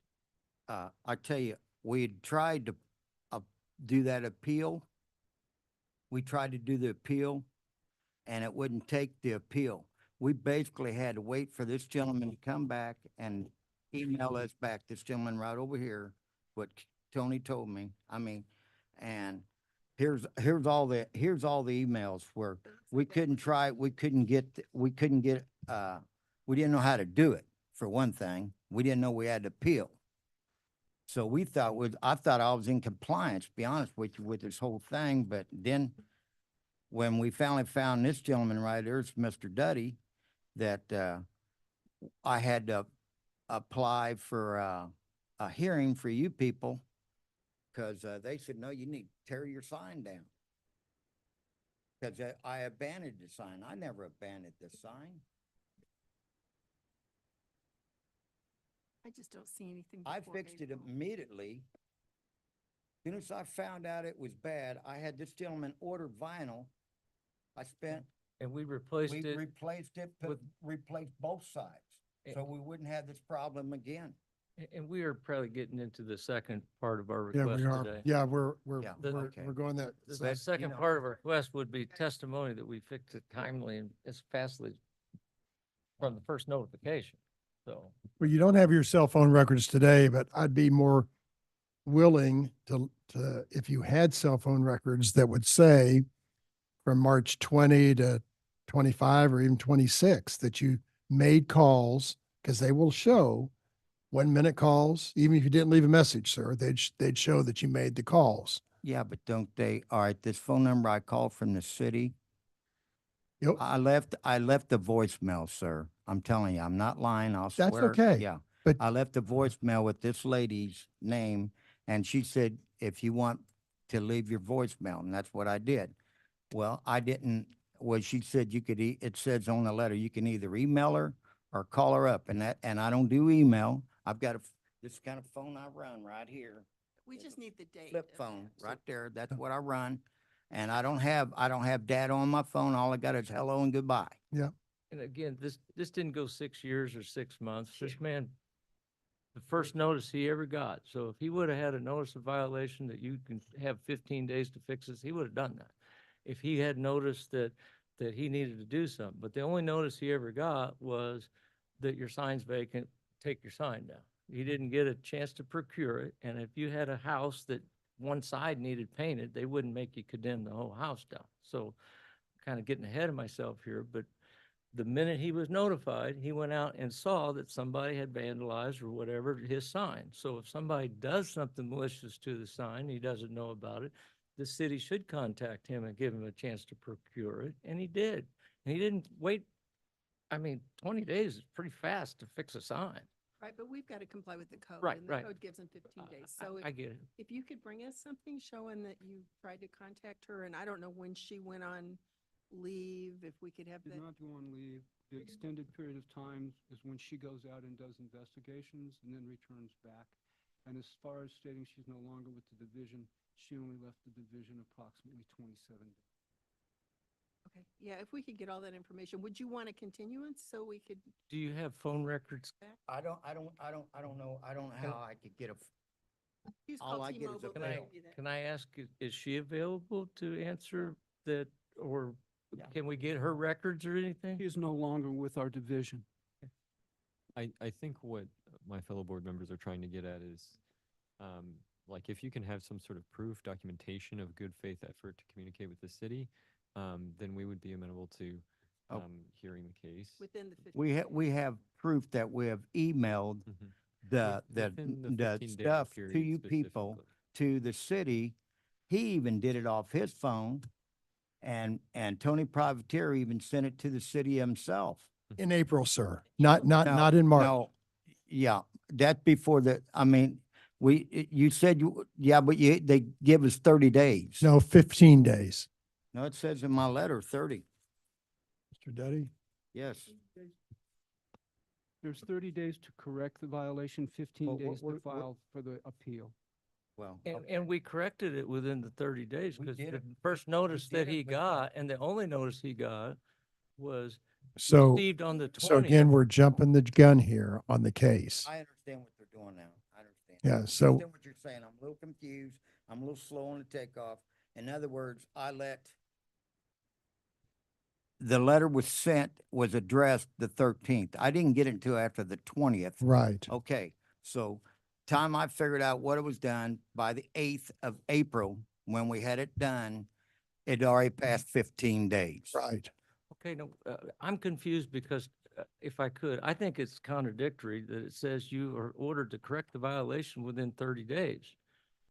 And he did that. It was received on the 20th. By April 8th, 20 days later, it was corrected. So it was corrected within the 30 days.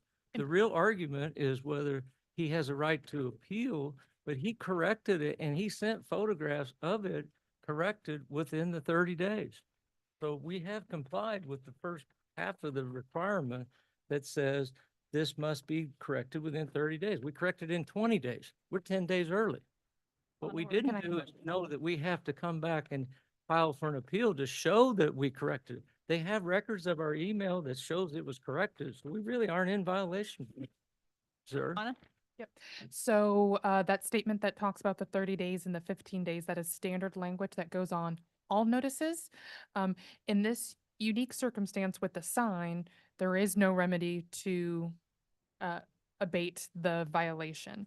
Once a non-conforming sign is deemed abandoned or blank, it must be removed. So, yeah. And again, we're just following the verbiage on that letter. It says in black and white, you have 30 days to correct it, and it was corrected in 20.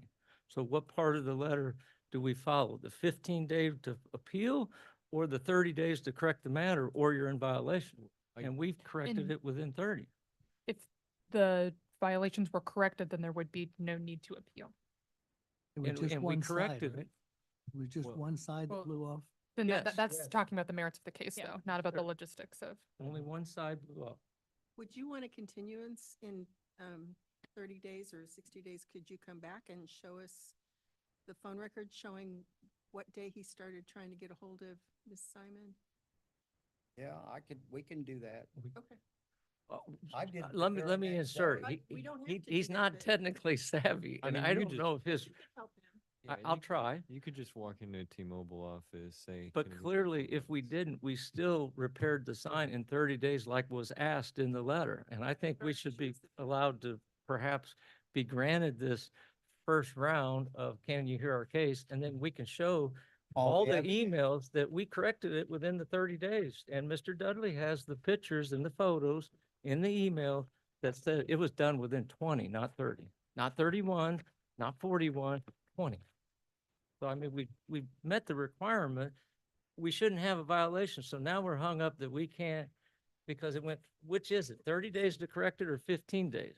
How can you have a requirement to request for a possible forgiveness or a pass to correct something when the requirement to apply is sooner than the amount of time it is to correct it. It would be after you have the correction failure or the time has elapsed that you would need to appeal, really, And I in think my opinion. when we look at the 15 days, we don't want to set precedents either, because if Right. we allow you to do something after 15 days, that opens up to anybody else. So that's why we're looking at what is your good faith effort to show that you tried contacting the city within that 15-day time frame before this April 9th date to confirm that an effort was I could made. probably, I think that's where within the phone 15 records are days. coming in. Is it possible we could get the legal department to review? Why would the letter say you have 30 days to correct it?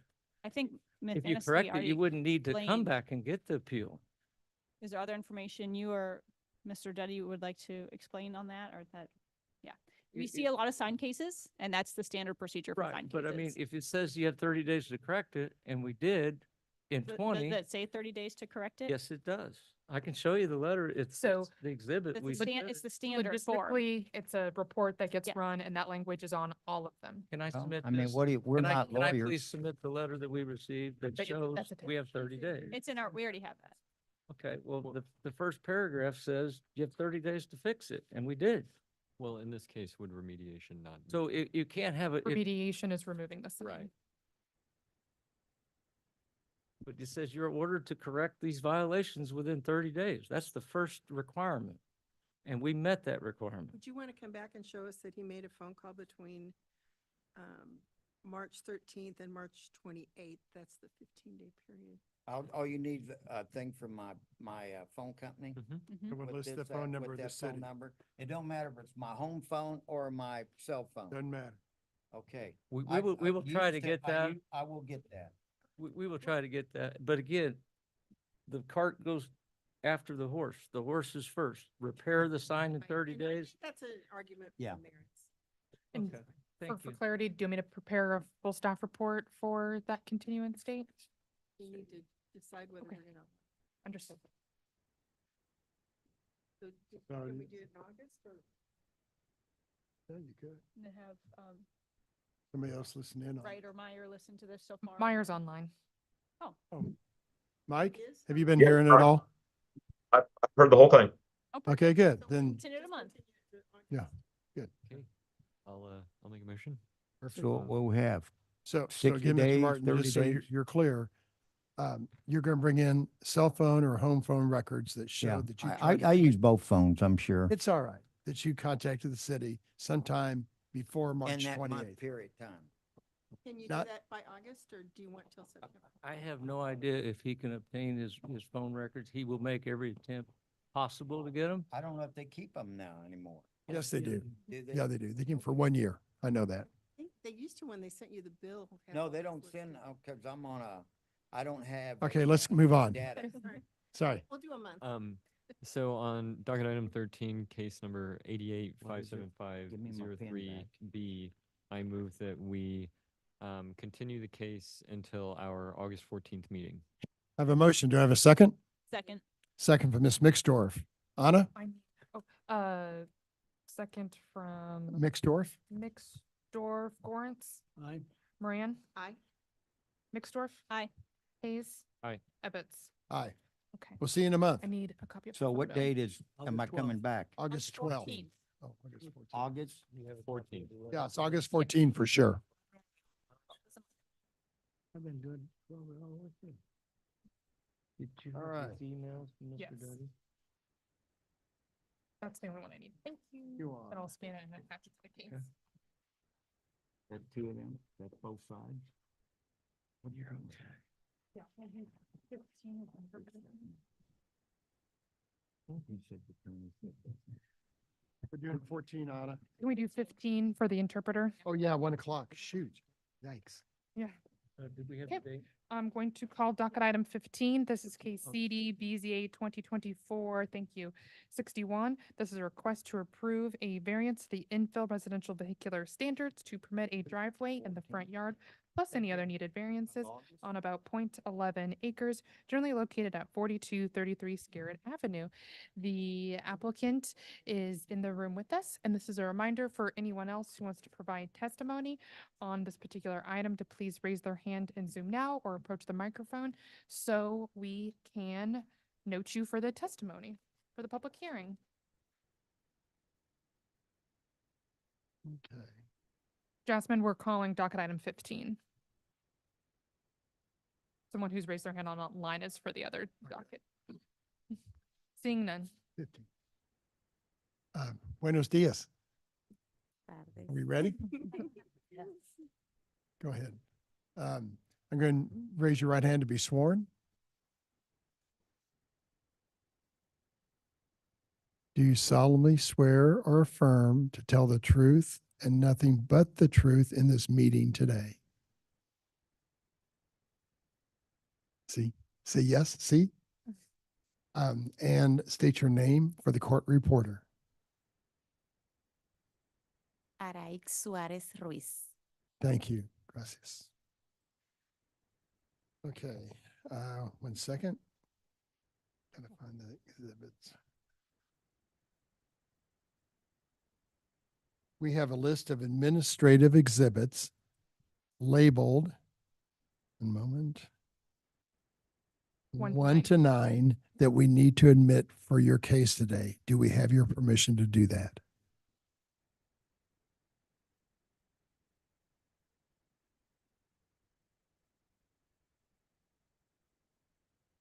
Thank you. One of those is a presentation by Miss Stephanie on your case.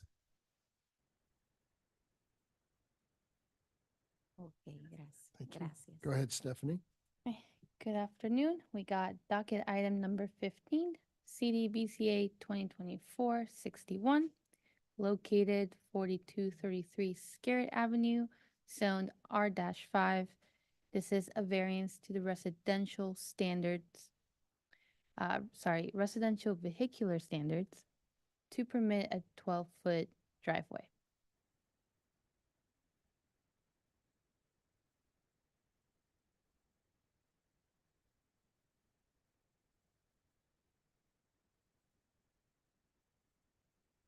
So the site is located just east of downtown.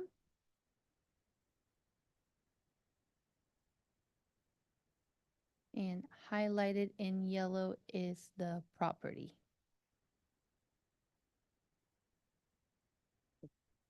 And this is what the home looks like.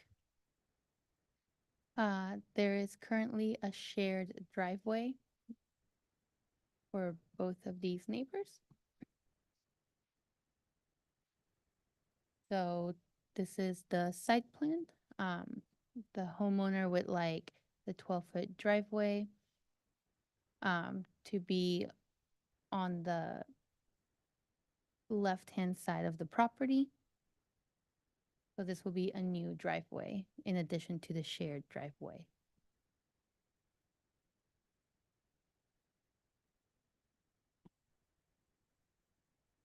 So the variance to the residential vehicular standards is to permit an impervious coverage of 413.27 square feet or 47% on the subject site.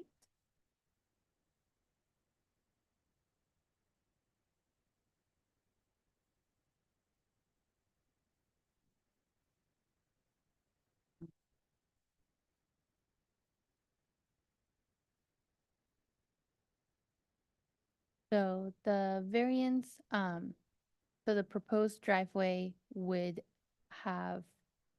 go over that 40% requirement by 7%. So a change to the character of the neighborhood is anticipated. The front yard is narrow and the proposed driveway would occupy most of the front yard.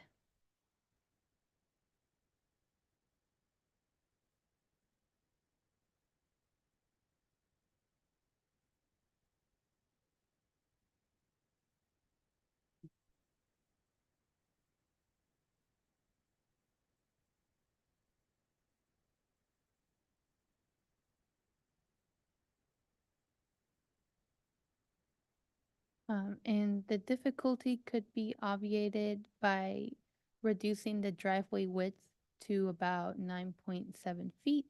So it falls under the 40% of the impervious coverage.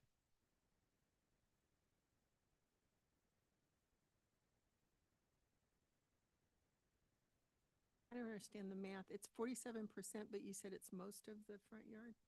So, yes, so the front yard, you can't really see it, but it's 31 feet wide. And the driveway takes up almost half of that with the 12 feet. But it's a little less than half, it's 47. Yeah, a little less. Okay, all right, all right. But I I'm was just confused also, by that. we also have to take into account any other pavement like the walkway, all of Does that. the 47% include that? Yes, it includes the proposed driveway and the other pavement on the lot, on the front yard. And while you're on that photo, sorry, Oh. I know you're in the middle of your presentation. Is that gravel currently, or is that already paved where that vehicle is parked? Oh. Te preguntan si esto aquí, si esos son como gravel, como piedras, o si ya está, tiene cemento. No, no, eso no es cemento, eso es como AB3, es como gravita. Okay, Ajá. it is gravel. And Okay. yeah, and that's my whole presentation. So she would be replacing like half of the gravel with a driveway? Yes, The rest would remain gravel? I can ask her if she's gonna replace, cuando ponga el driveway, lo que quiera de el gravel, lo va a hacer grama o poner arbustos, algo así. No es dejarlo así, es solamente, tal vez en un futuro pida un permiso para tirar cemento, pero lo que quiero es hacer la entrada. Okay. I think she just wants to, at the moment, just have the driveway, but no plans to put vegetation. Porque tiene plantas, yo tengo planticas ahí. Okay. Tengo muchas plantas, ¿ve? Mm-hmm. We need her answer on the record, so Yeah, if you could talk through your translator, maybe? okay. ¿Qué dice? Okay. Okay, so entonces. Sorry. Eso es lo que está bien. So, lo que dicen es de que si usted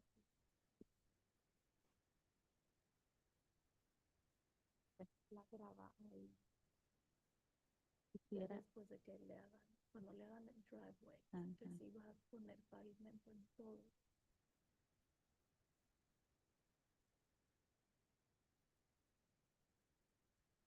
Sí, quisiera tirar el pavimento en un futuro, pero de momento no. Solamente.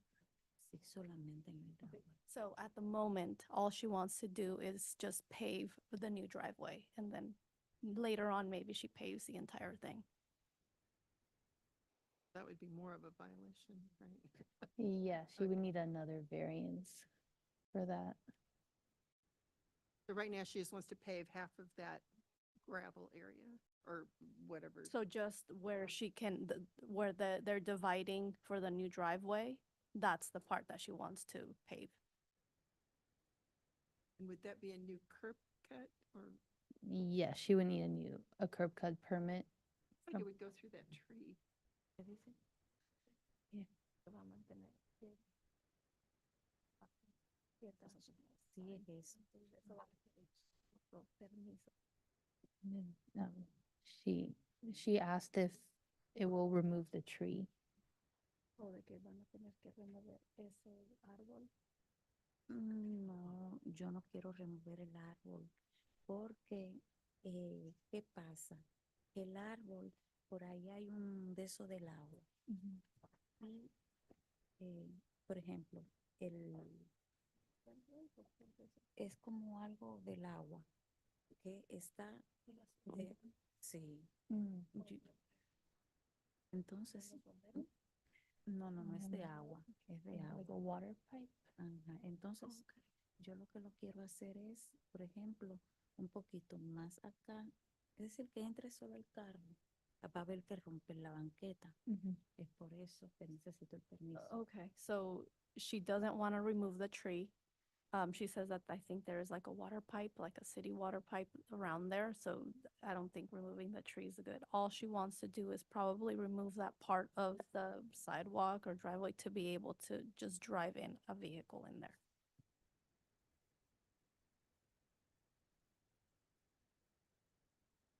So she would need a new curb cut, yes? Yes. And could you please, through the translator, let her know that she cannot pave the whole front yard in the future?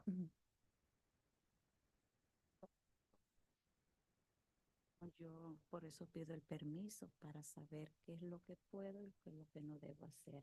So that's why she's here. She wants to see what's permitted to be able to, so she knows what she can pave and what she can't. Right. I don't understand why you wouldn't just expand that walkway and then you could use the existing curb cut and it wouldn't be as much area.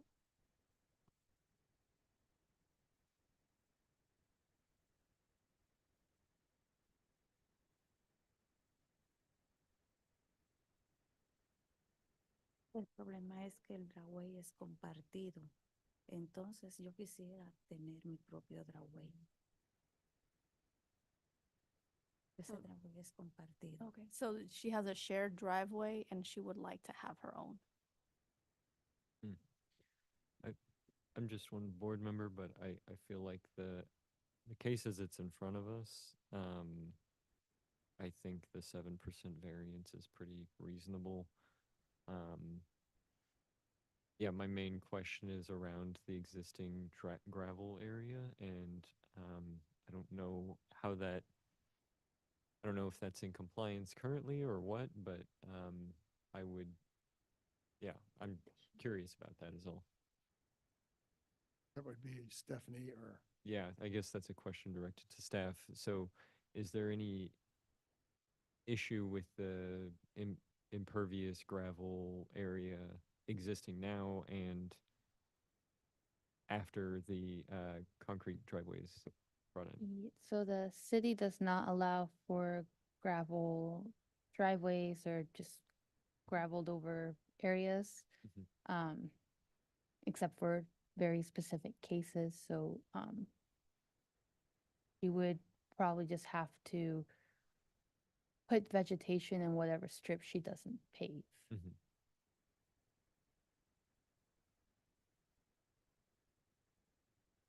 Can the interpreter share that with her about the gravel area? Did you hear that?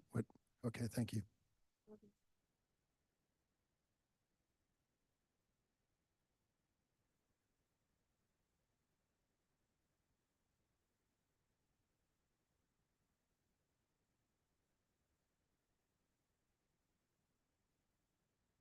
Sí, por eso no quiero quitar el árbol porque me gusta. So yeah, that's why she doesn't want to remove the tree, she said, for that reason. Right. And I also want to add that we need to add a variance for a parking spot to be in the front yard. Because it's infill? Just standard zoning requirements is that a parking space in the front yard is not permitted. Parking space that doesn't lead to a garage. Right? Correct. So isn't that what it says in the description, or is that we just need that separate variance called out in the bottom? The one on the table right now is the pavement in the front yard, and then we need to add one for a parking space to be in the Sorry, front thank you yard. for that clarification. All right, board members, any other questions, comments, motion? I'll offer a motion. Please, Mr. Hayes, thank you. On goodness, we're on 15. Okay, on docket item 15, case number CD BZA 2024-00061, I move that we grant the request to for the variance outlined in the staff report, as well as a variance for a parking space in the front yard. Sounds good. I have a motion. Do I have a second? We didn't take public testimony. We did not. And we have somebody out in the field. Last call, if you are a member of the public who wishes to provide public testimony, raise your hand on Zoom now or approach the microphone. Seeing none. Sorry. Sorry. Sorry. So we had a motion from Mr. Hayes, second from Ms. Moran. Torrance, Nay? Moran, Aye. Mixdorf, Aye. Hayes, Aye. and Ebbets. Aye. Motion passes. It's approved.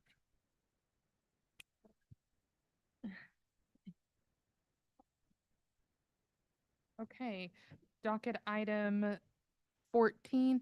Wait, sorry, Stephanie's on the next one.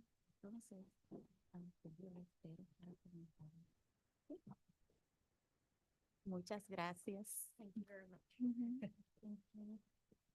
Docket item 14, this is case CD BZA 2024-80. This is a request to approve a rear setback variance to the B3-2 lot and building standards, plus any other needed variances on about 0.44 acres, generally located at 130 East Linwood Boulevard.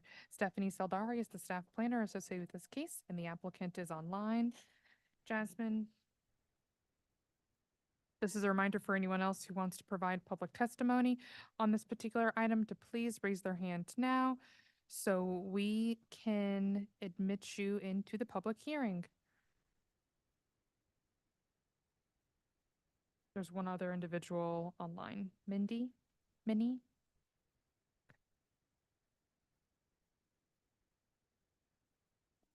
No one else has raised their hand on Zoom or approached the microphone. All right. Ms. Jasmine, I believe. Yes, Please raise your right hand to be sworn. Do you solemnly swear or affirm to tell the truth and nothing but the truth in this meeting today? I do. State your name for the court reporter. Jasmine Zanga. Thank you. And was there another person? Yes, the owner, Minnie, my mother. Part of the applicant team, the property owner. Okay, Mindy? Did you hear Minnie. the oath and do you say I do? I can't hear you. Minnie, you're muted, and Jasmine, your microphone's very quiet. I do. Great. And state your name for the court reporter. Minnie Sanga. Thank you. And are you for or against this proposal? She is for, she's the property owner. Okay, great. Thank you. Who's going to be speaking on your case today? Which of the two ladies? I will. Thank you. There is a list of administrative exhibits labeled 1 to 9 that we need to admit for your case today. Do we have your permission to do that? Yes, you do. Thank you. One of those is a presentation from Miss Stephanie on your case. Stephanie, tell us all about it. We got docket item number 14, CDBCA 2024-80, located on 130 East Linwood Boulevard, zone B3-2. This is a variance to the rear setback to allow for an addition of the existing building. The subject site is located in the Hyde Park Midtown area. Highlighted in yellow is the site. It is across the Costco in Hyde Park. This is what the site currently looks like. And these are some renderings, proposed renderings for their construction. And just as background, this variance came before you in April of 2022. However, the property owners did not vest the variance in time before the 2-year expiration date. So they are back to try to get this variance. Again, there wasn't enough time to renew it with the outage and all that. So this is, the site plan is the exact same from 2 years ago. So this is the proposed addition. There is for any B zoning that is adjacent to a residential zoning, so behind them is all residential. They are required a 25-foot rear setback. However, when the existing building was built, it was under Chapter 80, and it required a 10 foot setback. So it's currently a setback just over 13 feet. So the addition is flush with the rear of the building, but this triggers a variance since they are under Chapter 88 now. Oh, went the wrong way. These are the elevations. As you can see, this is the new one. So the variance request is for 12.65 feet to the B3-2 setback standards to permit a rear setback of 13.10 feet on the subject site. The requirement is 25.75 feet. A change to the character of the neighborhood is not anticipated. A change in design would be needed for the addition only to obviate the need for a variance. However, the existing building would remain the same. And that concludes my presentation. Thank you very much. Board members, do you have any questions of city staff? All right. Ms. Jasmine, why should we approve your request? The most logical sense for the addition was directly Ms. Jasmine, can adjacent. you speak a little bit louder or closer to a microphone? Can you hear me better now? Not really. One second, sorry.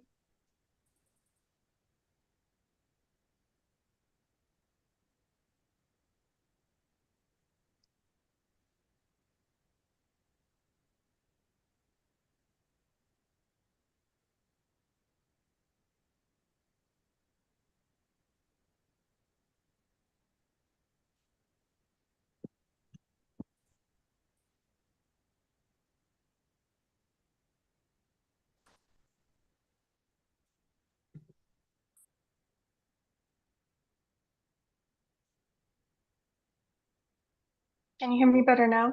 Yes, much better. Thank you. I apologize for that.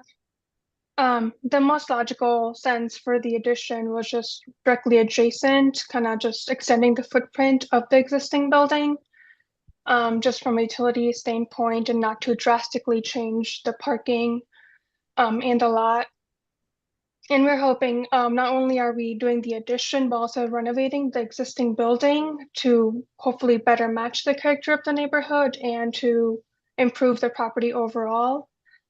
We will also be redoing the entire parking lot to make it better. So just doing the addition adjacent to the existing building made the most economical and logical sense. I know the last time you were here, my concern was on the trash issues in the parking lot, things like that. Do you feel you have that addressed? Yes, so the trash, instead of sort of the wood slat enclosure that exists now, we will be building a CMU enclosure with blocked gates so that it looks more neat and tidy and only people who do access it will be able to access it. Like I mentioned, we will be redoing the entire parking lot during this construction project. So including new kind of landscape areas, possibly improving the sidewalks, just kind of making the entire site much better than it is right now and making it less of an eyesore. All right, thank you.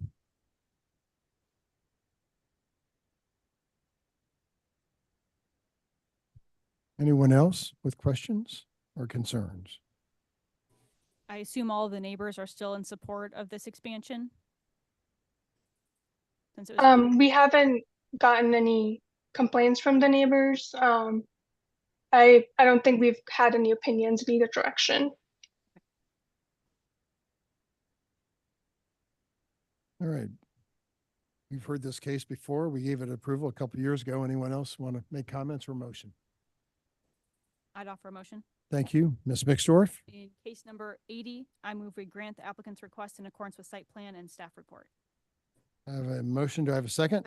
Second. Ms. Moran? Lawrence. Moran. Aye. Mixdorf? Aye. Hayes? Aye. Evans? Aye. Motion's approved. Good luck with your project. Thank you very much. Thank you very much. Docket item 16, case CD BZA 2024-78. This is a request to approve a variance to the maximum size of a wall sign in an R.3 district, that's a residential zoning district, plus any additional variances on about 1.83 acres, generally located at 3927 State Line Road. The planner attached to this case is Connor Tomlin, and the applicant is in the room with us. It's a reminder for anyone who wishes to provide public testimony on this particular item to please raise their hand now so we can admit you into the public hearing. There's one person online. Jeremy, is he with you or? Okay. Then another member of the applicant team is online. Great. No one else has raised their hand or approached the microphone. Thank you.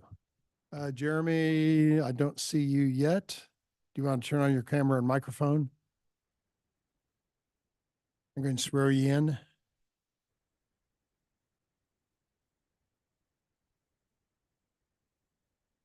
You see him? He's connected, but he hasn't turned on his. He just stepped out of the meeting, so I think he was joining the call. Okay. He accepted the. Oh, there's two Jeremys now.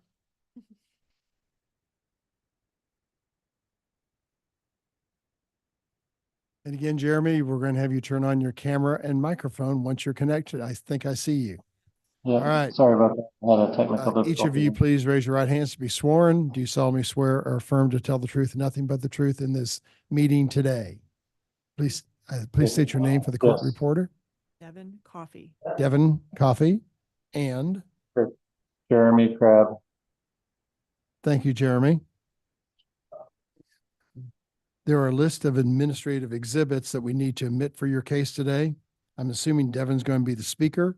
They're labeled 1 to 9. Do I have your permission to admit those? You do. Thank you. Part of that is a presentation by Mr. Tomlin. Connor, tell us about the case. Okay, today we have CD BZA 2024-78, located at 3927 State Line Road in an R03 zoning district. The applicant is seeking approval of variance to the maximum size of a wall sign in a residential district, plus any additional variances as needed. It's the general location of the site. This is a look at the site itself.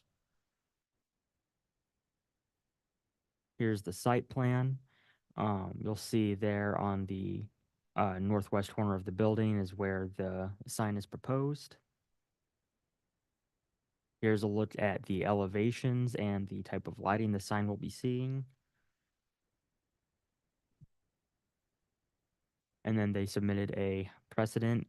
The apartments to the north do have a sign of similar size there. However, I will say this was part of a UR plan to that north property.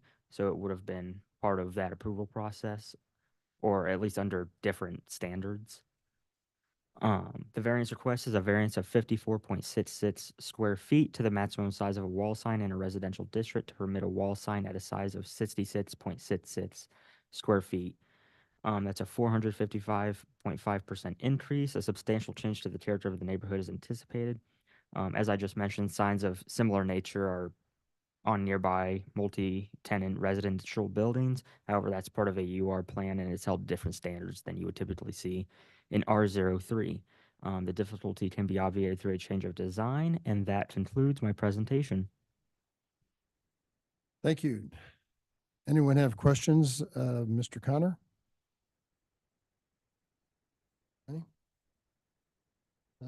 Devin, why should we approve your request? Well, first of all, I'd like to thank you for hearing our request, and thank you, Connor, for your time on this. We feel that there's a lack of visibility, the way that our building is set back, and I did bring some photos, if that would be helpful. We could take a look at some additional photos. That'll be exhibit number 10.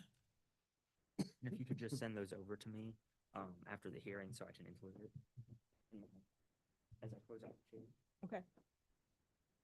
As you're approaching the corner, so we're generally located at the corner of 39th Street and State Line Road. As you're approaching from like the west. If you want to come over, I'll let you go through what you need to.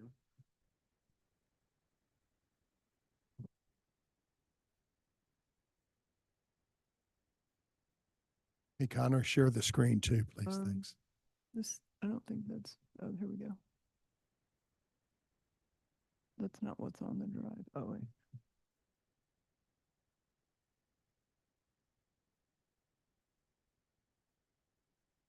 Oh, weird.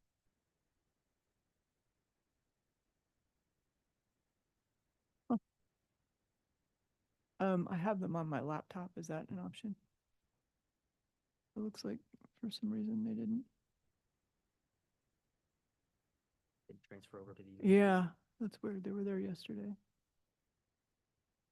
What is going on? We don't have an HDMI cord, so it has to go through the USB. I could email them to you now. Or I can actually put them on. Yeah. On your phone. Let's just do that. Sorry about that. I believe this one was yours.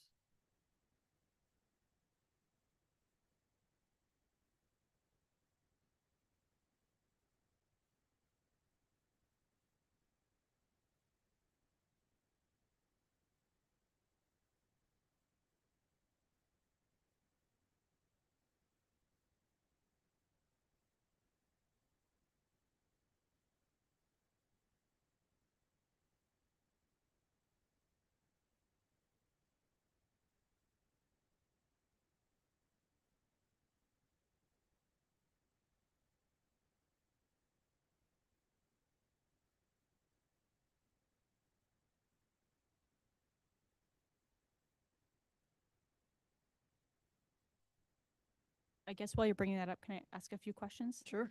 I was looking at the precedent that you shared, and that one looked like it was about 16 feet tall. And then the one that's being proposed here is 20 feet tall. Was there a specific consideration given to that length of the sign?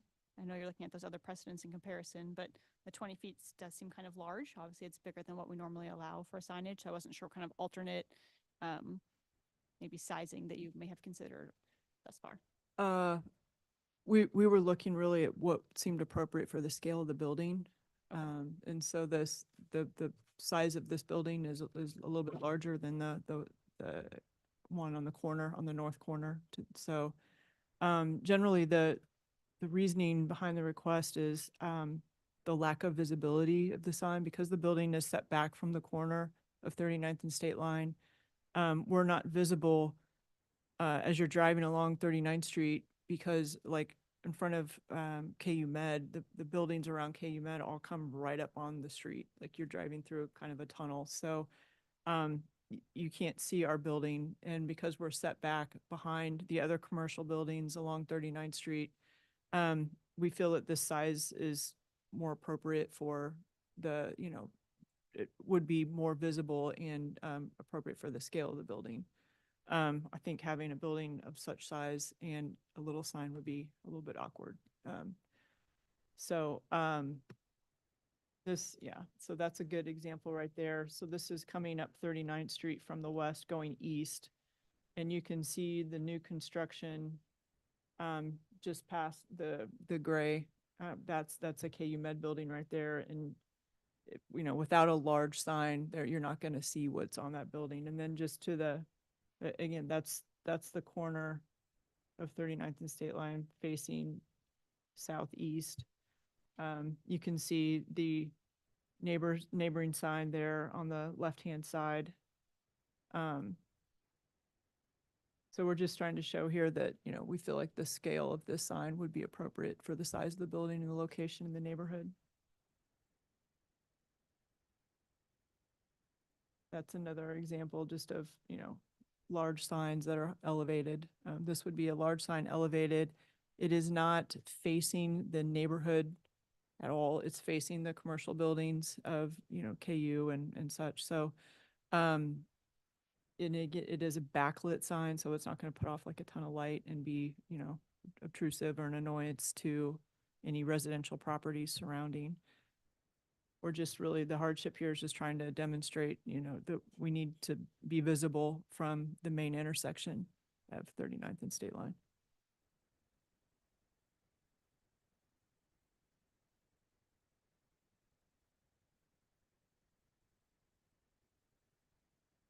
Jeremy, would you have anything to add? I think the only thing I might add to that is, the facade here that we want to put this sign on faces kind of the backside of KU Medical Center. There's a parking garage and basically their power plant kind of in that area. And so the thought there is, we're not facing the residential kind of areas in the neighborhood. We're trying to kind of get more visibility for the signage, like she mentioned. So I think that's all I would add to that. Jeremy is the architect who helped design the sign. And Jeremy, across the street, isn't that all KU over there? Or Yes, is there that's residential? right. Yeah, that's right. West? Yeah, right across the street's all KU. Yeah.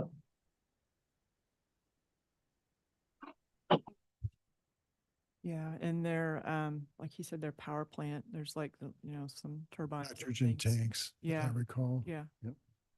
Very industrial on that side. The residents are all on the Bell Street side, the east side of the property. And so at this point in time is the only intended signage, the larger wall sign and then the smaller words right at the entry. Those are the only two I see on the rendering. I believe that's correct, yes. Jeremy, is Jeremy, right? Jeremy. Yeah, Jeremy, do you want to sign, come in on that one? Just the two signs were, the one sign that we're trying to approve and the entrance?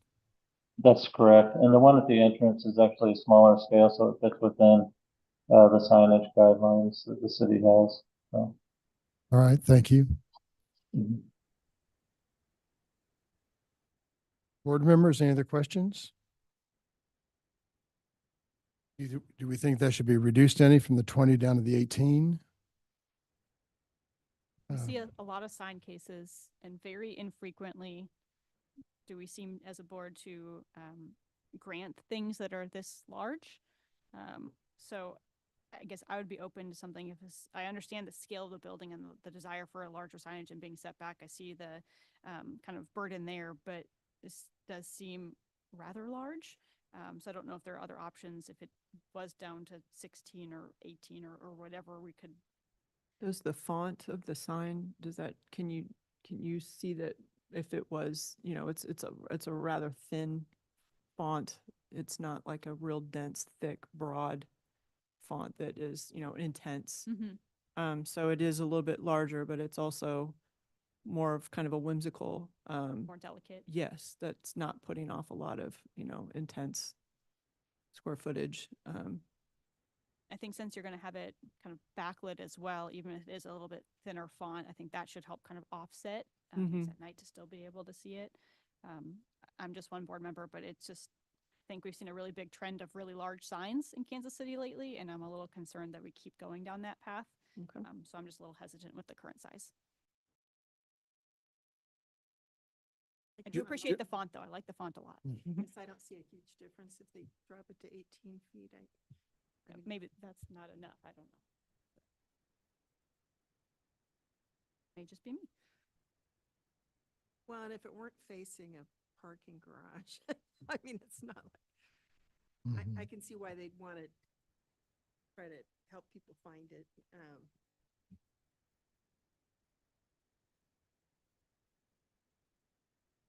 Well, I'll make a motion I would move on docket item number 18. 16. Oh, 16. Case number 2024-78, that we approve the variance requested in accordance with the staff report and site plan. I have a motion. Do I have a second? Second. Thank you, Mr. Gorens. Lawrence. Aye. Moran. Aye. Mixdorf. Opposed. Hayes.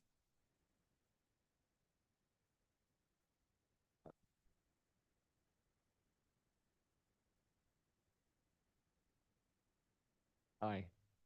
And Abbott's. Aye. Man, that was Motion close. passes. Your project is approved.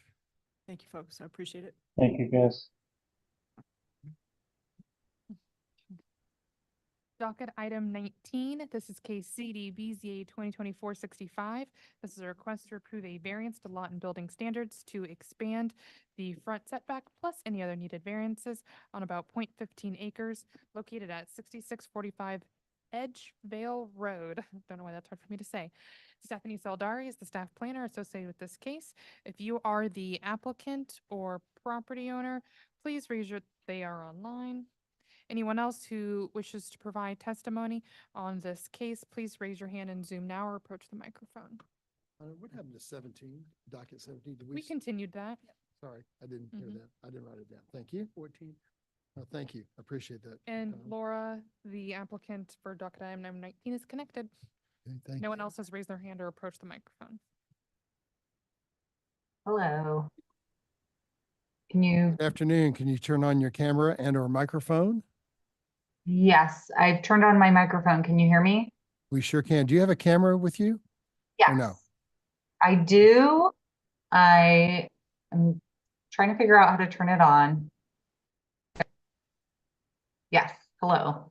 Armor Hills doesn't have a lot of internet speed, so I'm just checking. Yeah. I'm actually, I'm the architect representing the homeowners. We submitted an affidavit for me to represent on their behalf. They're traveling this day. And give me a second. I'm going to swear you in just a moment. Thank you. All right, I'm ready. Raise your right hand. Do you solemnly swear or affirm to tell the truth and nothing but the truth in this meeting today? I do. And state your name one more time for the court reporter. Laura Bowers with Thank you, Low Ms. Design. Thank you, Ms. Bowers. And I didn't mean to interrupt you, but you're No good. worries. Okay. Ms. Bowers, part of your staff report is a list of administrative exhibits labeled 1 to 9. Do I have your permission to admit those for your case today? Yes. Perfect. And Ms. Stephanie is going to tell us about your case. Stephanie, tell us about this Edgevale case. All right, so docket item 19, CDBCA 2024-65, located on 6645 Edgevale Road, zoned R-6. And this is a variance to the infill residential lot and building standards to permit a larger front setback plus any other needed variances. All right, so the subject site is located on the western side, southwest side of Kansas City. This is a subject site highlighted in yellow on Edgevale Main Street and 67. This is what the home looks like. This is another picture and another picture for reference. All right, so the applicant is seeking variance to the front yard setback. So the front yard setback is at 30 feet. However, as you can see, the home slightly goes over that front setback. It seems to have been built this way a long time ago. And there is a proposed new porch that will be encroaching as well on the front setback. The city, here it is zoomed in. So according to city code, front porches can encroach up to 10 feet on the front setback, but due to the home being already encroaching with the porch, it slightly encroaches over that grace period. So the applicant's here today to try to get a variance for this. This is just kind of what the porch will look like. And here is a rendering to see what it will look like.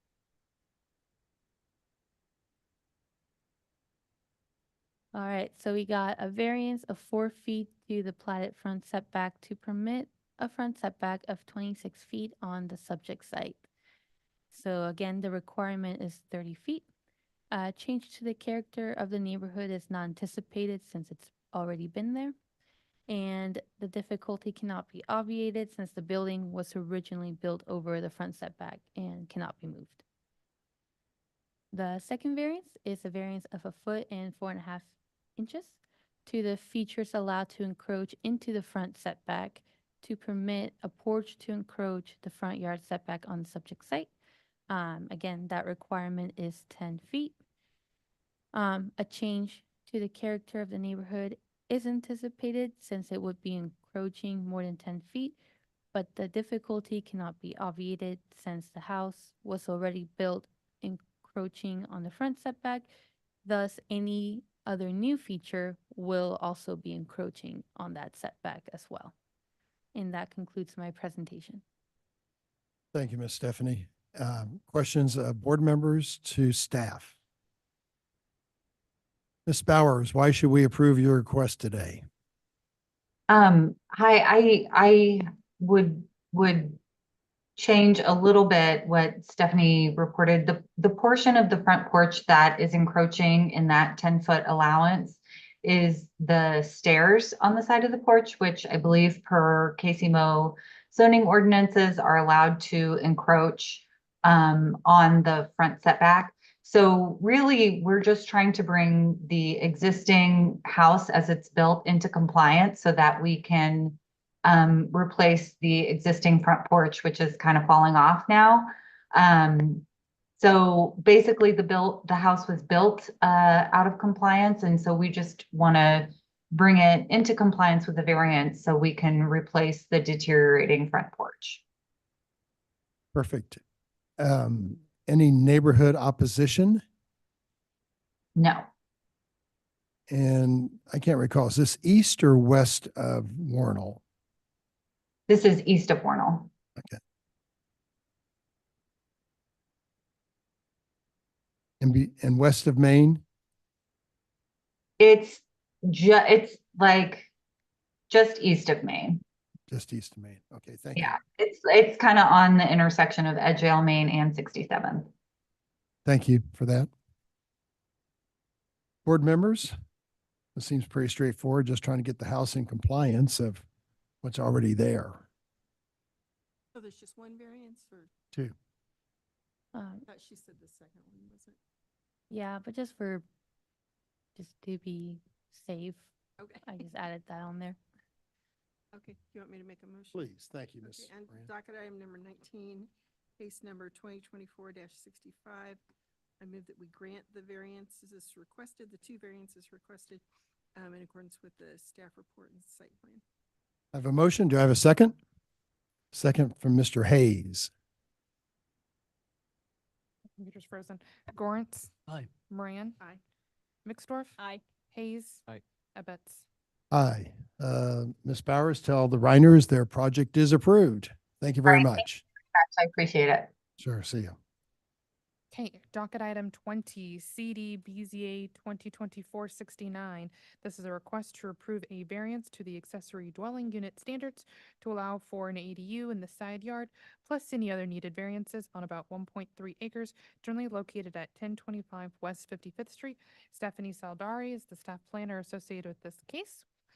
The applicant is online.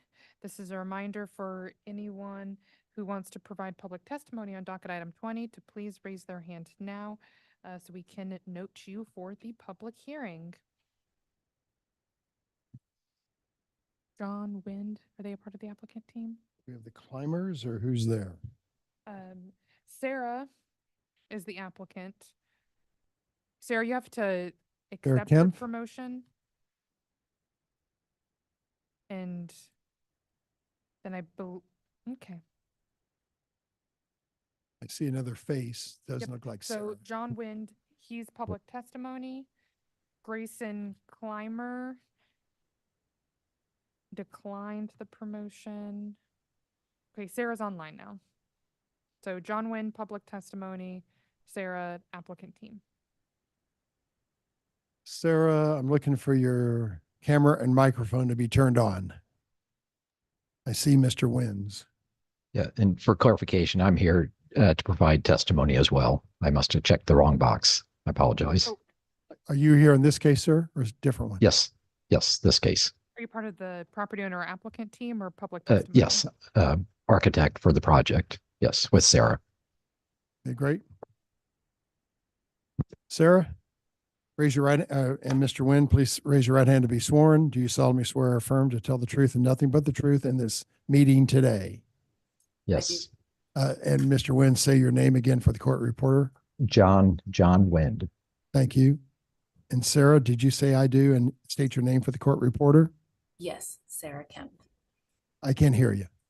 Yes, Sarah Kemp. Okay, great. And try to speak a little bit louder, Ms. Kempf. Thank you.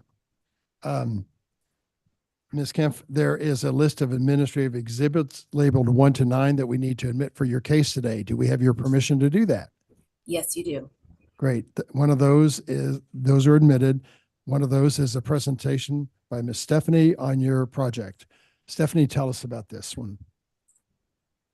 All right, docket item 20, CDBCA 2024-69, located on 1025 West 55th Street, zone R-6. And this is a variance to the accessory structure standards to allow a detached garage with an accessory unit on top in the side yard. Originally, it was deemed an accessory dwelling unit, and then we spoke with permits and Sarah, and so it is actually, it does not meet all the accessory dwelling unit standards, so it is detached garage with accessory unit on top. But at the time I wrote my legal ad, it was a different determination. All right, so subject site is also in the southwestern middle-ish part of the city. Highlighted in yellow is the subject site, is the property, how it currently stands. It is a home, driveway going to the backyard, and a carriage house that is to be torn down. So the new structure will be around here. So this is what some pictures submitted by the applicant, and this is the existing drive, and you can see the carriage house at the end. Another one with the existing carriage house. The new structure is supposed to look like the existing carriage house, just moved. So here is the site plan. So as you can see, the proposed structure is in the side yard. So it is parallel to the home. Here is a rendering of what it will look like. So as you can see, it looks just like the old carriage house. And we go into the variances. So the first one is a variance of 1 foot and 10.5 inches to the accessory structure standards to permit a height of 17 feet, 10.5 inches for a detached garage with an accessory unit on top on the subject site. The requirement is 16 feet. A change to the character of the neighborhood is not anticipated. The difficulty could be obviated by a change in the sign. So I just zoomed in. So this would be the height of 17 feet, 10.5 inches. Second variance is a variance to the infill residential standards to permit a detached garage in the side yard on the subject site. So this would be a complete deviation. Infill standards do not allow any accessory structures on the side yard, only the rear yard. A change to the character of the neighborhood is anticipated. So detached garages are typically in the rear yard for this neighborhood. The detached garage could be moved to the rear yard where the old carriage house was. And that concludes my presentation. Thank you. Any questions of Ms. Stephanie? Do we, Go sorry, ahead. one question. Do we have a diagram then that shows like where the old carriage house is on that plan? Or can you point that out? On this one, It might be hard to read there, Okay. but it shows on the aerial view that's all the way in the back. So it should be around here.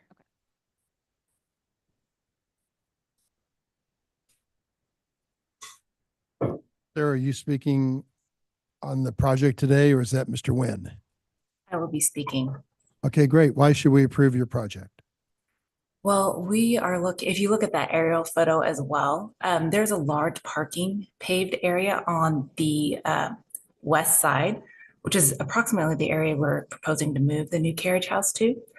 With their growing family, they have looked to and already been approved to add a side entry on that west side. And so then the second part of the project is to move the garage closer to that side entry for both security and to reduce the amount of paving on that yard. You can see from the aerial footage that the placement of the existing carriage house and the extensive amount of paving in the backyard really cuts their whole yard in half. And it makes that little corner very unusable and a lot of extra paving that they don't see as needing. So that again, they're looking to reduce that paving and get it closer to the house for everyone. So that's part of the location. The first part of that is the height. And we were looking to put it in the location it is as well to help tuck it into the hillside. There's been a change recently on how the city has interpreted how you do the height. That's why on the drawing, there's two different ways it's shown. We were not intending for a variance for either of these in the process of the project. And as things evolve and city ordinances change, we got caught in the middle of the infill ordinance piece. So it was never designed or intended to go for a variance. The point was to maintain the character of the home. The other piece with the height is the city is now measuring from the dormer, and we had been measuring from the previous rulings of the city of the main plate height and the ridge. So you'll see on the side elevation that Stephanie had previously had up, we had the height measured just below 16 feet. But if you're measuring to the dormer, that's what is encroaching for the variance piece. So I know we've got two pieces. We've got the location and the height. I do want to point out if it is in the side yard as drawn now, if we did connect it to the house with a roof structure, we would not need any of these variances. It would count as a continuation of the house because we are far enough off a side property and far enough back that we would not need a variance. But because of the character of the colonial style of the home, we don't want to connect the two pieces.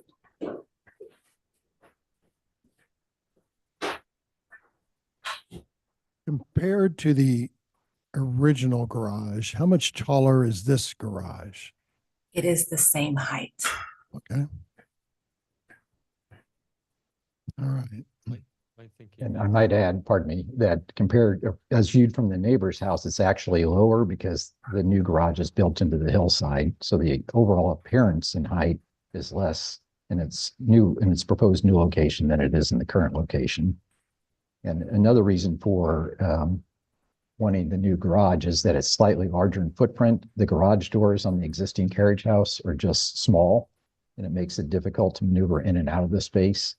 And the proposed new garage, we've widened the garage doors to make them more navigable for cars of contemporary size. Thank you, Mr. Nguyen.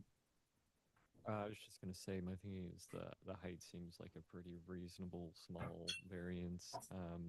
I guess I have a very slight technical question for staff. What constitutes the different? It seems pretty close to the backyard. What defines where the backyard starts? Yeah, so the backyard starts after the home. So right now, The furthest back the home goes is where the backyard yeah, starts. so at the end of the home, it's all backyard. Anything before this line is side yard. Anything between like here and here is side yard. Makes sense. Seems pretty reasonable. Have you heard any comments from your neighbors? We heard indirectly from the owners that they had approached the neighbors to the east, south, and west and across the street, so all those that directly attach to their properties. And they did not have any objections to this new location or the project. Thank you. All right, board members, any other questions, comments, or motion? I'll make a motion. Thank- And docket item number 20, case number 2024-69. I move that we grant the requested variances in accordance with the site plan and staff report. I have a motion. Do I have a second? Second. Second from Ms. Mixdorf. Lawrence. Aye. Moran. Aye. Mixdorf. Aye. Hayes. Aye. And Ebbets. Aye. Thank you, Sarah. Your project is approved. Thank you, Mr. Nguyen, for coming before us, and good luck to the climbers. Thank you. Thank you. Thank you very much. Docket item 21, this is case CD BZA 2024-71. This is a request to approve a variance to the infill residential vehicular standards to allow for a front-facing garage plus any other needed variances on about 0.8 acres, generally located at 5235 Cherry Street. Stephanie Saldari is the staff planner associated with this case, and the applicant is in the room with us.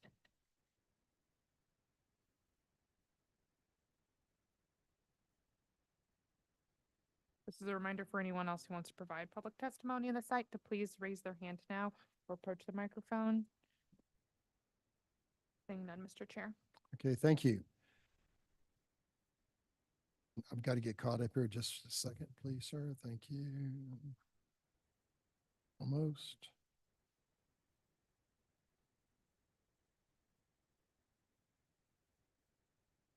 You, Mr. Cable or Coble? Coble. Yes. Coble, thank you. Please raise your right hand to be sworn.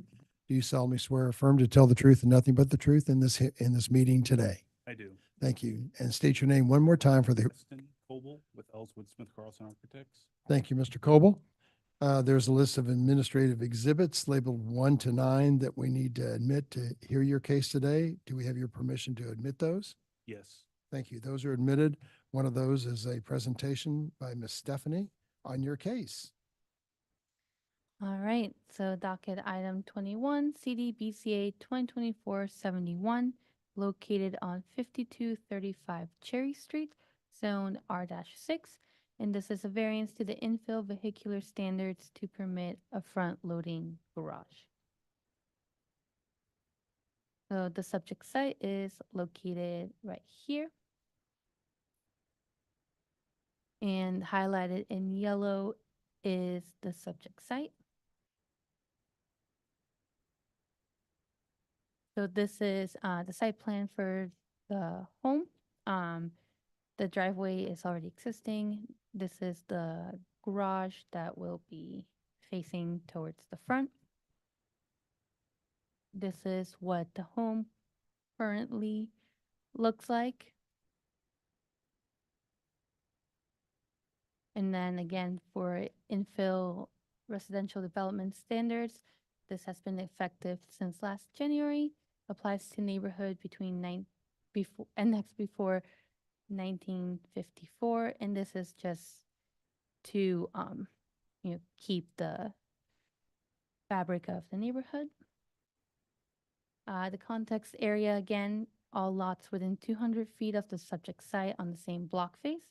In attached garages visible from the street shall be permitted only when 51% or more of the homes in the context area have attached garages visible from the street. So we got only 3 homes, so that is their context area. This one has a front-facing garage. This one does not. This one also does not. This property, it is a home, but it is also home-based to the young matrons.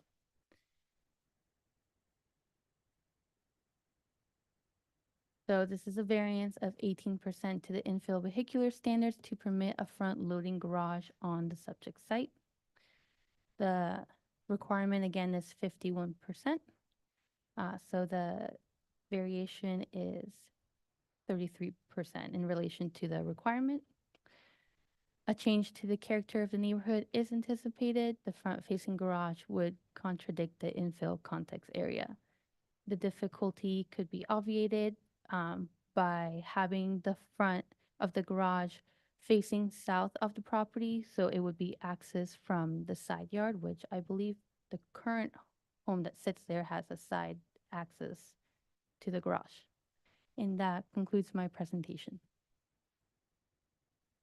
All right, thank you. Any board members, questions of Miss Stephanie? So again, Stephanie, this is the young matron house that we're inquiring about today, No, so the young matron house, is the next door. yes, it's part of the context area due to it being, And can we have The that house. map again where you have the red X's and, yeah, thank you. there you go.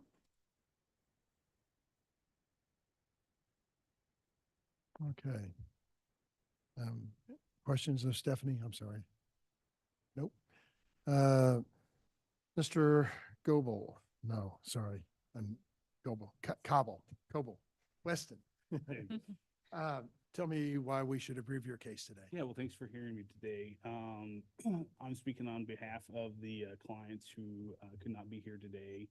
Well, first, we believe one of the main reasons that we should be allowed to have the front-facing garage is we don't believe actually we have a context area. Which therefore would negate the percentages. We contend that the young matron's home does not fall within our context area, that it's not a residential home.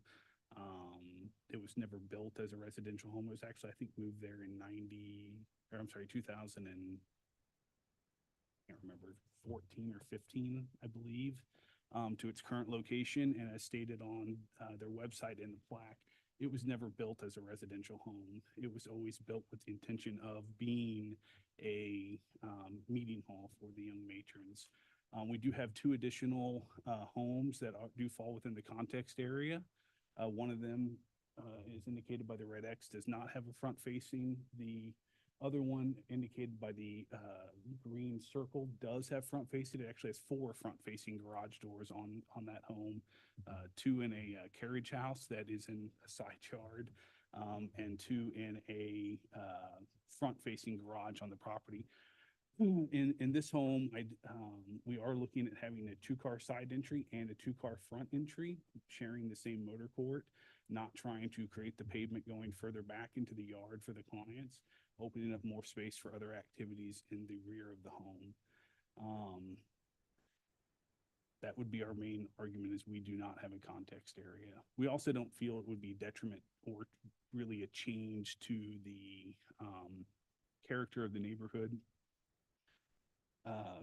We do have the young matrons and then UMKC to the north. There was always a home there. It's zoned for a home. Yes, the previous house did have garages facing the side yard, but the distance back from the street from these garages is pretty significant. We're roughly, I believe, from the curb going to be 130 something feet back from the curb to the front face of our garage. In addition, we plan on having brick pillars along with an iron gates in the front. So I think it's very well back behind that visible street to really even notice that there's a front facing garage there. And does the elevation of that property go up or? It does, yes, sir. It's about 7.5 feet of rise between the street and the house. Although it's not a continuous, we will rise up at the driveway and then it will go flat. And so your line of sight to see doors, you're probably more likely going to see the roof above the garage doors than you would actually the garage doors themselves. Okay, thank you.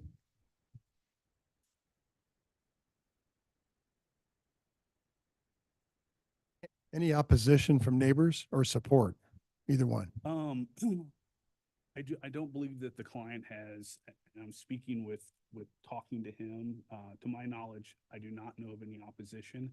I do know we originally applied for the home in 2023 and received the permit with the exact same garage configuration, just on the other side of the house. We're technically a garage right now. If you look at the house plans, we were a garage left at that time. It went through all city review. There was no issue at that time with front-facing garage. There was no issue with context or infill. Like I said, exact same garage placements. And one of the main reasons at that time that we had paused is there was concern from the neighbor to the south. And upon the client speaking with them, we did flip the house to put our garage on that side and to put the living space on the other side of the lot away from them because they had an outdoor pool and outdoor living area. So we tried to disconnect those a little bit, as a friendly gesture to the neighbor. Okay, thank you.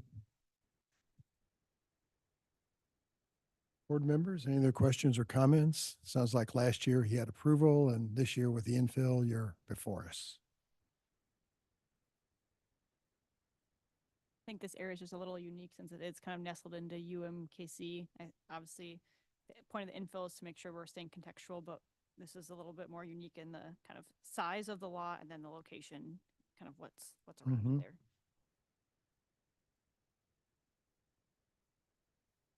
I'll make a motion. Thank you, Mr. Hayes. Docket item number 21, case number CD BZA 2024-00071. I move that we grant the variance.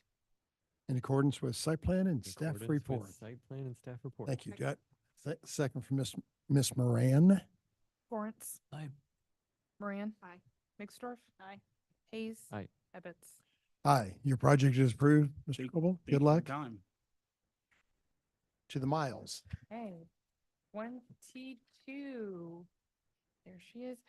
We've got CD SUP 2024-22. This is a request to approve a renewal of a special use permit to complete fill work for a demolition debris landfill in District R80 on about 7.37 acres, generally located at 11202 and 11206 East Missouri 50 Highway. Genevieve Kahn is the staff planner associated with this case.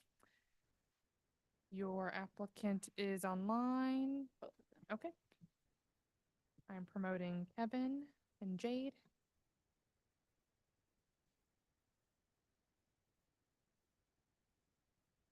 They are connected. It's a reminder for anyone who wishes to provide public testimony on docket item 22 to please raise your hand now or approach the microphone so we can identify you for the public hearing. Being none. Great. Do we have both gentlemen in the same room or? Yeah, Kevin and Jade are connected. Oh, Jade, I'm sorry. Kevin and Jade, please raise your right hands to be sworn in. Do you solemnly swear or affirm to tell the truth and nothing but the truth in this hearing today? I do. Thank you. Could you state your name for the court reporter? Kevin Ash, Thank you. ASH. And did you say there's Jade in the same room? Do we have Jade? Jade, I can't see or hear you. If you're speaking, your microphone isn't connected or it's muted.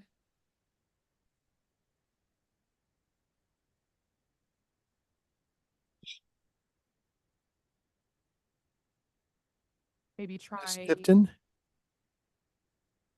Maybe try exiting the meeting and rejoining. I know Kevin's. I had to do that earlier.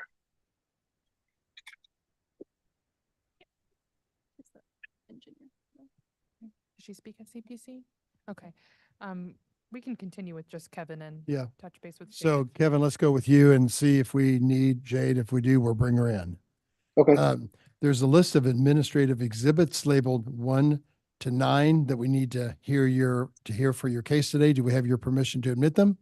Yes. Great. One of those is a presentation by Ms. Khan. First time today, Ms. Khan. Good afternoon to you. Good afternoon, board members. One moment while I share my screen.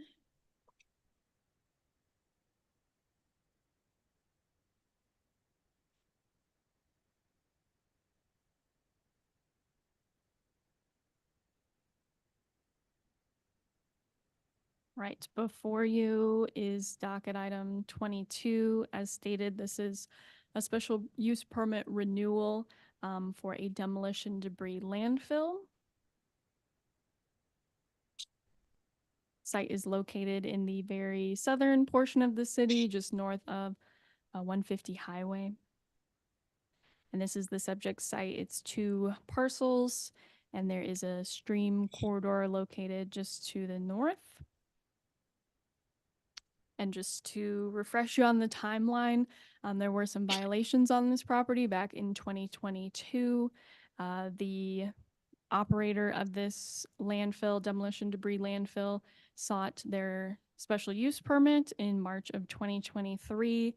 This board did grant that special use permit in August of 2023 with the condition of a 1-year expiration. So they're coming back for their renewal, and they submitted their application in June, and it's gone through the process. Really nothing has changed. All of their grading plans were resubmitted per the original special use permit, and actually mostly nothing has changed because it took them a while to get their grading permits once they went through the special use permit process last year. So they just submitted those plans back to us, and they are in alignment with what the Land Development Division had been reviewing for their grading. And then just a couple, these are some older images of the site. They have the obvious grading activity that was happening.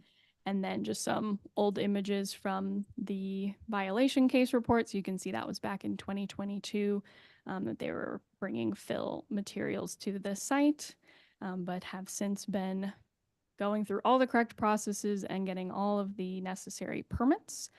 And the City Plan Commission heard this case last week.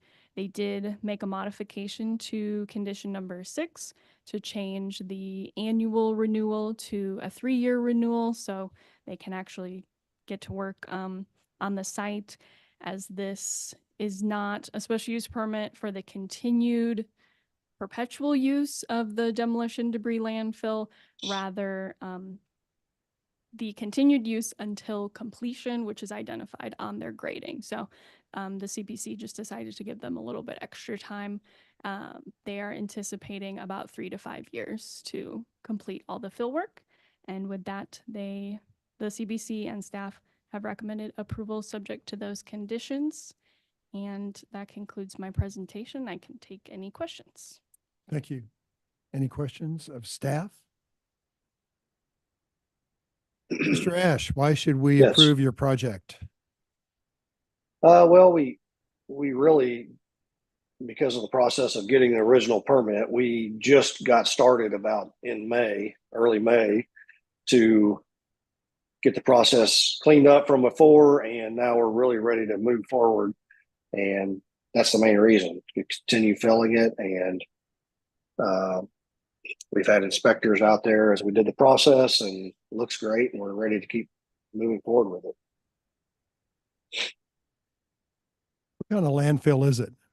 Construction or? Yeah, it's just dirt, and like from what's left, we'll just take in 3 to 6 inch minus type material, mainly dirt on the rest of the fill.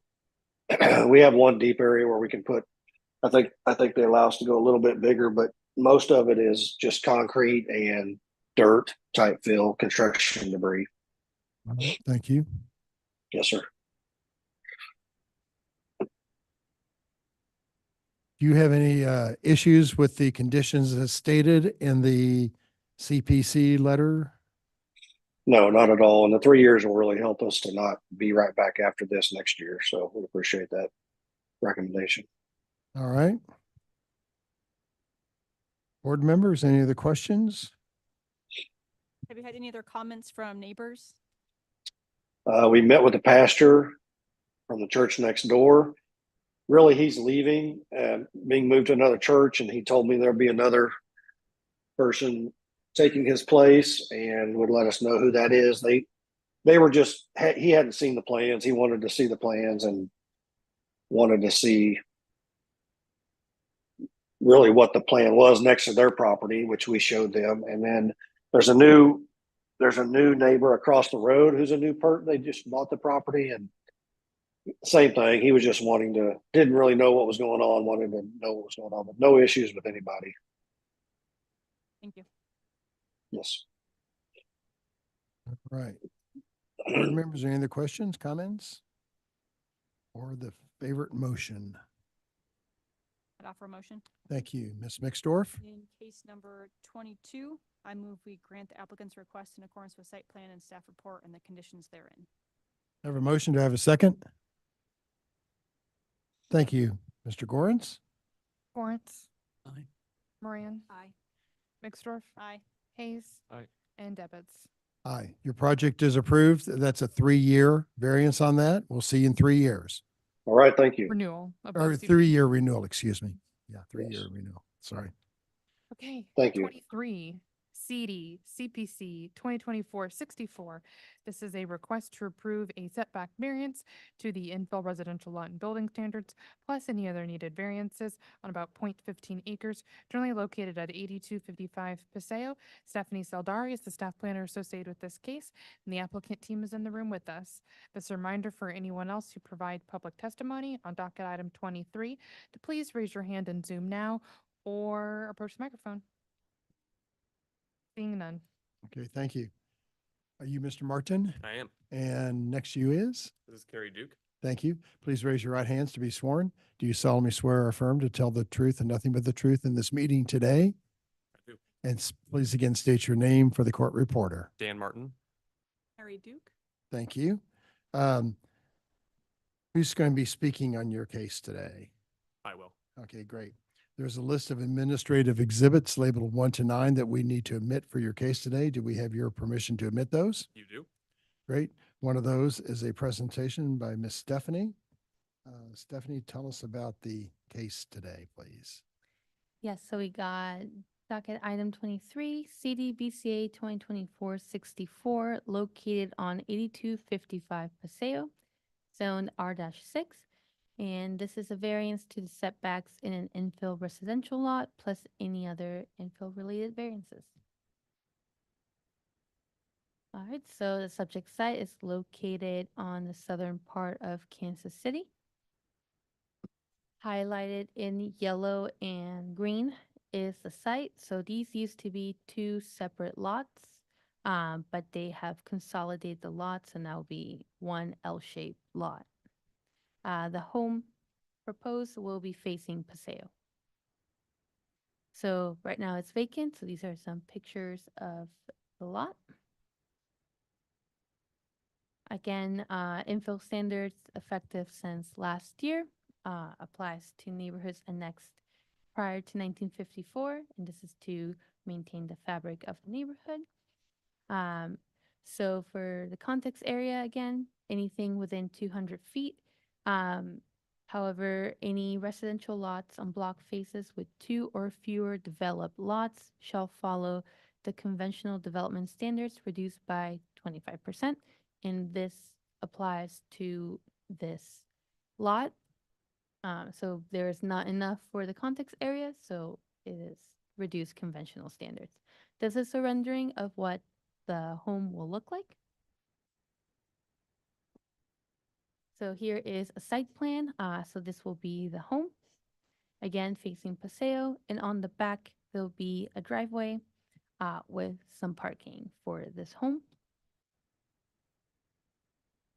All right, so the first variance is a variance of 1 foot and 7.5 inches to the reduced conventional standards to permit a front setback of 26 feet and 4 inches on the subject site. So the requirement is for the front setback is 28 feet and 1.5 inches. A change to the character of the neighborhood is not anticipated, but the variance could be obviated by a change in the sign. So this is just assuming for the front of the property. Second variance, a variance of 7.75 feet to the reduced conventional standards to permit a 3.5 foot side setback on the subject site. So this is the street side yard. So the requirement is 11.25 feet. Change to the character of the neighborhood is not anticipated, but again, the difficulty could be obviated by a change in design. So this is the street side yard setback, and these are the 3 feet and 6 inches that are proposed. And the last variance request is a variance of 6 feet to the infill vehicular standards to permit a driveway width of 18 feet on the subject site. So infill standards allow a max of 12 feet in width. So this is will have a change to the character of the neighborhood since the driveway width contradicts infill standards. The difficulty again could be obviated by a change in design. And this is my measurement, but it is 18 feet. And that concludes my presentation. Thank you, Stephanie. Questions of staff? All right, sir, why should we approve your project today? Oh, thanks for taking your time with us today. Our hope, this is for the Center for Developmentally Disabled, and that's the owner of the lot through an LLC, Parker ISL. And our hope is through a capital campaign, to build multiple houses in Kansas City. One of CDD's problems that they face for housing for their clients is landlords willing to accommodate universal accessibility. And so we have through some really generous donations been able to raise quite a substantial amount of money in order to build our own homes. And to try and reduce construction costs, we're trying to take the same thing and put it in multiple different places. And so that's why we've been working with Stephanie, who's been fantastic, to try and make this work on a lot that we have purchased through the Marlboro neighborhood, who is also in unanimous support of this. And so we're just trying to make it work as best as we can so that we can copy and paste in multiple places. All right. Any neighborhood opposition to this? Because this is a larger home. Why such a wide driveway? Why 18 feet versus 12 or even 15? And Carrie could talk more of this, but they, through some of the physical needs of the clientele, require larger handicap accessible vans. And so just to keep them have easy in and out access of the back, the back, you can see the back is where most of the entrance for the clients will come in and out of. That was the goal there.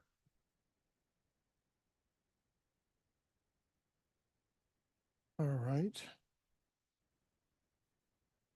What's on either side of you? What's on either side of your? So to the north is a residential home, single family residential home that's kind of set back. You can see that there's a driveway in between us. And then to the east is another residential home. And then we're on the corner of 83rd and Paseo. And it's that area. I don't know if you've driven down that recently, but it just got all of the speed humps installed around the community center, and it's been all the sidewalks redone, and it's looking very, very nice. Great. All right, fellow board members, any other questions?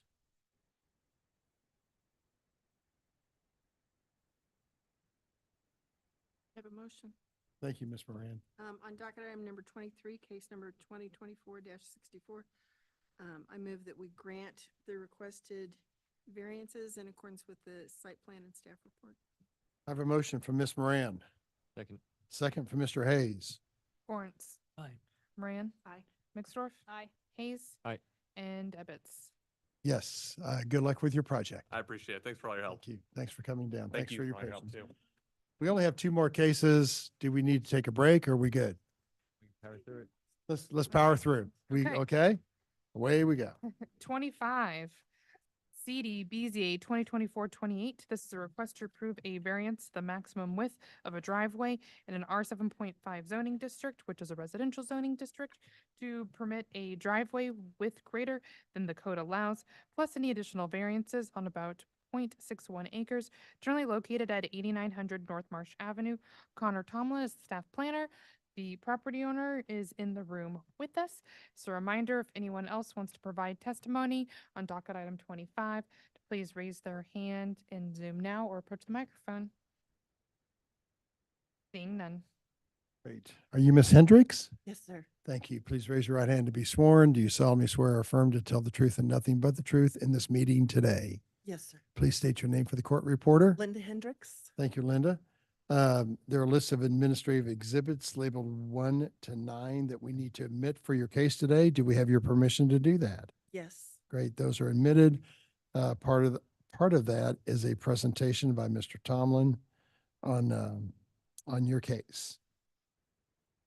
Okay, today we have CD BZA 2024-28, located at 8900 North Marsh Avenue in an R75 zoning district. The applicant is seeking approval of a variance to the maximum width of a driveway on a standard residential lot plus any additional variances as needed. This is the general location of the site. Closer look at the site itself. This is the site plan that was submitted. You'll see that at the property line, it is 31 feet in width. Some pictures of the driveway and the addition. The variance request is 9 feet to the maximum width of a driveway on a standard residential lot to permit it at 31 feet in width. Substantial change to the character of the neighborhood is not anticipated. In the same area, the BZA has seen in recent months identical cases for driveway width increases, and in all of those cases, the board had approved those, which has more or less effectively kind of changed the context or character of this neighborhood and the driveways within this neighborhood. The difficulty could be obviated through a change of design, and that concludes my presentation. Okay, thank you. Questions of Mr. Tomlin? This a 3-car garage issue again? I don't know for certain. I just know that the driveway was extended. It was originally from a compliance case that was brought to us. We do have a 3-car garage, yes. All right, Ms. Hendricks, I'm assuming this was already done. Yes, sir. Tell us why we should approve it.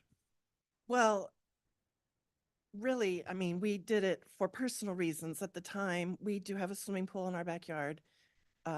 When they built the pool, they brought the trucks in over the sidewalk in front of our home. We had to replace about 5 squares of sidewalk at that time when construction of the pool finished. So we said, hey, can you just straighten out our driveway? Our children were living at home at the time, and we do have a lot of guests, family guests that come to swim. We are blessed in our neighborhood. Everybody gets along very well, and our neighbors on each side have pools also. The Bonadanas, who was here at the last committee meeting, we share driveway space with them. Like, he'll say, are you going to have family on Saturday? We'll say yes. He said, okay, we're going to have it on Sunday. So sometimes their family parks in our driveway, vice versa. Really, there is a fire hydrant in one of the pictures I sent to Connor.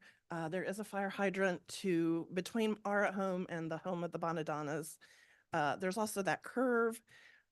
We have all talked, and really, I think it was personal, but it is also a safety issue. You get the cars lining both sides of the street on a Saturday or a Sunday, and you really can't see at all. If would be children, the 2 homes across the street do have small children. I think all of us are very aware to slow down and go slow, but the Bonadanas had one of their cars sideswiped in the street by a golf cart, a child driving a golf cart. We've had police chases through there. If you have cars down both sides of the street, think about the safety of the officers. So when we do have get together at our home, we really encourage everyone to park in the driveway, and we just squeeze as many cars in as we can to keep them off that street. So. Are the Bonadanas next to you? Yes, sir, to the south. And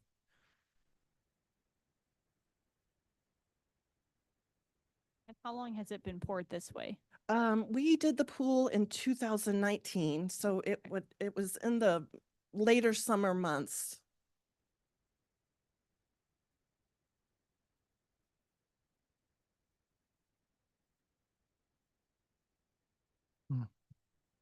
Dr. Miller is to the I guess, north of us, he also has been in front of your committee, and the people on the other side of him have also been in front of your committee. I don't know their name. I apologize, but I've not Seems met like the them. concrete guy went crazy on all these expansions. Well, I mean, there are quite a few homes besides the four of us that have done this altercation or alteration, but, you know, that's their business and not mine. We have never had anyone complain, and we always keep our sidewalk clear, so. Back when City Hall was built and the concrete people went crazy. Right, right. Right. Tradition. Has there been, is there a neighborhood association? There is, yes. Has there been communication in the neighborhood association that this is not permitted, so this does not continue to happen? Have there been any new board since kind of that 2019 timeframe? when Oh, all of yes, there these- has been, yes, Okay. yes. And no, there's been no communication. They never contacted us or. Mm-mm. I'm just trying to, I don't like the slope that this is going down since so many houses have done this. Right, And when it right. first started, it's like, we understand it's already been done, and now they just keep coming. Right, And right. I'm just concerned that we're gonna continue, that every house in this entire neighborhood is gonna have this. thing. Right. I understand. Yeah. Again, was 5 years ago too. This is Yes, ma'am. Mhm. not recent. Just to let your neighbors know, if we see any cases that with 2024 on them, they ain't, it's probably Oh, not that they going to be. poured it? approved. Okay. Yeah, I'm just telling you, I'll put it on the Facebook. you better, because, yeah. Okay.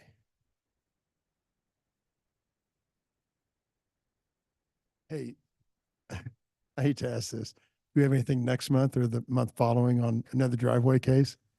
Off the top of my head, I don't know, but it wouldn't Surprise you, me. yeah.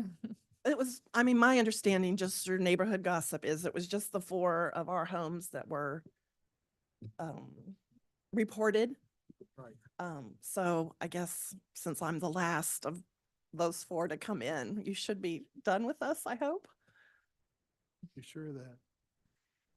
Okay, board members?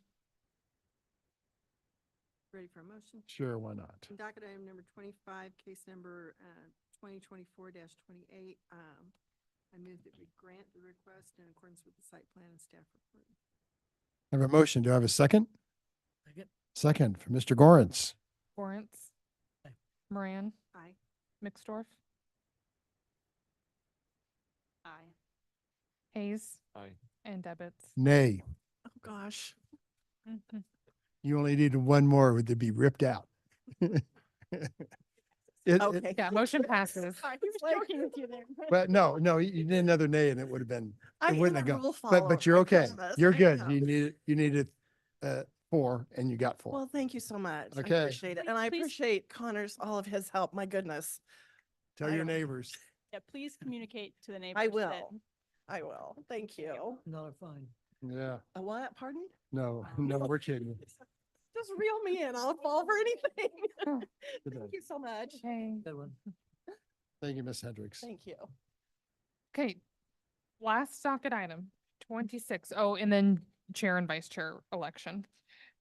Right. Docket item 26, CD BZA 2024-76. This is a request to approve a variance to the size of an accessory structure in an R6 district, that's a residential zoning district, plus any additional variances on about 0.37 acres, generally located at 11004 North Grand Avenue.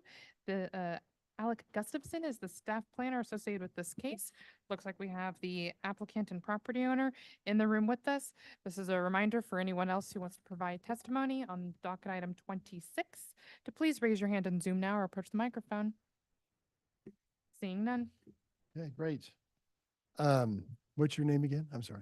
Michael Sartain. Thank you, Mr. Sartain. Please raise your right hand to be sworn. Do you solemnly swear or affirm to tell the truth and nothing but the truth in this meeting today? Do. Please state your name again for the court reporter. Michael Sartain. Thank you, Mr. Sartain. There are a list of administrative exhibits labeled 1 to 9 that we need to admit for your case today. Do we have your permission to do that? Yes, you do. Thank you. One of that is our first presentation today by Mr. Alec. Please tell us about the case. Okay. All right, we have docket item number 26, CDBZA 2024-76, located at 11004 North Grand Ave. Zoning district is R6, and this is a request to approve a variance to the size of an accessory structure, plus any other additional variances. The site is located just east of 169 Highway in the Northland. This is a view of the home from parcel view. It's the yellow highlighted one. And here's the site plan. The plan is basically to just put in an accessory structure with a lean-to off of the rear property line, 7-foot setback from the property line, so well within that setback requirement. And the size of the lot is what is in question here today. Also the height as well. So these are the elevations that were given to me. The first variance is a variance of 340 square feet to the building footprint of the accessory structure to permit a 540 square foot accessory structure.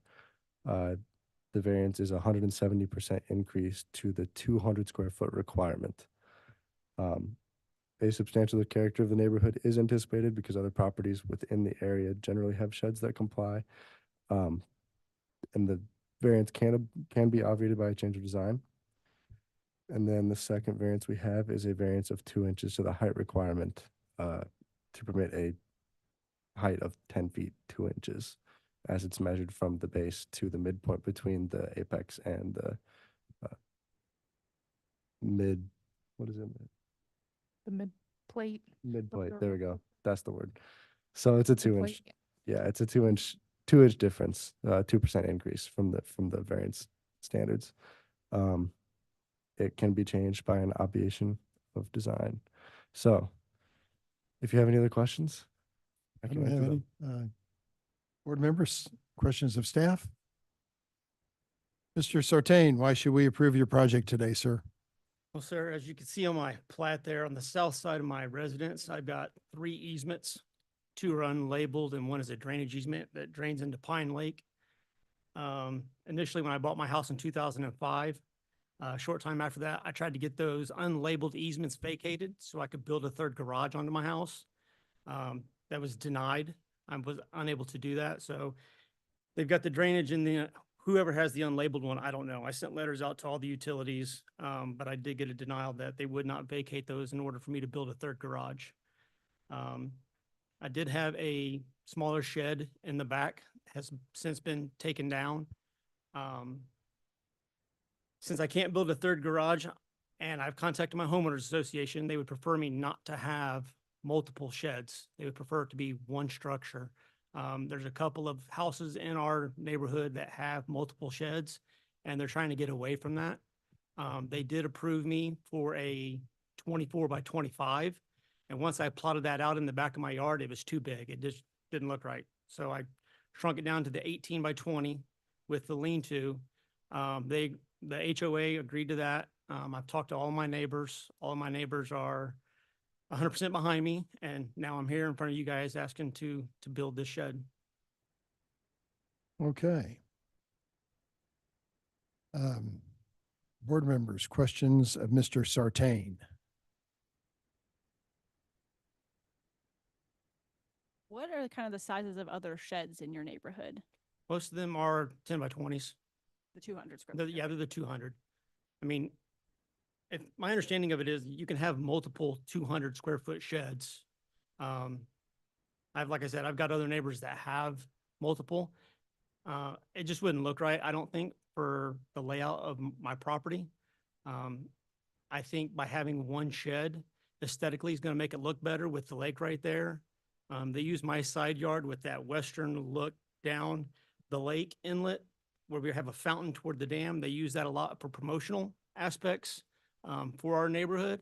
And I think if I had 2 sheds or something lined up in the back there, it just wouldn't look right. That's why I want to go with one. Clean my backyard up. I've got I've got one of the larger lots, so I've got the riding mower, I've got an ATV, I've got other things that I want to protect.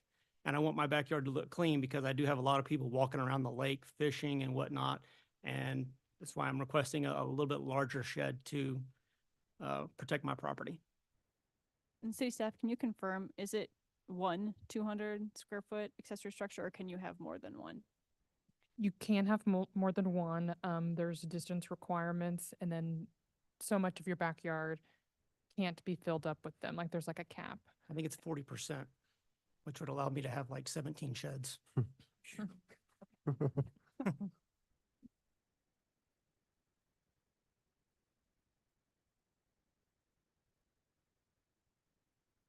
And what's the materiality of this? Looks like maybe metal. This is from a Carolina carport. It's a metal building, kind of like them doing with the barndominiums. I've not heard of a barndominium. It's like they're calling it a shouse. Have you heard of that? It's like, it's a steel building, basically. It will match the color of my house. It's, I believe it's made out of 18 gauge steel. I've got like a 50-year warranty on it. It'll be there a lot longer than I'll be around. Where you going? If I see that metal rust through, then I've lived a long life. All right. Like you said, no neighbor opposition. No, sir. That's the first thing I started. That was my very first step. My neighbors are my biggest allies. Thank you. Board members, comments, questions, and or motion? It does seem fairly large to me, but you also have almost a 200 foot depth to your lot. So at least it's removed from Grand Avenue at that scale. And the angle up from Grand, when you're driving around there, if you're looking from the front view, which unless you're trespassing, that's the only view you're going to have. The 18 is the wide. So if I was to have a 10 by 20 and I was to have the 20 up front and go 10 foot deep and be in compliance, it wouldn't look any different. The only reason you're going to tell different if you were in my backyard, noticing that it extends deeper than that.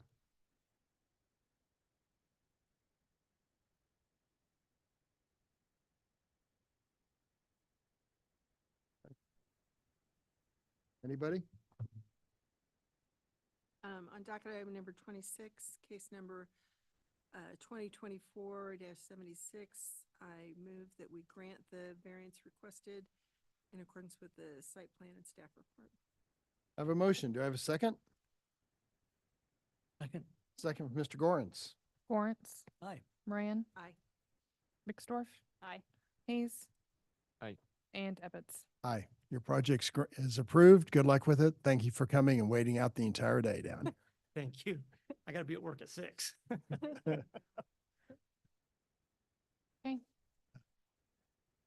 Who do we have out there? Is that? Okay, got it. All right, thank you. Chair and Vice Chair. Miss Margaret for joining us today. Welcome to the committees. Thank you. You got through. Re-election of Chair and Vice Chair. Should I step back? No. Yes, Mr. Gorens? Leave it like it is. Okay. Second. Second from Miss Moran. Maybe you want to do it by acclamation, Miss Moran? Say it. I make the motion that we approve the nominations by acclamation. I make the motion, we approve the nomination by acclamation. So everybody acclaim. Everyone say aye. Yeah. Acclaim. Anyone opposed? Okay. Crap. Mike, what about you? Is he still on? Yeah. Thank you, Miss Moran, for that acclamation and my fellow board members. Sorry, guys, I am here. Yeah. Any opposition to the Chair and Vice Chair? No, sorry about that. All right, Mike. I'm messing with you, Mike. I'm sorry. All right. I'll see you in 2 months and that'll be great. Thank you very much, everybody. The meeting is adjourned. Where's my recording stopped? I could ask you.